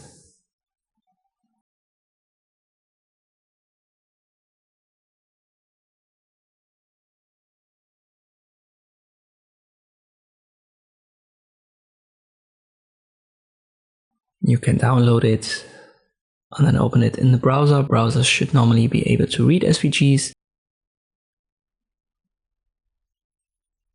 And here you go.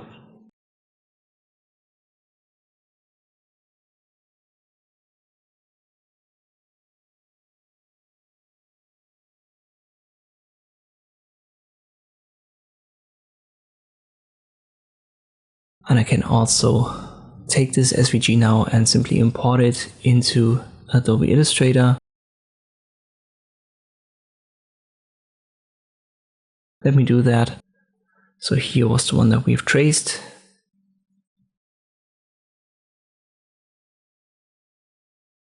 And if I import it, we get a new file.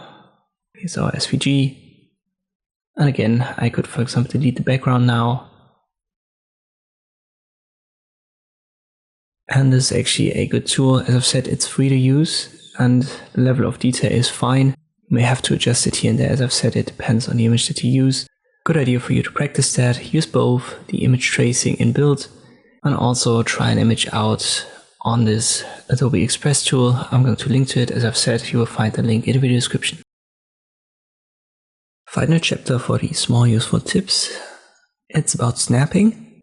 Let us create an object here. And you can see, even if I hover over this, we can see the smart guides and they kind of snap to the edges of the rectangle. If I create a second one, we can make this now snap, which means that it gets positioned directly towards the black one.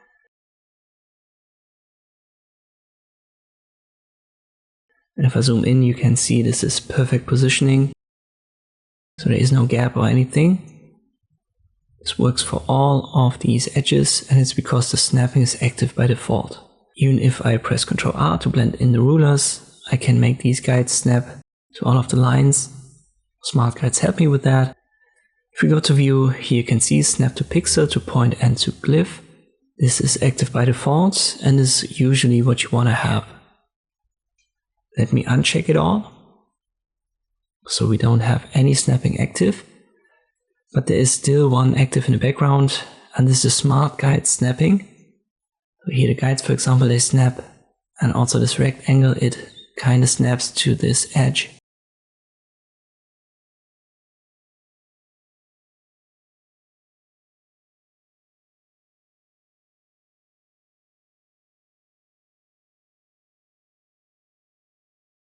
Let me zoom in a little bit. And then we uncheck the smart guides. And then you can see that we can actually get rid of all of the snapping functions like this. So I leave a small gap here. Currently it snaps, but if I go to view and uncheck the smart guides, and now it doesn't snap anymore. So if you want to have total freedom, and you don't need snapping for anything. You also need to check off the smart guides. When you check it again, it's going to snap. There is another snapping function, which is snap to grid. This is not active by default. Let us show the grid first. I zoom out and now you can see this square grid, and I create a new rectangle. This is not going to snap by default because we haven't checked this, so it's not active. You can see that right here, total freedom to adjust it inside of the grid. But if I check snap to grid, now it snaps in these squares. So that's another important feature from time to time. You want to work on a grid, understand the snapping function that you would want to use. We're going to use the defaults, so pixel, point and glyph is checked and the smart guides are also checked. Whenever we use something different, I'm going to mention that specifically, and then you can readjust that. Let us go over some of the tools that are available a little bit more in detail. I've already talked a little bit about the Shapebuilder tool. You can find it right here. Shift M would be the short key. It's a very helpful tool. Since it was released, I like to use it in favor of some other tools. So you definitely want to check that out and learn how it's done. We can create these overlaps, for example, of ellipses. Then we flip that to a stroke. We select it all and use the Shapebuilder tool. As I've said, you'll find it here. And now there's a plus sign below the cursor. If you hold Alt, it switches to a minus. And now you can hover over shapes and they're going to get highlighted. And if you left click drag while the plus sign is active, you add that and make it one shape. And if you hold Alt and left click drag, you would subtract stuff from your shapes, and this works with any shape.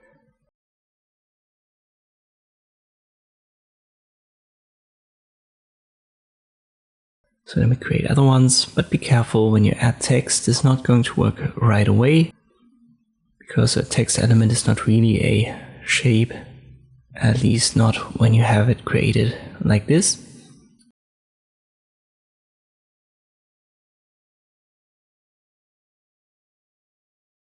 I've got my overlaps, I flip it, select it all, use the Shapebuilder tool, and you can see the text isn't even highlighted when I hover over it, which indicates that you can't really use that. I left click drag over it, you can see the text still stays an isolated text element.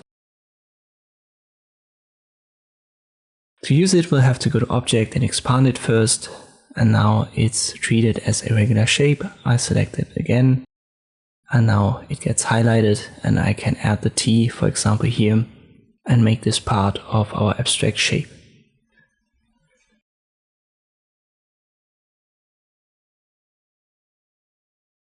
Let us go over holding Alt to get cutouts, for example, to subtract areas. I've got a couple of star overlaps, selected all by pressing Ctrl A. And now I left click to get rid of certain parts here.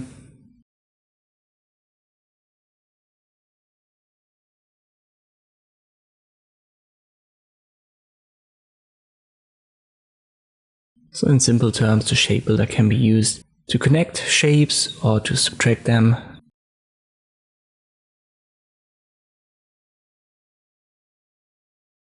Let us go over two examples. You can pause the video here and try to recreate it yourself. But if you're totally new, this might be a little bit too complex, so follow me along step by step. First, we'll create the flag here of South Africa, or an idealized version of it, using rectangles.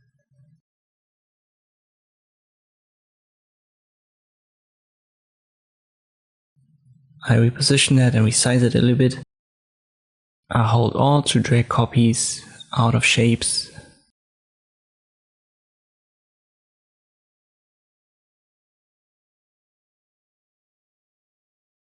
And the smart guides, they help me in finding good positions. Here I have to hold Alt to resize it in both directions at the same time.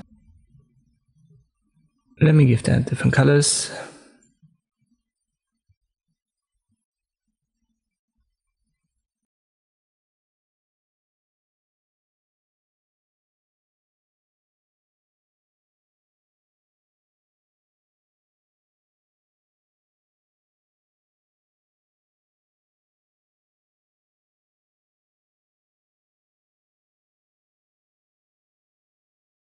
Now I want to use the pen tool. I go to the center and then to the corners, left click and then close the shape to have a triangle.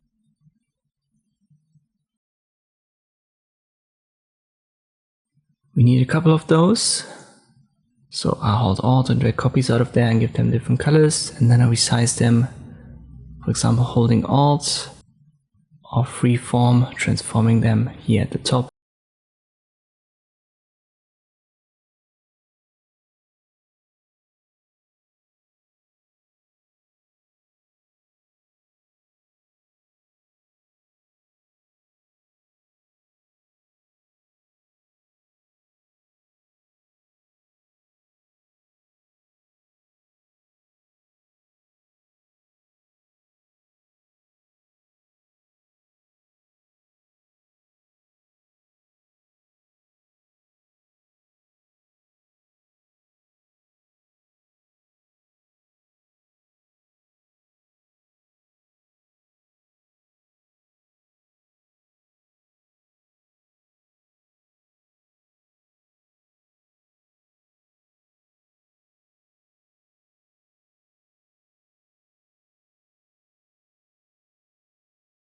I believe I need another one, a fourth one, if I'm not mistaken.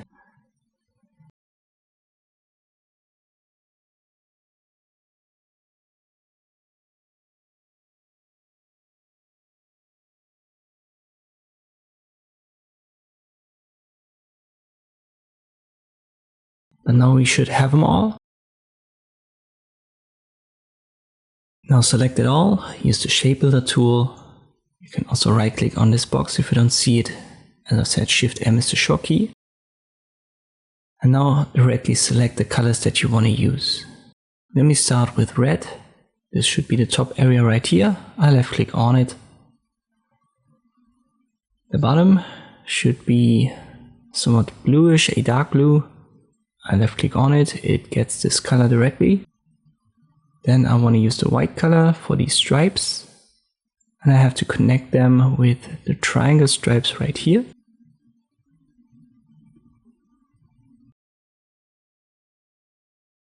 Let us continue with a greenish color. We'll start here and then connect it with this part of the triangle. And it has to go up and down.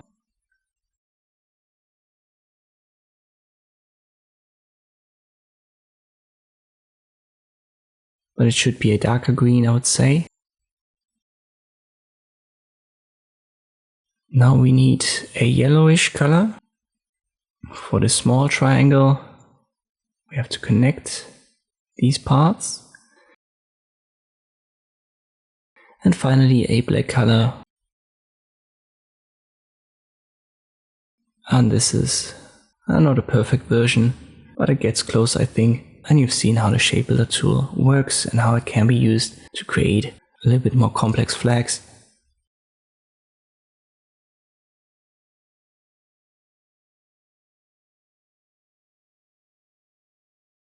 Now let me show you how you can create the command icon. This can also be done using the Shapebuilder tool. We'll start with a rounded rectangle and drag the circles inwards fully to have half circles on the sides. That is an important step. Then hold Alt to drag a copy out of there, rotate it holding Shift.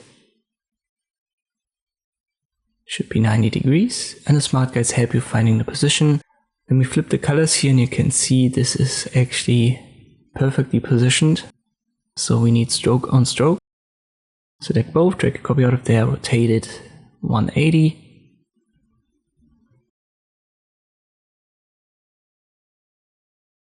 We position it stroke on stroke.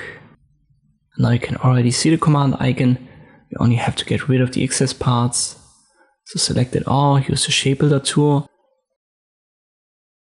First, click on the center and the 4 outer sides without holding Alt to create these shapes. Then hold Alt and get rid of the other parts. We can now increase the stroke a little bit. And there you go. This is the command icon. It's a good idea here to select it all and then go to Object and group it.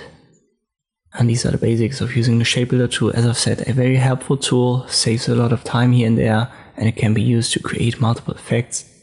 We're going to use this in the future a couple of times. Definitely get yourself familiar with it and try to recreate these two designs. One of the tools the Shapebuilder tool has made obsolete, at least for me, is the Pathfinder. Let me create two shapes here and I show you how this works.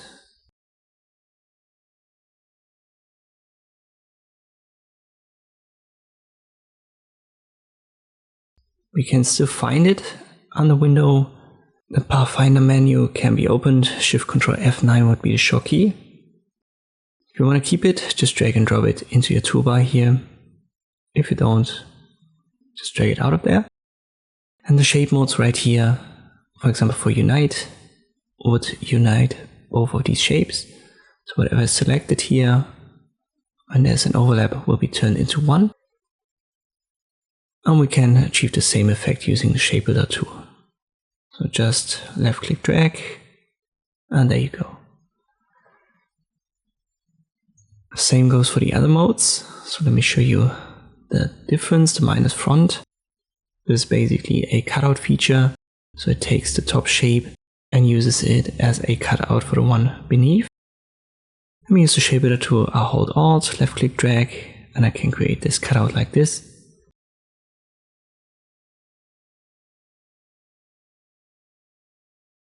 Here's the intersection, which leaves us with the overlap only. I press Ctrl Z, I use the Shapebuilder tool, hold Alt, left click on the outer shapes. We have the same effect. And then the final one is Exclude, which will get rid of the overlap. Again, Ctrl Z, I use the Shapebuilder tool, hold Alt, and click on the center point. There are some more options right here for paths. In the end, everything that's done here using the Pathfinder tool can be achieved using the Shapebuilder tool. And for me personally, the Shapebuilder tool is a little bit more intuitive, and I think it's also quicker, so I like to use it. What I would recommend you doing is to test out both. Use the Pathfinder, use the Shapebuilder tool, and then over time you will find your preference. As I've said, when you like the Pathfinder tool better, just drag and drop it right here into your tool menu, and then you can access this way faster. But if you're like me and you want to use the Shapebuilder tool, don't bother with that and dive right into the next chapter. Another tool that we've already used somewhat is the Rotate tool, but we haven't used a specific tool. But I've shown you can create your objects and then use the simple selection tool, hover over the edges, the cursor changes, and then you can rotate that. You can also hold Shift while you do it. That's going to snap into increments. But there is a specific rotate tool right here. R is the short key for it. And if you activate it, you will see there is this turquoise element, and this is the rotation center. So by default, it's in the center of your object. Once you've got the rotation center set, you can left click drag, and it's going to rotate the object around it. Then we reposition that. And you can see now the rotation center is one of these spikes of the star. You can also move the rotation center outside of the object. And there's actually a rotate menu. You can hold Alt and left click on rotation center, for example, and this should open it. Here you can set the angle numerically. If I click on preview, you can see what's happening here, and you can even copy that. An important shortcut to know is Ctrl D, because it redoes the last step. So if I want to create copies to create this full circle, I just press Ctrl D over and over and over again, and it's going to create this 15-degree copy. So it's an important shortcut to know. You can also access this menu by right clicking, transform or rotate. And here it is again. Let me copy this. You can see we now have two rotated by 45 degrees.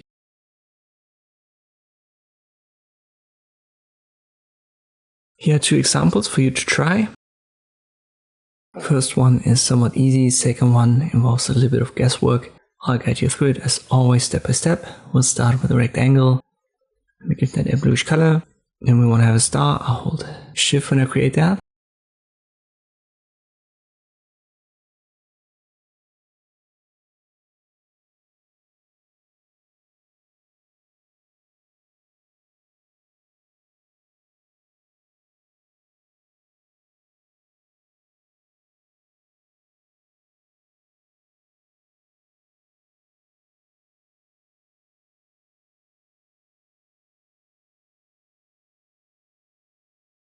Now I use the rotate tool. I have to reposition the rotation center towards the center of our rectangle, like this. Let me zoom in a little bit. I hold Alt and left click on it.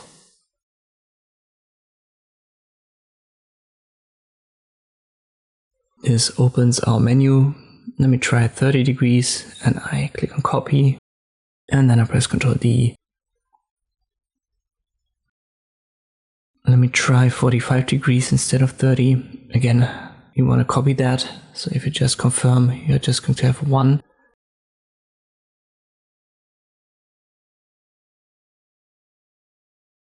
So always copy and then press Ctrl D until you've got a full circle.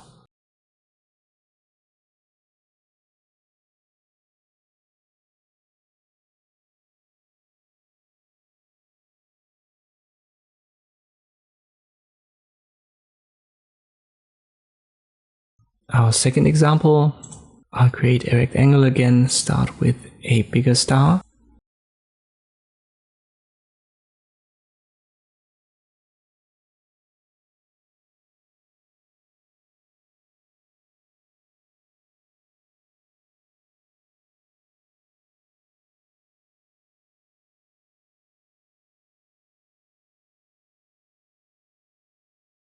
I reposition that.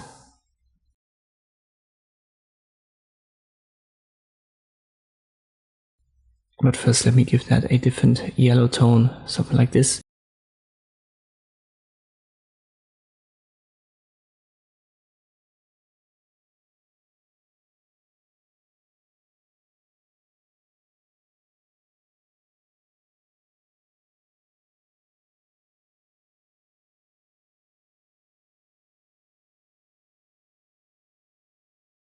Now I want to have a copy, and I size this down holding Shift.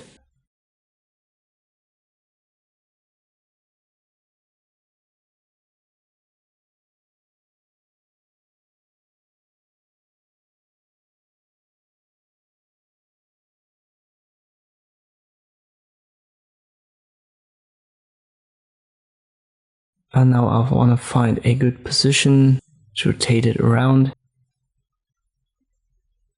Again, I use the rotate tool, reposition our rotation sensor, and then I hold Alt, left click on it. And let me set this to 30 degrees. And I want to use copy, then press Ctrl D 2 times.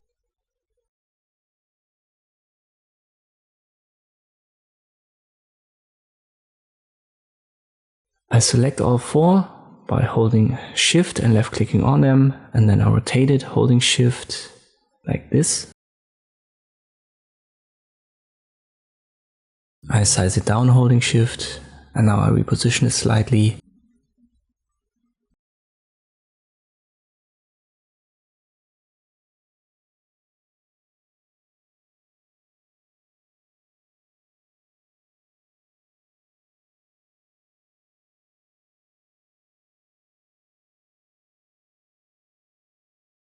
Maybe this is a good result.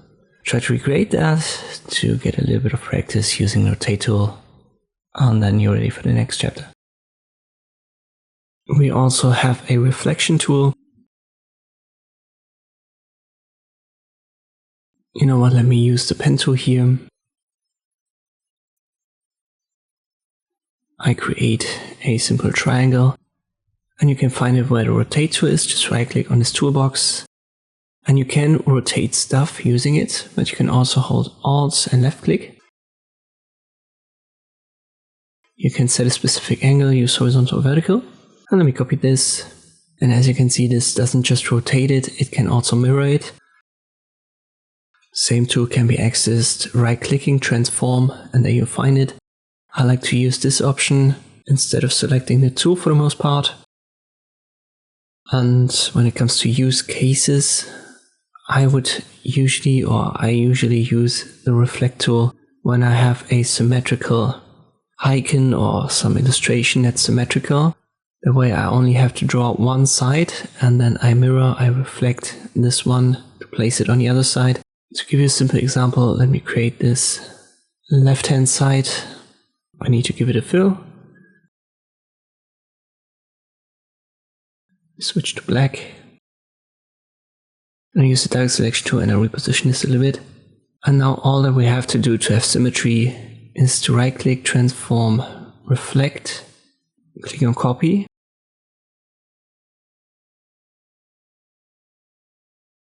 Doesn't work the first time, just do it again. This time I don't have to copy it, I just want to reflect it, so I confirm we are okay, and I reflect it vertically. And now left and right hand side are exactly the same. And we could, for example, now use the Shapebuilder tool and connect both. So this is usually what you want to use it for. As I've said, I like to use right click, transform and then reflect. But if you want to use the tool, you can find out what a rotate tool is. The next tool that we want to look into is a very helpful tool. It's the Eyedropper tool. You can also see this as a color picker. So if I create two shapes with different fill colors, I can sample these colors and then apply them to the shapes. We make this a rectangle and an ellipse. And now I use I for the Eyedropper tool, which is the short key. Just as a reminder, the short keys are always mentioned here in these brackets. I hover over the black part and I can sample that, and I can hover over this pinkish color and sample it. But if I press V for the select tool, and then I select the ellipse, and now without clicking anywhere, I press I for the Eyedropper tool, the ellipse remains selected, and I can sample the black color and it will be automatically added to the ellipse. Press Ctrl Z. Now I press V for the select tool, select the rectangle, press I. Rectangle remains selected. I hover over the pink color, left click with the Eyedropper tool, and now this is being sampled. One way to use this is to download, for example, color palettes via a Google search. Let's just pick this one here. Just have to save the image and then import it to Illustrator.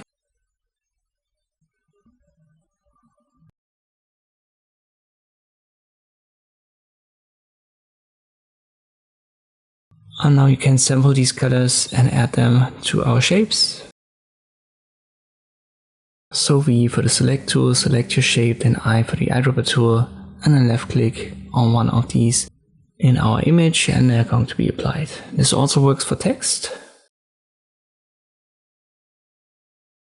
It's the same procedure. It's selected, I press I for the Eyedropper tool, and then I sample a color. One more thing to add, which is a pretty cool feature, you can left click and then drag this Eyedropper tool even outside of the window to sample colors. Let me reposition this here and I make my Illustrator window smaller.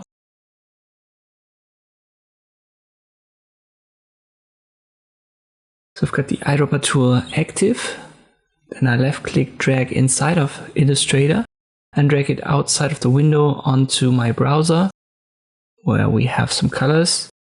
And you can see in the color swatch it automatically changes, and if I have the text element active, it's going to get applied directly, so you don't even have to download and import images.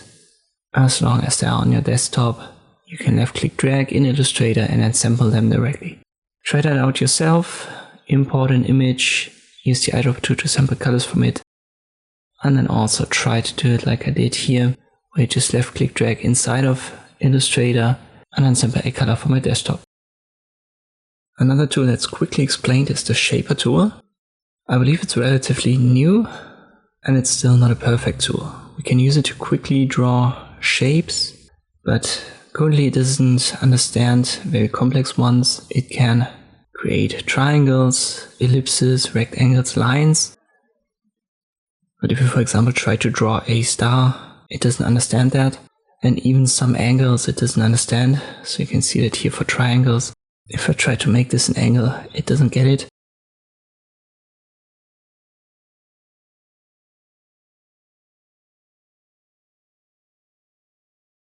And if I try to make an S shape, it loses it, so it can't understand that. And as I've said, a star doesn't work either.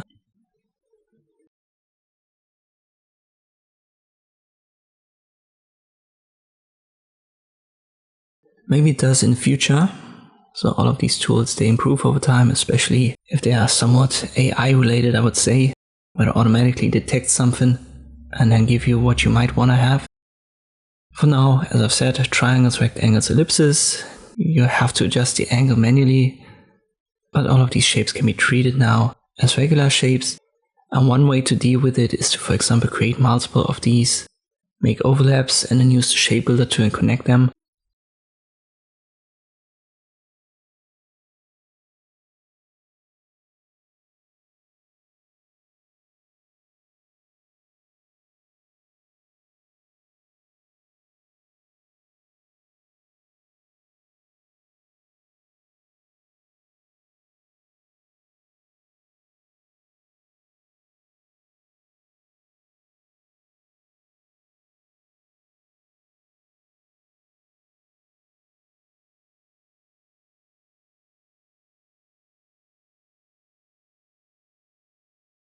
Personally, I don't really use that tool, but I definitely keep an eye on it. If it improves and it understands angles and more complex shapes, this is going to be a very helpful one.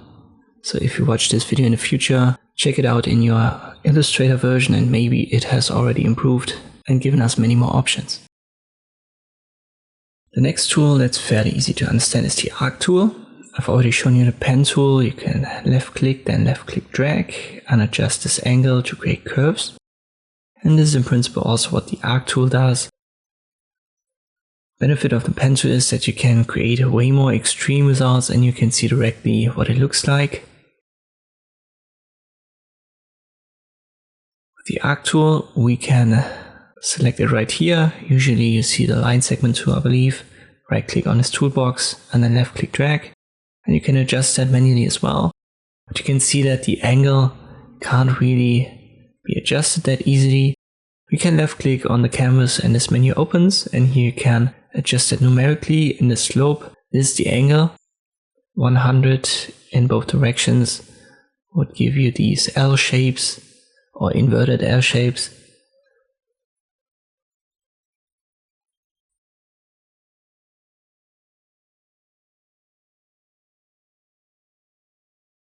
Let me go to minus 79 and you can see this the other direction. What you can also do is to left click, add your values. Let me make that 25. And now you can left click on the endpoint and then add the next arc like this. It's certainly not a bad tool, especially when you have fixed values. You have something where you have to have a specific slope, specific length, then this is the tool to use. But I like to use the pen tool for illustrations specifically because you can see what it does in real time and you can even create these more extreme angles. That is why the Arc tool is just something that I don't want to say avoid, but I prefer the pen tool over it. But in principle, you can also add an arc here to a path that was created using the pen tool.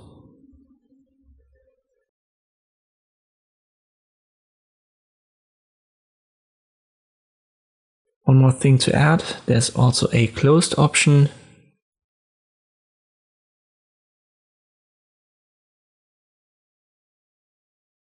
So this would be an open arc, but if I left click on it, use the same values and make this closed, you can see that it closes this shape. So it goes straight horizontally and vertically until it finds start and end point. And this goes for all angles. So even if I make that minus 100, you will get a closed shape here.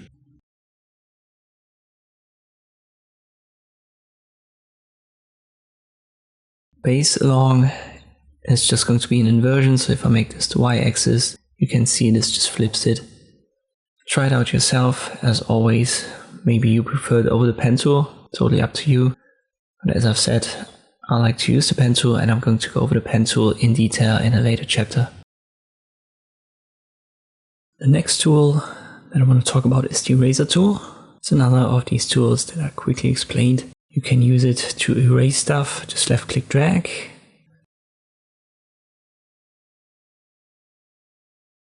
And in this case, it turned my rectangle into two different wave shapes, you could say.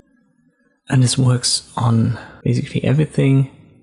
So here we have a star, we can start at the center.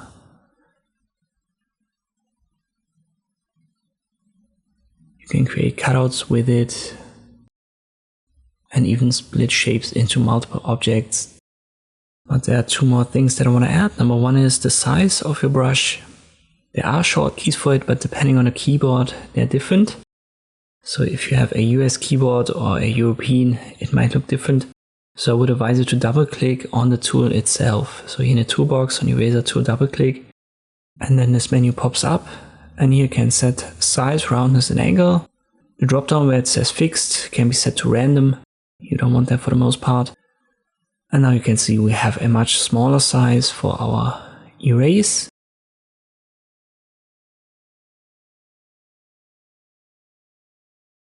Let us go back to maybe a polygon. One more thing to add is you can, let me increase it to 50 again. And by the way, roundness and angle, that only makes a difference when your roundness is not 100%. Because at 100% you have a circle. And if you now use the angle, it's just going to rotate the circle, which is not going to have an effect on the result. Just to show you this. So size 50, 100% circle. And now I left click drag, and you can see I tried to stay in line, but it's still a little bit shaky. To fix that, there's an inbuilt shortcut. You just hold shift and then you left click drag. And this is going to make the eraser snap vertically and horizontally. And now we have a perfectly straight line and not a wobbly, wavy line. Again, here vertical by hand. It's a little bit off. I hold shift, left click drag, and now it's a perfectly straight line. Be aware though, when you left click drag and then hold shift, it's not going to work. So you always have to click shift and then left click drag. Otherwise it's not going to snap to vertical or horizontal line. It's something to keep in mind. But here you can see you can actually create countless shapes from one single shape. If you want to use it on text, there's one thing to mention, because if I use it now, it's not going to work. It's going to give me a warning.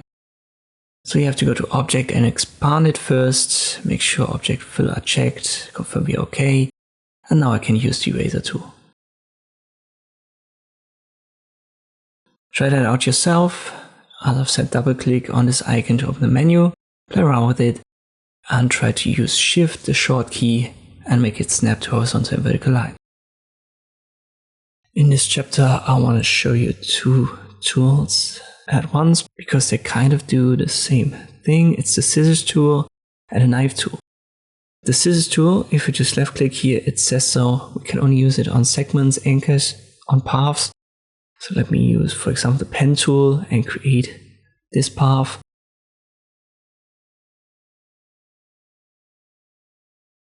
And now I can hover over the anchor points and the path and left click.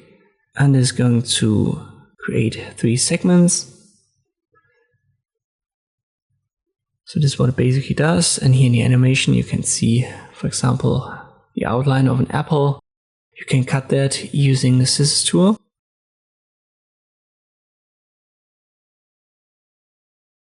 Let me delete that and I create a simple rectangle. I web the colors. And now I try to just left click and drag over it. And this won't work. You can only hover over the anchor points and the path and then left click. And this is then going to get connected and it cuts it there in a straight line. If you want to have a free cut tool, this would be the knives tool. So for example, you can't use the Scissors tool here to make a circle cutout in center. You can once again only use the edges, the path, which are the anchor points or these lines. And the knife tool is a free form cut tool. So I left click drag and now this cut.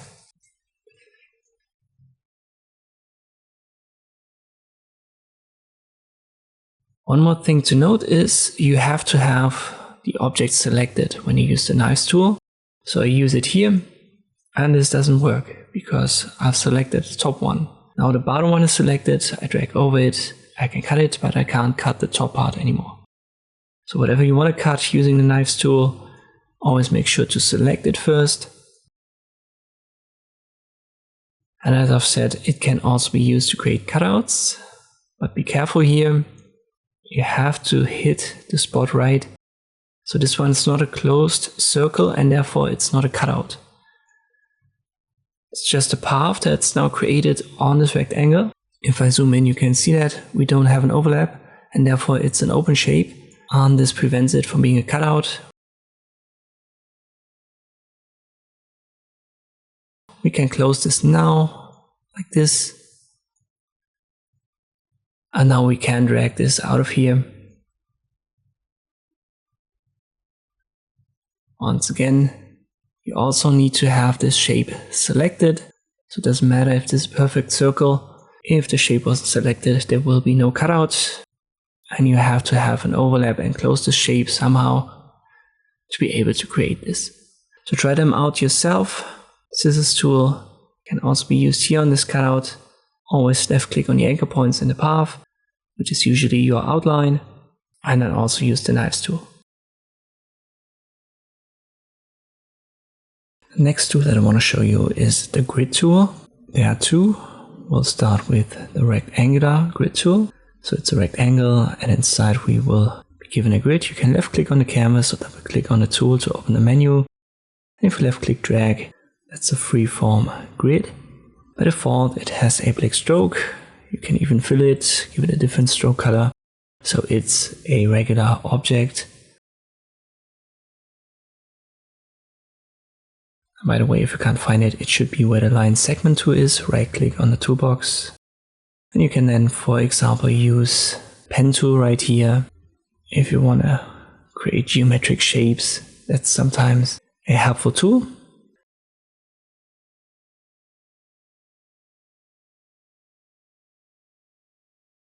Let me delete this and we'll start again by opening the menu.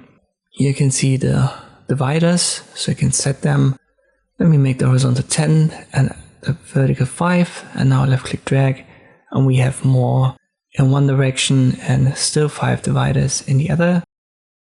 Keep in mind 5 dividers means that we have 6 cells, and 10 means that we have 11 cells. So the first divider will always create 2 cells.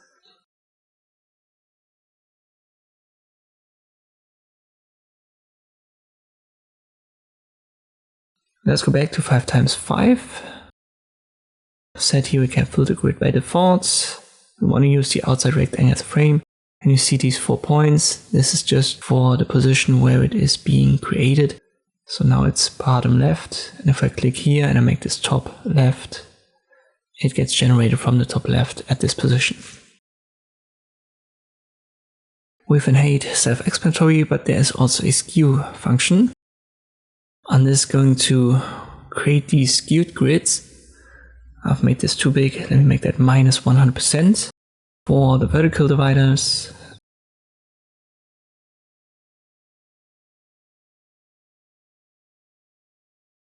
And now you can see that. So it gets bigger and bigger from left to right and fills in the width that we've set in this menu. By default, you want to have the skew set to 0.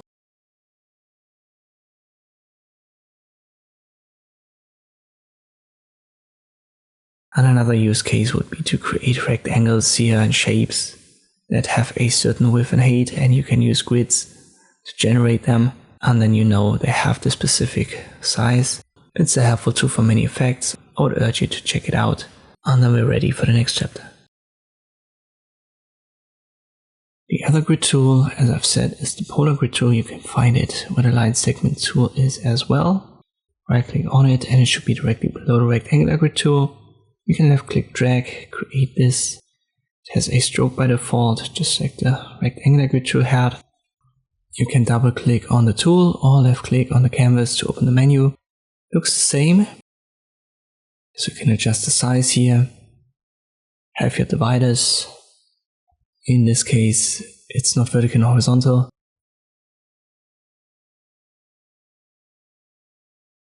But it's easy to explain when you just left click drag.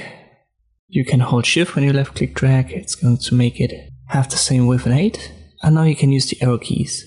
right and left, and up and down. And this is going to add and subtract these dividers, and then you understand what a concentric one is and what a radial divider is.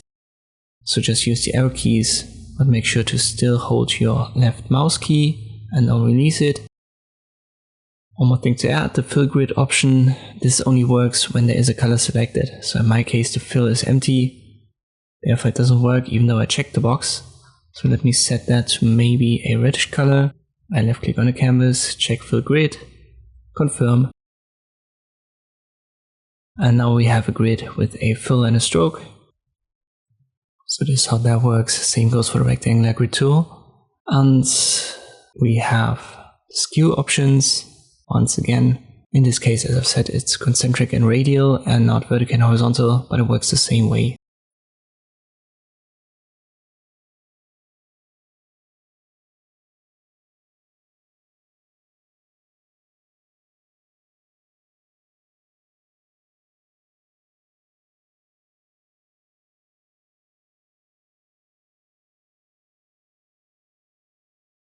Try that out yet again, and in the next chapter we will use these grids and use one of the other tools so that you have kind of like a use case for it. Let us create two grids, same that we created in the last two chapters, just a freeform drag.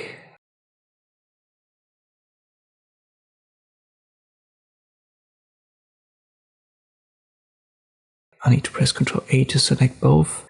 And then I give them a stroke. We'll stick to black. And now I want to talk about the live paint bucket tool. You will find it where the Shapebuilder tool is. Right click on it. K is the shortcut for it. And you can see the cursor has now changed and we have these color swatches, these little colors above our cursor.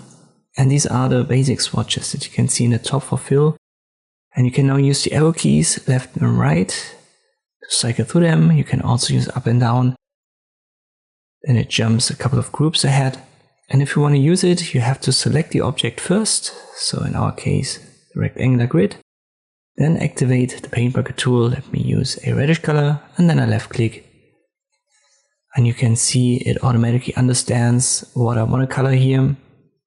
So it finds the borders, the outlines of the shape that we are on. In this case, these little rectangles. And then it colors them. Same goes for the rectangular grid.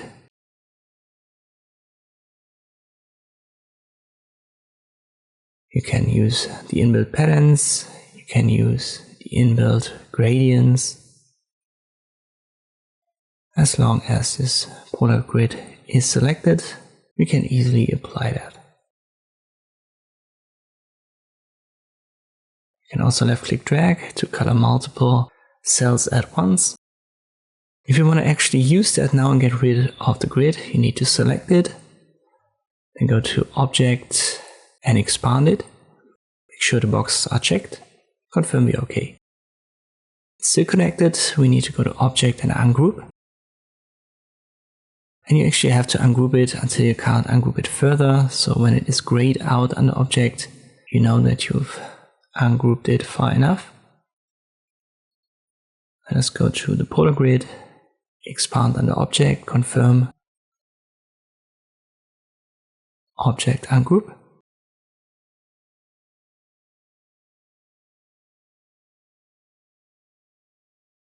And now it's grayed out and we can get rid of all of these individual circles and lines. And what is left are the colored cells. So this is how you can use that, and you can also use the live paint bucket tool on very complex shapes, on illustrations that you've drawn. But to get you started, we'll use an easy example and create a simple diagram. Use the arrow keys and add some dividers. Hold Shift to have width and height set to the same size. I'll give this a black stroke. I make sure to select it and then I use the live paint bucket. And I use different colors now to create this graph.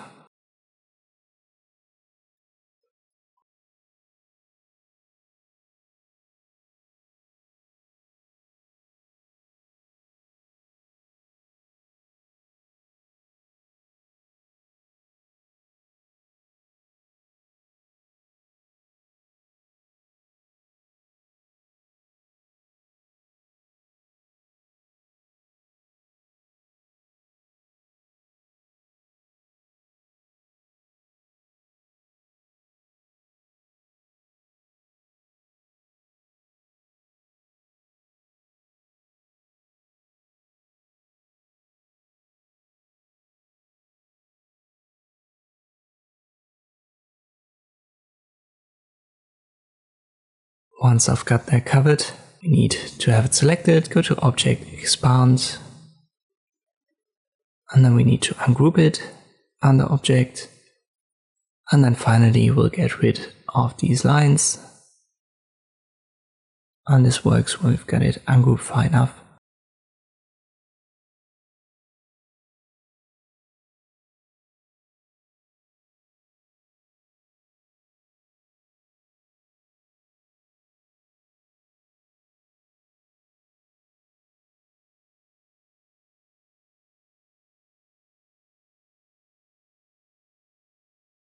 Try to recreate that to have some practice using this live paint bucket tool and the grid tools.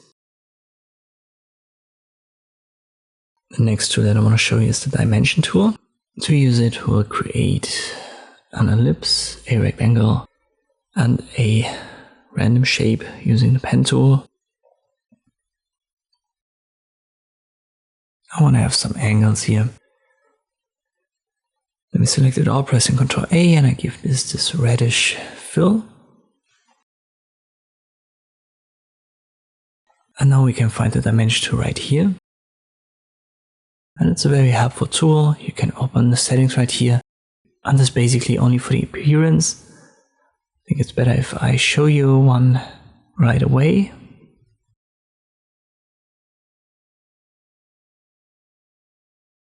So let me cancel this.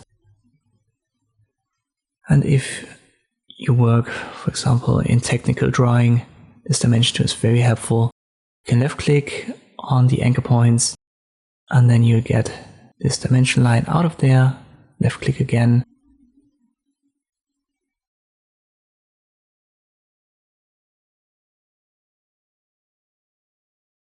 And now let's go back to the settings. So here is the style, for example, for the arrow, the line weight, line type, arrow scale.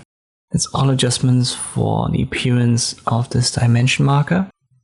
I think the default is totally fine.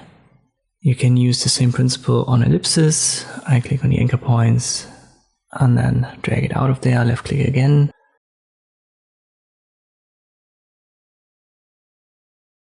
I go to the center position, up to the left click again. Let's go to our fantasy shape right here. Same principle works, even though there is an angle here. You can also measure angles directly using the second function here of this tool. Left click on the path, inwards is 90 degrees. Once again, left click, I go outwards, and now it's 270. So you can do that in both directions. Here is an off angle, so not 90 degrees or something. And this also works for inside and outside. These are the basics of this tool. Good idea is to practice them just a little bit. So I would advise you to create a rectangle, a circle, hold shift when you drag it to have a perfect circle, and then we'll create a polygon.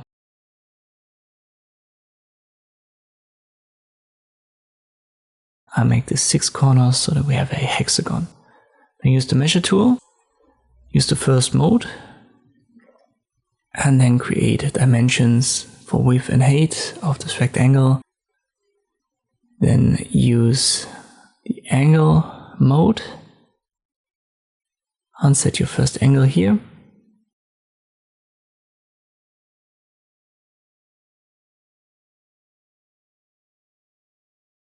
We'll also do that for the polygon, in this case for in and outside.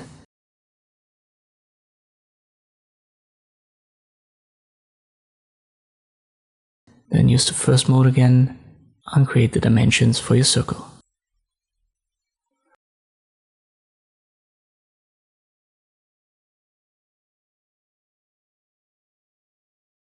Finally, you want to have the dimensions for one side of the polygon. Make sure to create that to get some practice, and then we'll start with the next chapter. In this chapter I want to show you a couple of smaller tools. Most of them are tools that you may use here and there, so it's definitely worth it to check them out, but they're not tools that you will need every day, even if you work as a graphic designer or illustrator. First up, we have the scale tool. You can use that to scale up your elements. If you drag on the anchor points, it just resizes them, and if you drag on the element itself somewhere, go up and down with the mouse while left clicking, it does this. You can always double click on the tool to open a menu and do that numerically. For example, uniform, which will keep the aspect ratio. Non-uniform allows you to adjust horizontal and vertical in isolation. And you can also scale up effect strokes if that is part of it and the corners. Good option is always to copy so that you keep the original and then you have the scaled one, the adjusted one as a second element. This always gives you freedom to make mistakes and then go back to the original. The Shear tool allows you to, as the name suggests, shear your objects. If you hold Shift while you do, you can make one dimension snap the horizontal or the vertical, and if you release that, you can freely shear that in both dimensions. If you double click on it, yet again, you can do that numerically. To switch horizontal, you use the shear angle up here, and vertical, it's the same way. The angle adjustment down here, this is for a free transform where horizontal and vertical aren't set. And here once again you have the copy option, which is very helpful.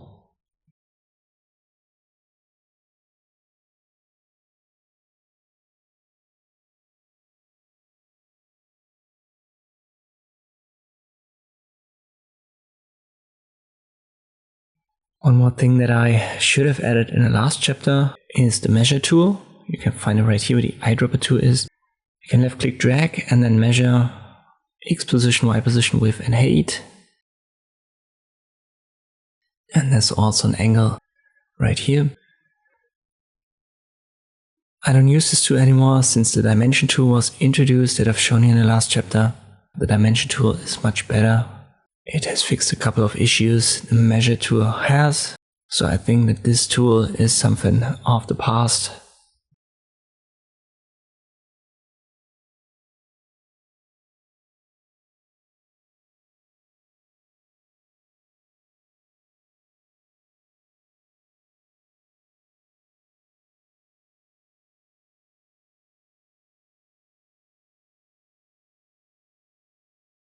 The final tool that I want to show you in this chapter is the Flare tool.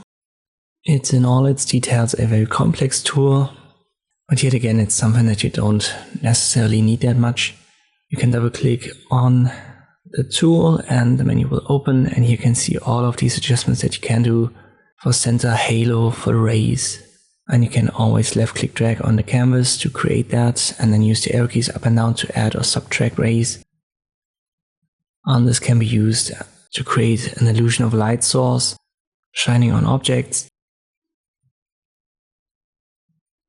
Not bad that it exists, but as I've said, it's not something that you need every day. Still a good idea for you to try them all out.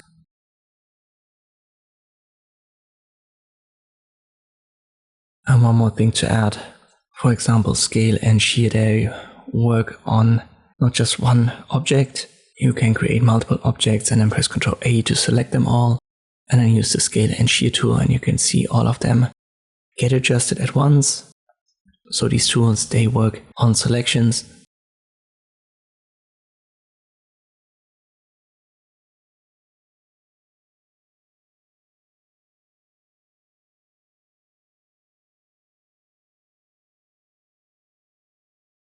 And once again, use the dimension tool. I think it's the better one compared to the measure tool.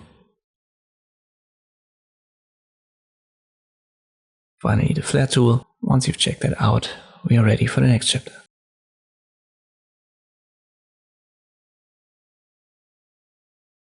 The final chapter in this section is for the selection tools. There are a couple. The regular selection tool, we've already talked about that, or we've used that a couple of times. Let me just create a rectangle with a red stroke. Make that a bit bigger. Use the selection tool, and no matter where you drag it, it's going to select the entire object, and then you can resize that, reposition that. There's also a direct selection tool, and this for the anchor points. You can see that here in the animation.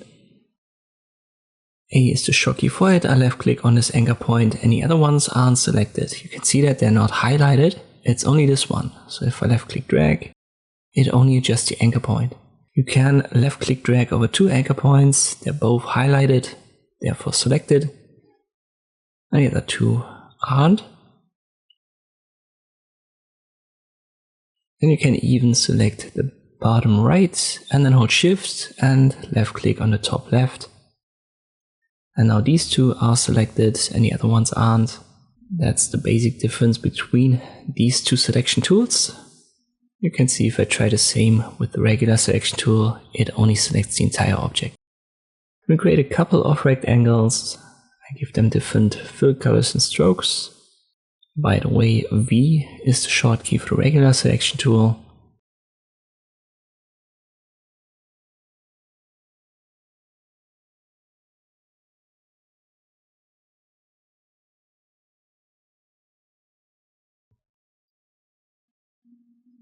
And now what I want to use is the magic wand tool.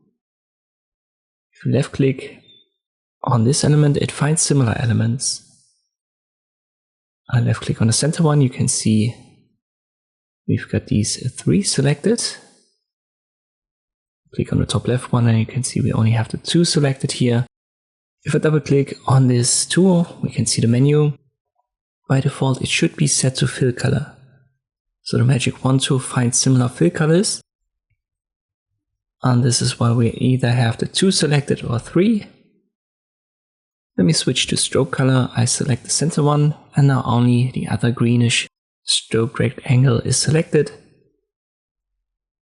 And if I left click on this one, all the red stroked rectangles are selected. And you can set the tolerance for each. It goes from 0 to 255, so 256 colors in the RGB mode. Usually you don't want to have it that high. Let me stick to maybe like 18.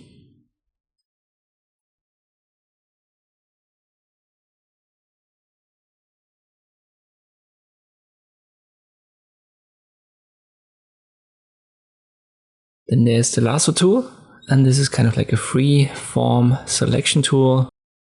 You just circle in what you want to have selected, and this will be selected then.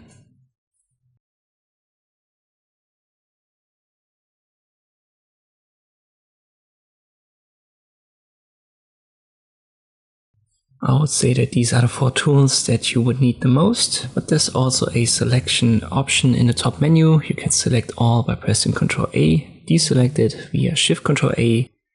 And interesting is certainly the same option, which is kind of like the magic wand tool with way more options, even for text elements. So if I select this one, top left, I go to select same and now use the same stroke color. You can see we have all the red stroked rectangles selected. I select the center one, go to select same fill color, and now we have these three selected. And this also works for appearance, certain effects, and certain text features like font, family, or style and size. This is what I would say you should check out and know, because it makes your life a little bit easier, especially when you have more complex illustrations. There's also a group selection tool, and this is for complex illustrations. It finds certain groups inside of your drawings. I'm not going to use this in our beginner course, but it's there if you want to check it out. What you should definitely check out is the regular selection, the direct selection, the magic wand, the lasso tool, and the select same option. Also a good idea to memorize Ctrl A for select all if you didn't know that already, and Shift Ctrl A to deselect. Let us now finally dive into some drawings. So we're going to talk about the pen tool. It might be intimidating, but we'll go over it step by step. And it's not as complex as it seems first. There are a couple of more tools here. And there's also this pen tool looking curvature tool. We're going to focus on the pen tool in this chapter first. P is the shortcut for it. You can left click and create these straight lines. If you hover over the starting point, Smart Guide should help you. You can left click and close the shapes. And if I flip this, you can see we have this outline. Let me select it all and I'll delete it. Again, I'll make a zigzag line here. But I can also hold Shift and then it snaps. So what is it? Like 15-degree increments. And here at this end position, I release Shift again, hover over the start point, left click, and this closes my shape. I can flip it back to a filled shape.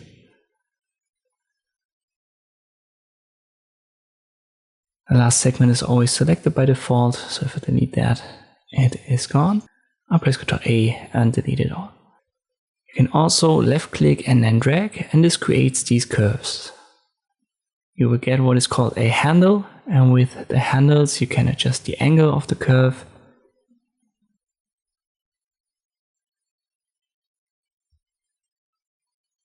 And we can create, for example, such wavy lines.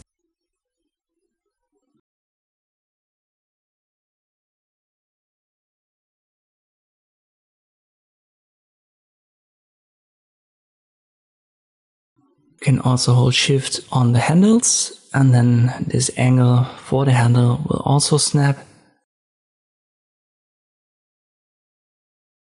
Sometimes that comes in handy, because then you know that you have the same angle for each handle that you create. In principle, everything that you create with the pen tool is a path, and you can use the direct selection tool, click on the anchor points, and then adjust the paths. In our case, this will give us back the handles when we have curvy lines, and then we can adjust only this specific point, the anchor point of the path that we've created. So this is always possible, and this is why you most likely want to use pen tool, select, direct select tool, and all of these smaller tools in combination. But for now, we will stick to the pen tool. And by the way, you can also create curvy lines and then close this shape.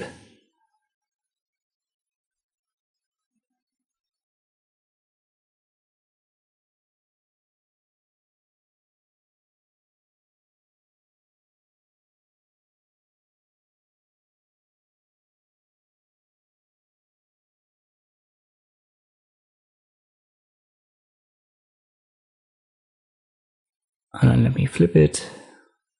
So this also works.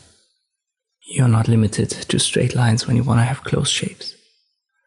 What I would recommend to you to practice is to simply find yourself an illustration or an icon.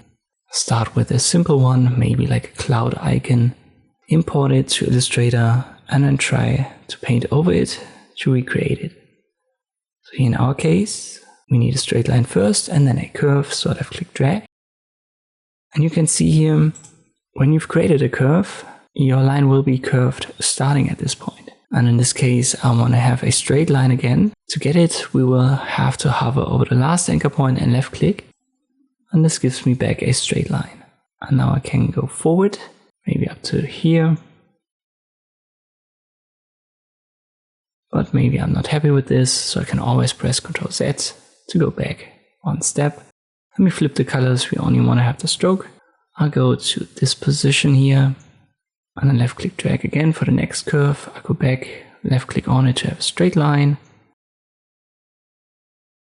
Let me try to cover this curve in one.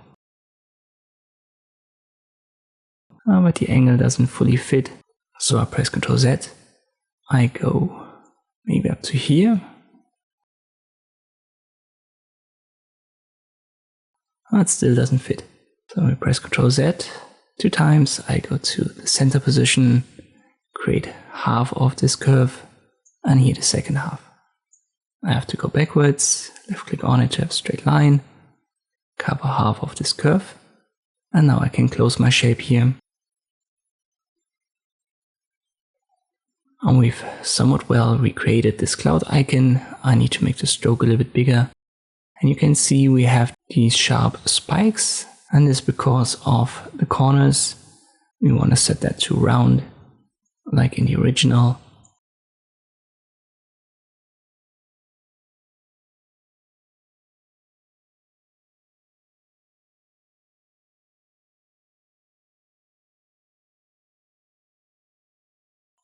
So to practice, as I said, because I have an easy illustration first, maybe an icon like I did here, you can just go to Google, for example, or whatever search engine you use, and type in simple icon, once again, maybe a cloud. And once you found something that you want to recreate to practice, left click on it, then right click, save the image, and then drag and drop it into Illustrator. Try to recreate it then only using the pen tool. Usually when you use the pen tool, you use it in conjunction with a grid. You can, for example, use the rectangular grid tool to create it, but you can also use the inbuilt grid. Just go to View, click on Show Grid. But for now it doesn't snap to it. You can see that here. So you definitely also want to check Snap to Grid and View.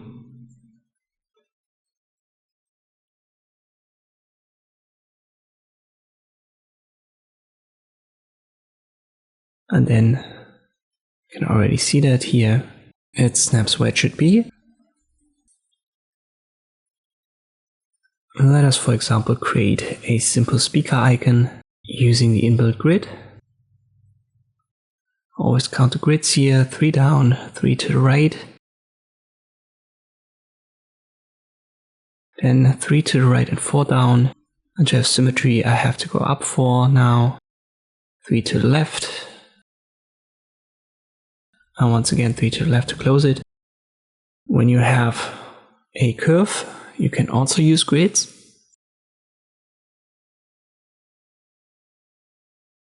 Let me maybe go to this position.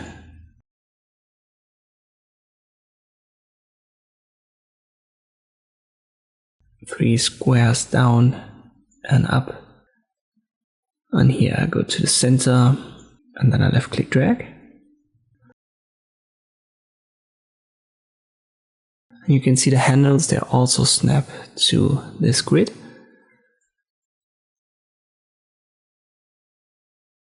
Oh, well, let me place it here.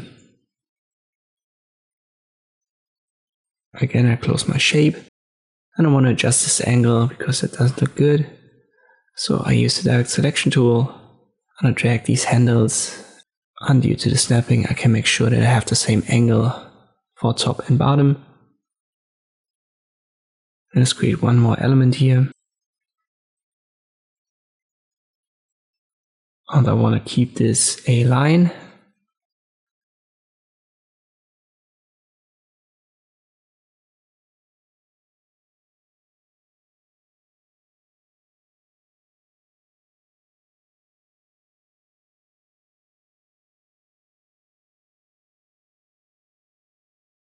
Again, I use the handles to adjust this curve.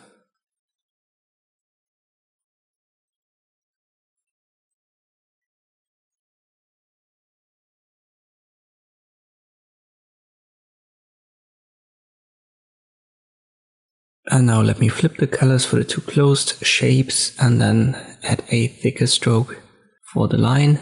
But I also want to get rid of the grid and I can uncheck Snap to Grid.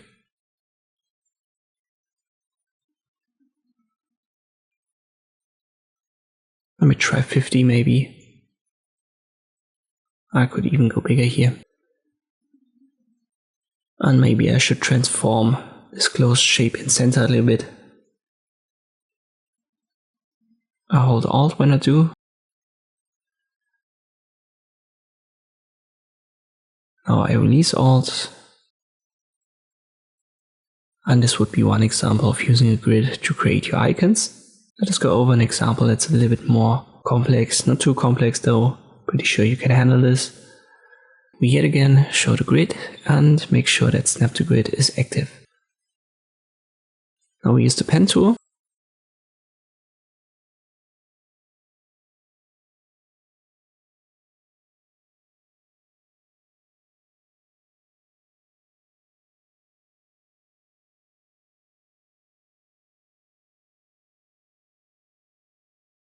From this position I go 3 down and 3 to the right. I keep this 45-degree angle. Once again, I use 3 units, this time 3 down, 3 to the left. I can hold Control and this activates the direct selection tool and then left click. That way I've got this deselected, so you can always hold Control and then temporarily activate the direct selection tool, and that helps. You don't have to switch between the tools always by using your mouse and clicking on them. It's a good idea to memorize the Control short key when the pen tool is active. Now let me find a good spot for the torso. Maybe up to here. I keep my 45-degree angle.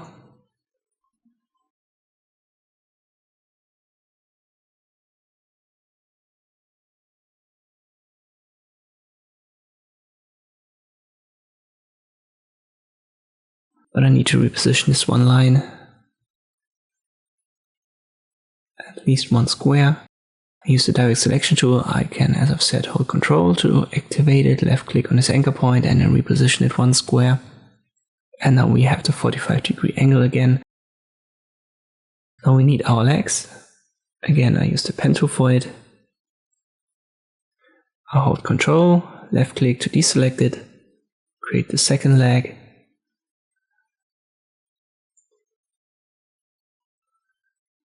Maybe up to here. I hold Control, left click to deselect, and now I create a head using the ellipse tool. I'll hold Shift when I do to have a perfect circle.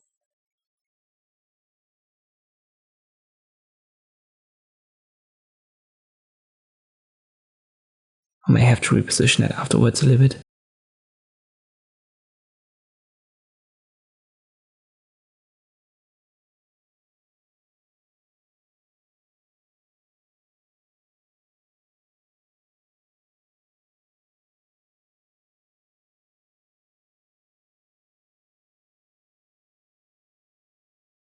And I create a second circle down here holding Shift. This is supposed to be the ball.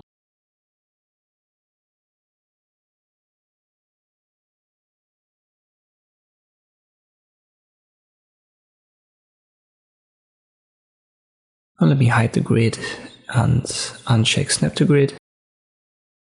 I can flip this, and also for the torso. And for the lines I hold Shift, left click on them to select them all. And I make the stroke a little bit thicker. And this would be, let me give that a round cap for the stroke.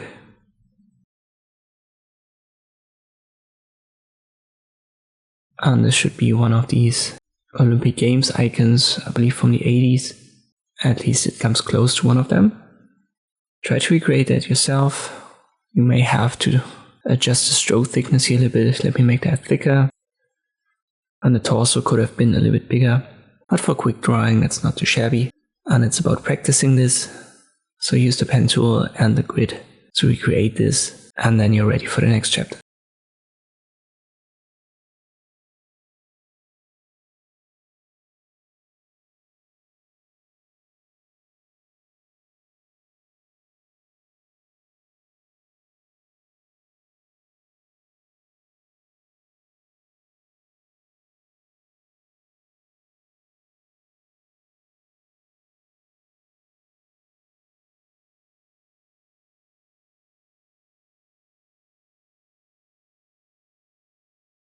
A little bit of a side note, just like with grids, we can also use guides.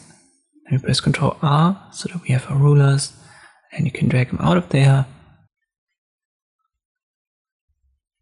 I'm not going to go over this in detail, just some quick solution here for an icon.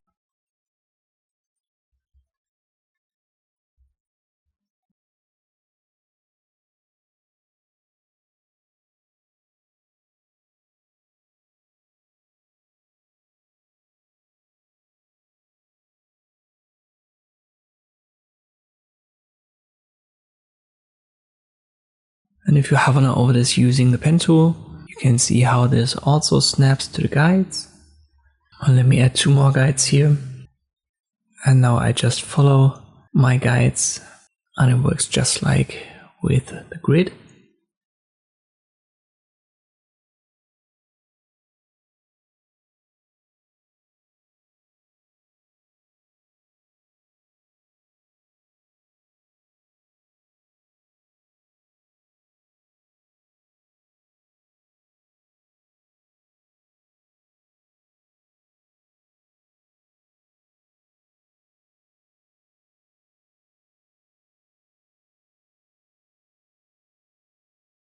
I have to give this a fill color.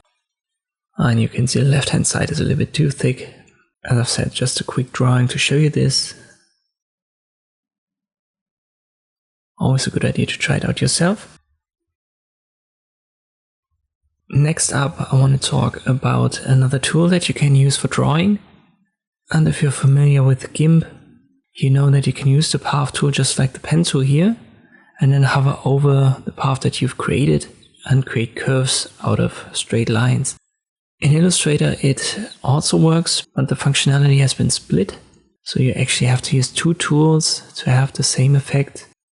Let us use this one, and I want to go over the outline using the pen tool, so I don't worry about curves for now. I just go over all of the spikes, close my shape, and then I take care of the exclamation mark inside.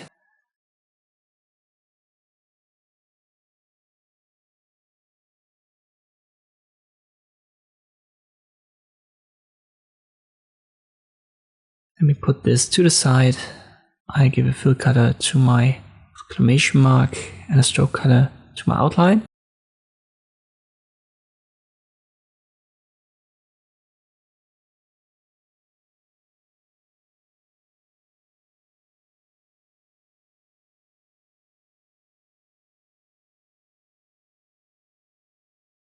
So you can see we have straight lines, and in our original it was curved lines.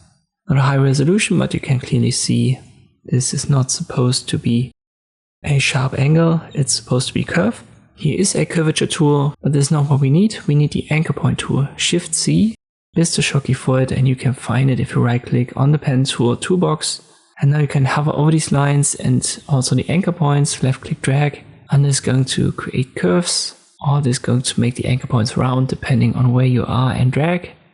Let us go over all of the spikes. I simply left click drag.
And now instead of having these sharp angles, we have it somewhat like the original. So this would be, as I've said, almost like the path tool in GIMP. You go over the outline using the pen tool, and afterwards use the anchor point tool, and you create your curves. It's sometimes easier to do that than using the pen tool directly to create curves. So it's a good tool to know. Let me create a fantasy shape here, and you can see that a little bit clearer. So you hover over the path or the anchor points, and then you can adjust the curve of it. Try it out yourself. Just search for a simple icon design, import it into Illustrator, and then try to create the outline using the pen tool and afterwards the anchor point tool. There are a couple of more tools. I would just call them additional helper tools. This, for example, is curvature tool. If you left click, you're going to get a curve right away, especially when you want to create circles and stuff like this. This tool is quite helpful.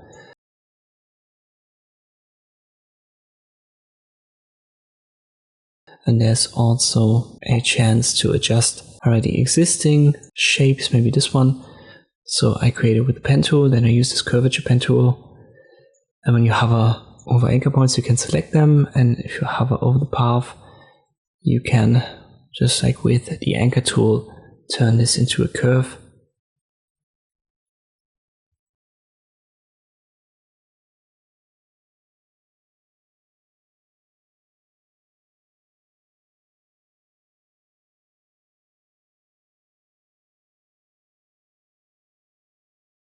And there are also tools for deleting and adding anchor points. So on every existing path you can add or subtract anchor points.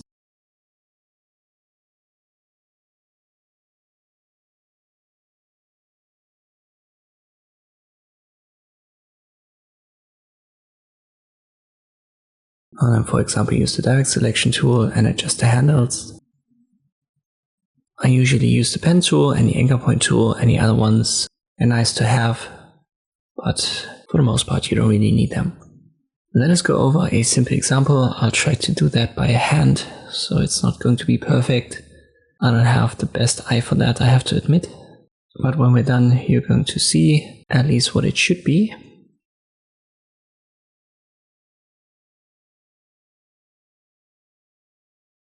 We'll use the pen tool. I'll hold Shift here to have a straight line to the left.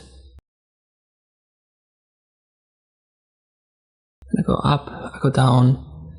I use my guides that I've dragged out of the rulers, and by the way, if you don't see them, remember the short key was Ctrl R.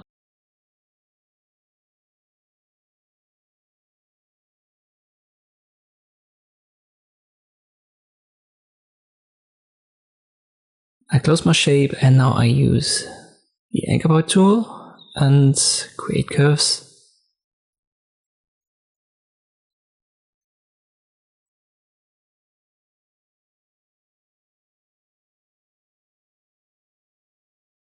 I adjust it via the handles a little bit.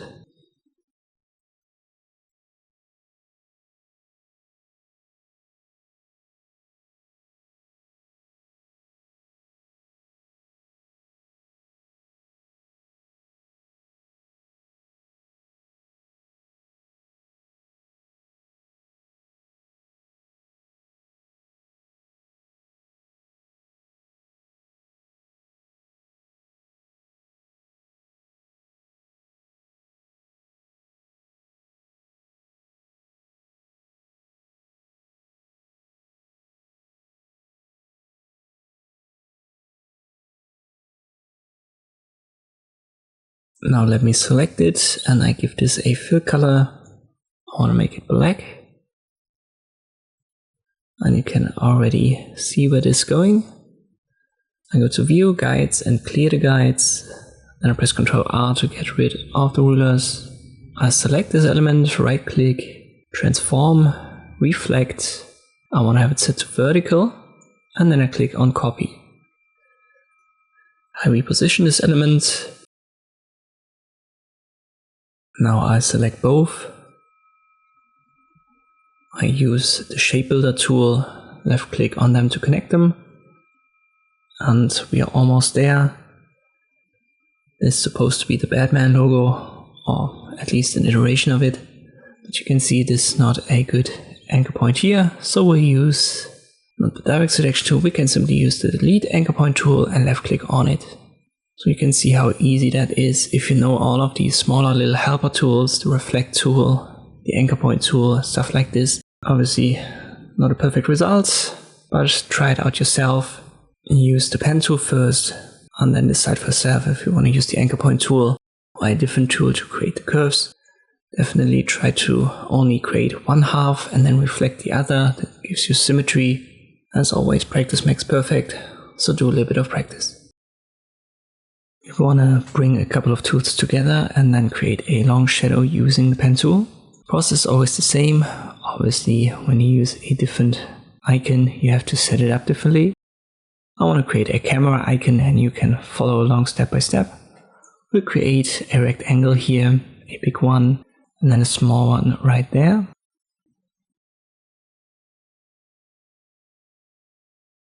Another smaller one here.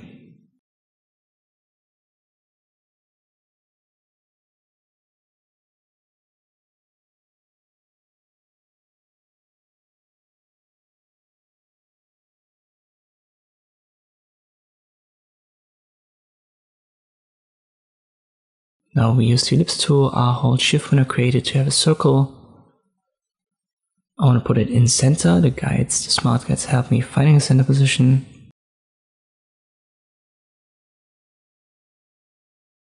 I'll make it a little bit smaller holding Shift and Alt. I'll make this white. Then I press Ctrl C and Ctrl F This copies the ellipse and pastes a copy in front. I'll make it black. Hold Shift and Alt when I size it down.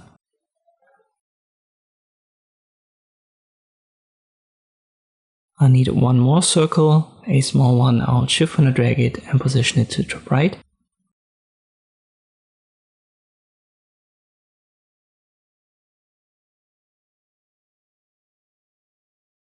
Now we'll take care of the edges.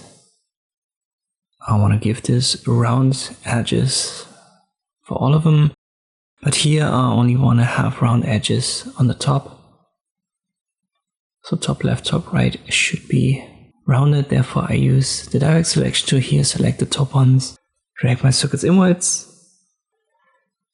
Here I use the pen tool and create these diagonal lines, something like this. I want to select both elements here, so these are two elements, and then use the Shapebuilder tool and connect them.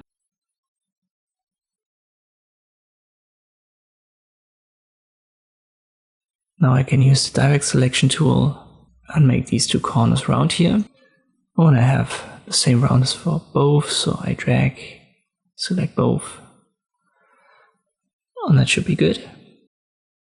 I can group this now. This should be a good example for a simple icon. I'll Shift and Alt when I size it down.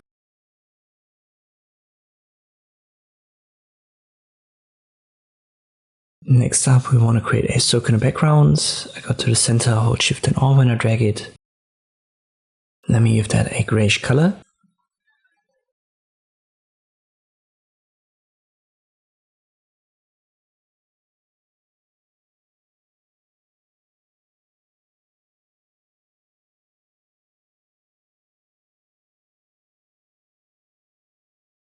Now I want to create diagonal lines as guides. I can do that in many ways. I just use the line segment tool.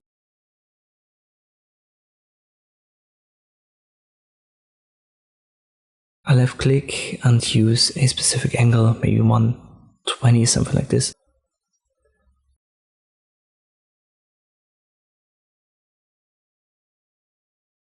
I give that a reddish stroke.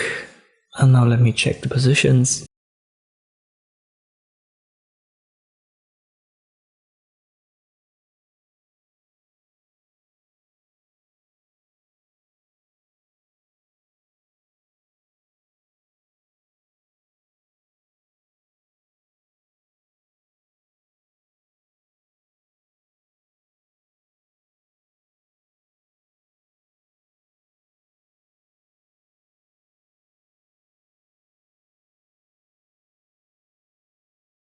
I only need 3 of them. Next up, I use the pen tool and go over these outlines. I may have to adjust it later on a little bit. I will check it here. Let me flip it, only when I have a stroke for now.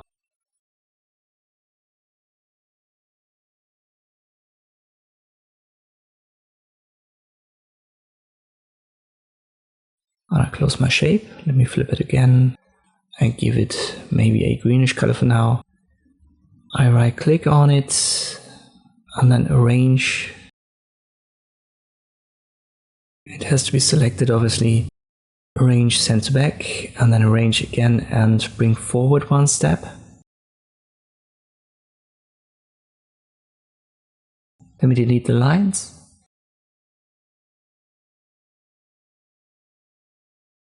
And now I check the positions. And maybe I have to, you can see I wasn't perfect here. I have to use the direct selection tool and reposition it slightly. Make sure that snap to pixel is unchecked so that you can position it better. This position is fine, we can keep it.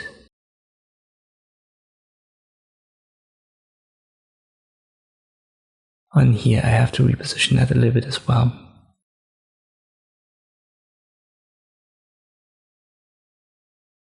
Now we should be good. I hold Shift and then select the circle and our green shape. Use the Shapebuilder tool, hold Alt, get rid of this part. And then I release Alt and click on these 2 elements. And now I can give them different colors. And let me stick to the gray tones. Lighter color here darker color for my shadow.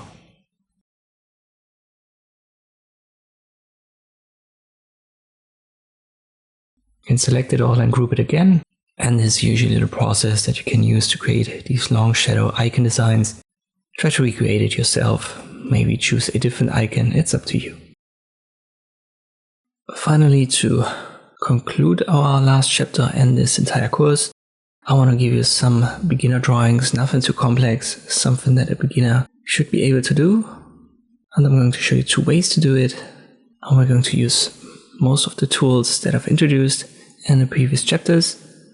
Press Ctrl R to see the rulers, and then you can drag guides out of there. For the first illustration, we don't want to use the pen tool. Instead, we'll use the ellipse tool here and create a circle. Reposition that a little bit so that it is in center.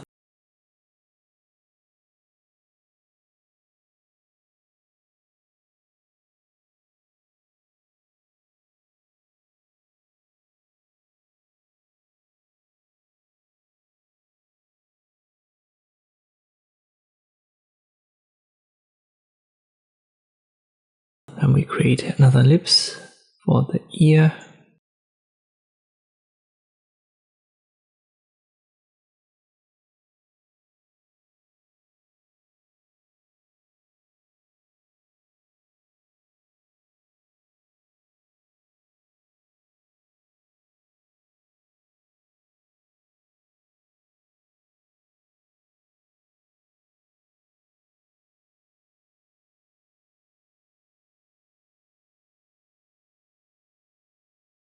I'll create another one for the eye.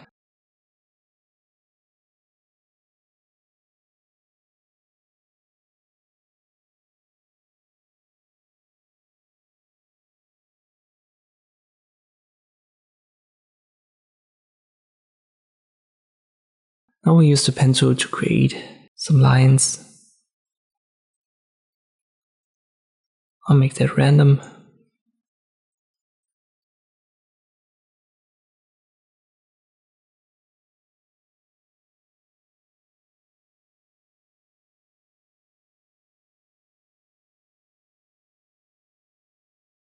What else do we need?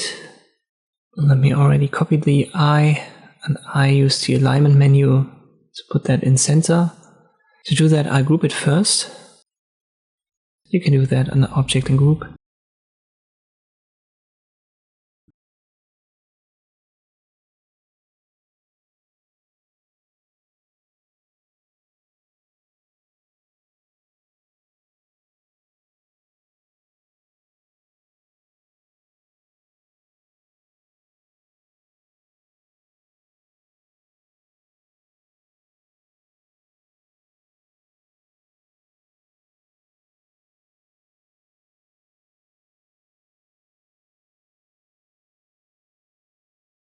I also need to copy the ear.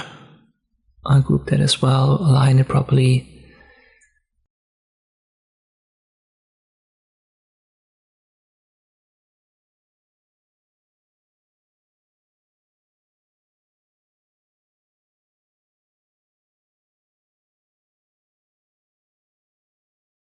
I may have to reposition this a little bit. Now we're still in center.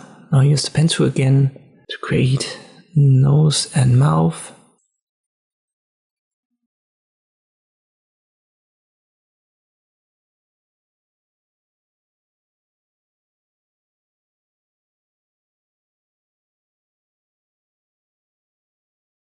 I'm going to adjust that later on anyway.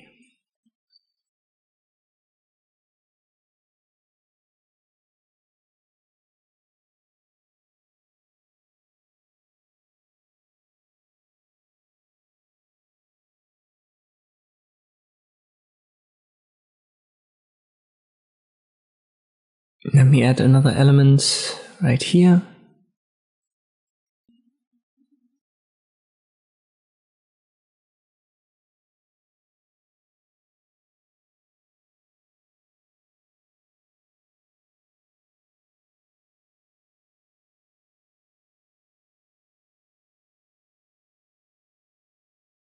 And now I play around with the stroke weight. I give it a round cap.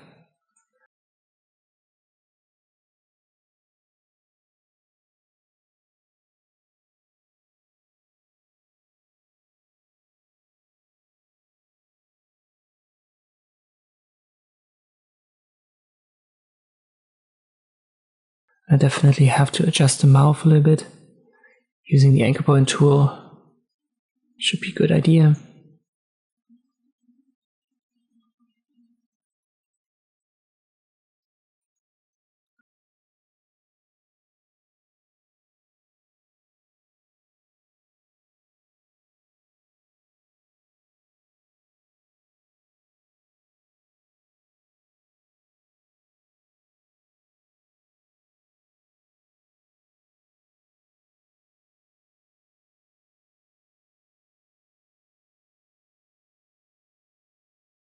Yet again, I use a transform option here and then randomize this a little bit.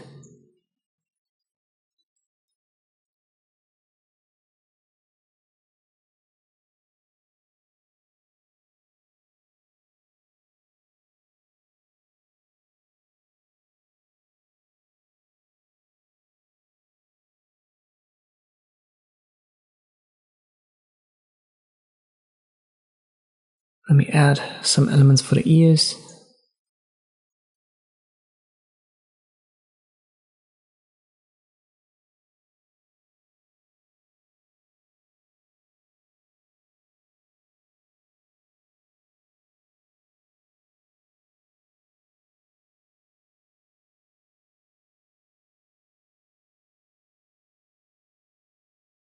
And now I select proper colors.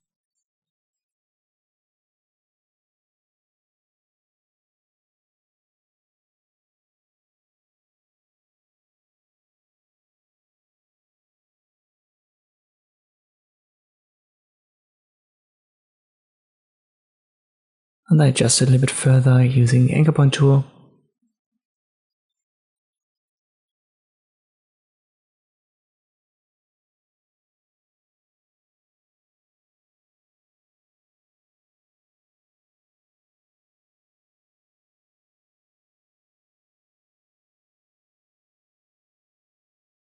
But I think that's alright for a beginner drawing. But I want to use a different color here for the ears. Maybe something like this.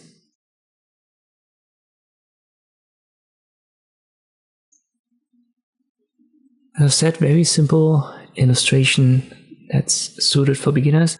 Try to recreate that if you haven't done so step by step as we went through this. Keep in mind that when you resize that, the stroke weight might look a little bit different, so you want to adjust that depending on the size of your entire illustration. Now let me show you a second one, and this time we want to use the pen tool a little bit more, just to show you that all of this is also possible just using the pen tool and its little helpers. I'll just create an outline, and I want to create kind of like a fox face.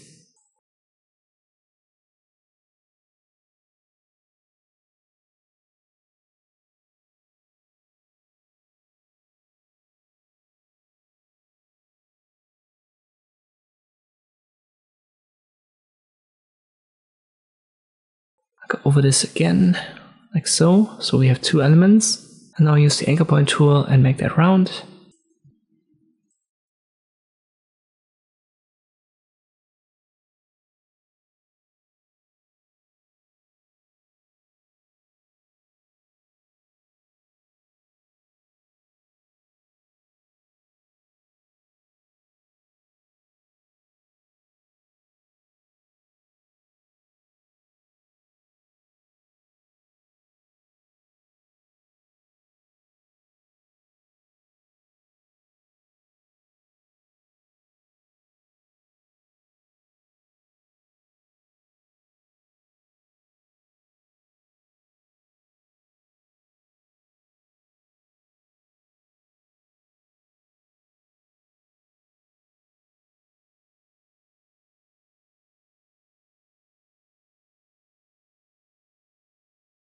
I add an element for the eye.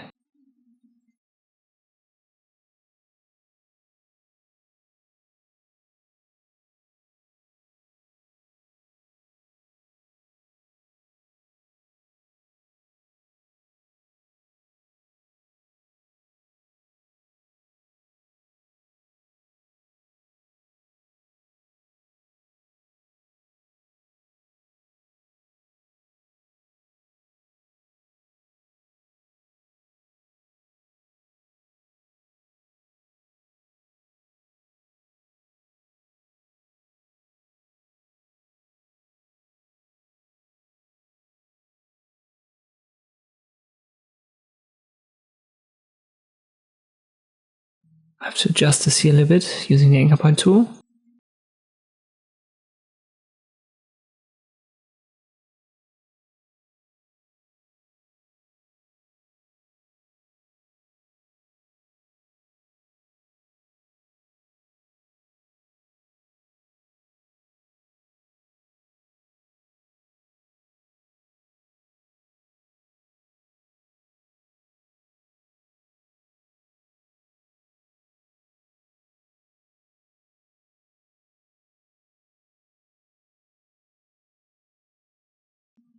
And I add an element for the ear using the pen tool and then the anchor point tool.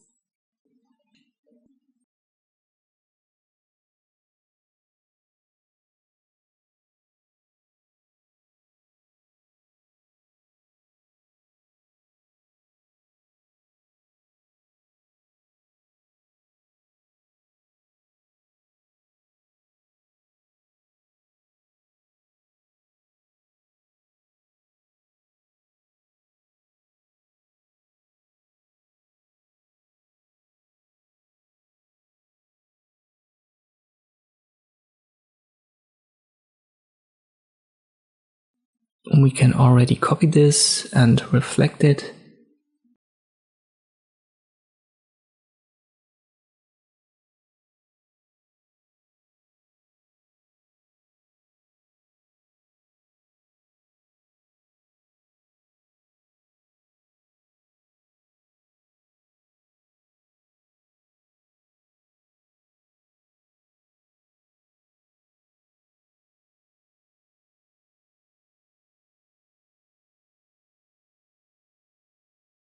And I combine it using Shapebuilder Tool.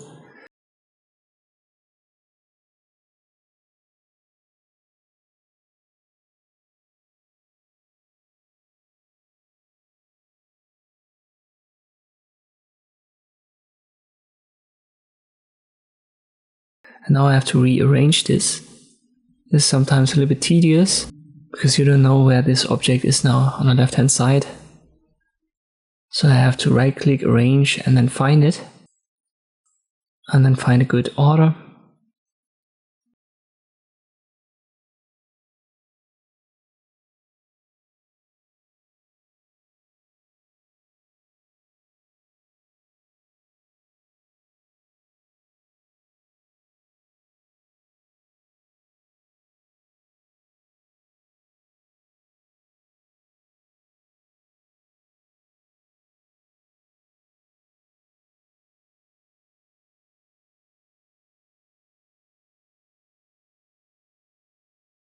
I can delete this top anchor point to give this a better roundness.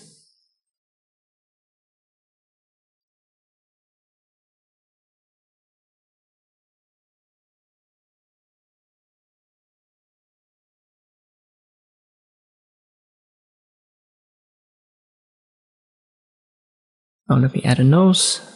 The smart guides help me finding a good position.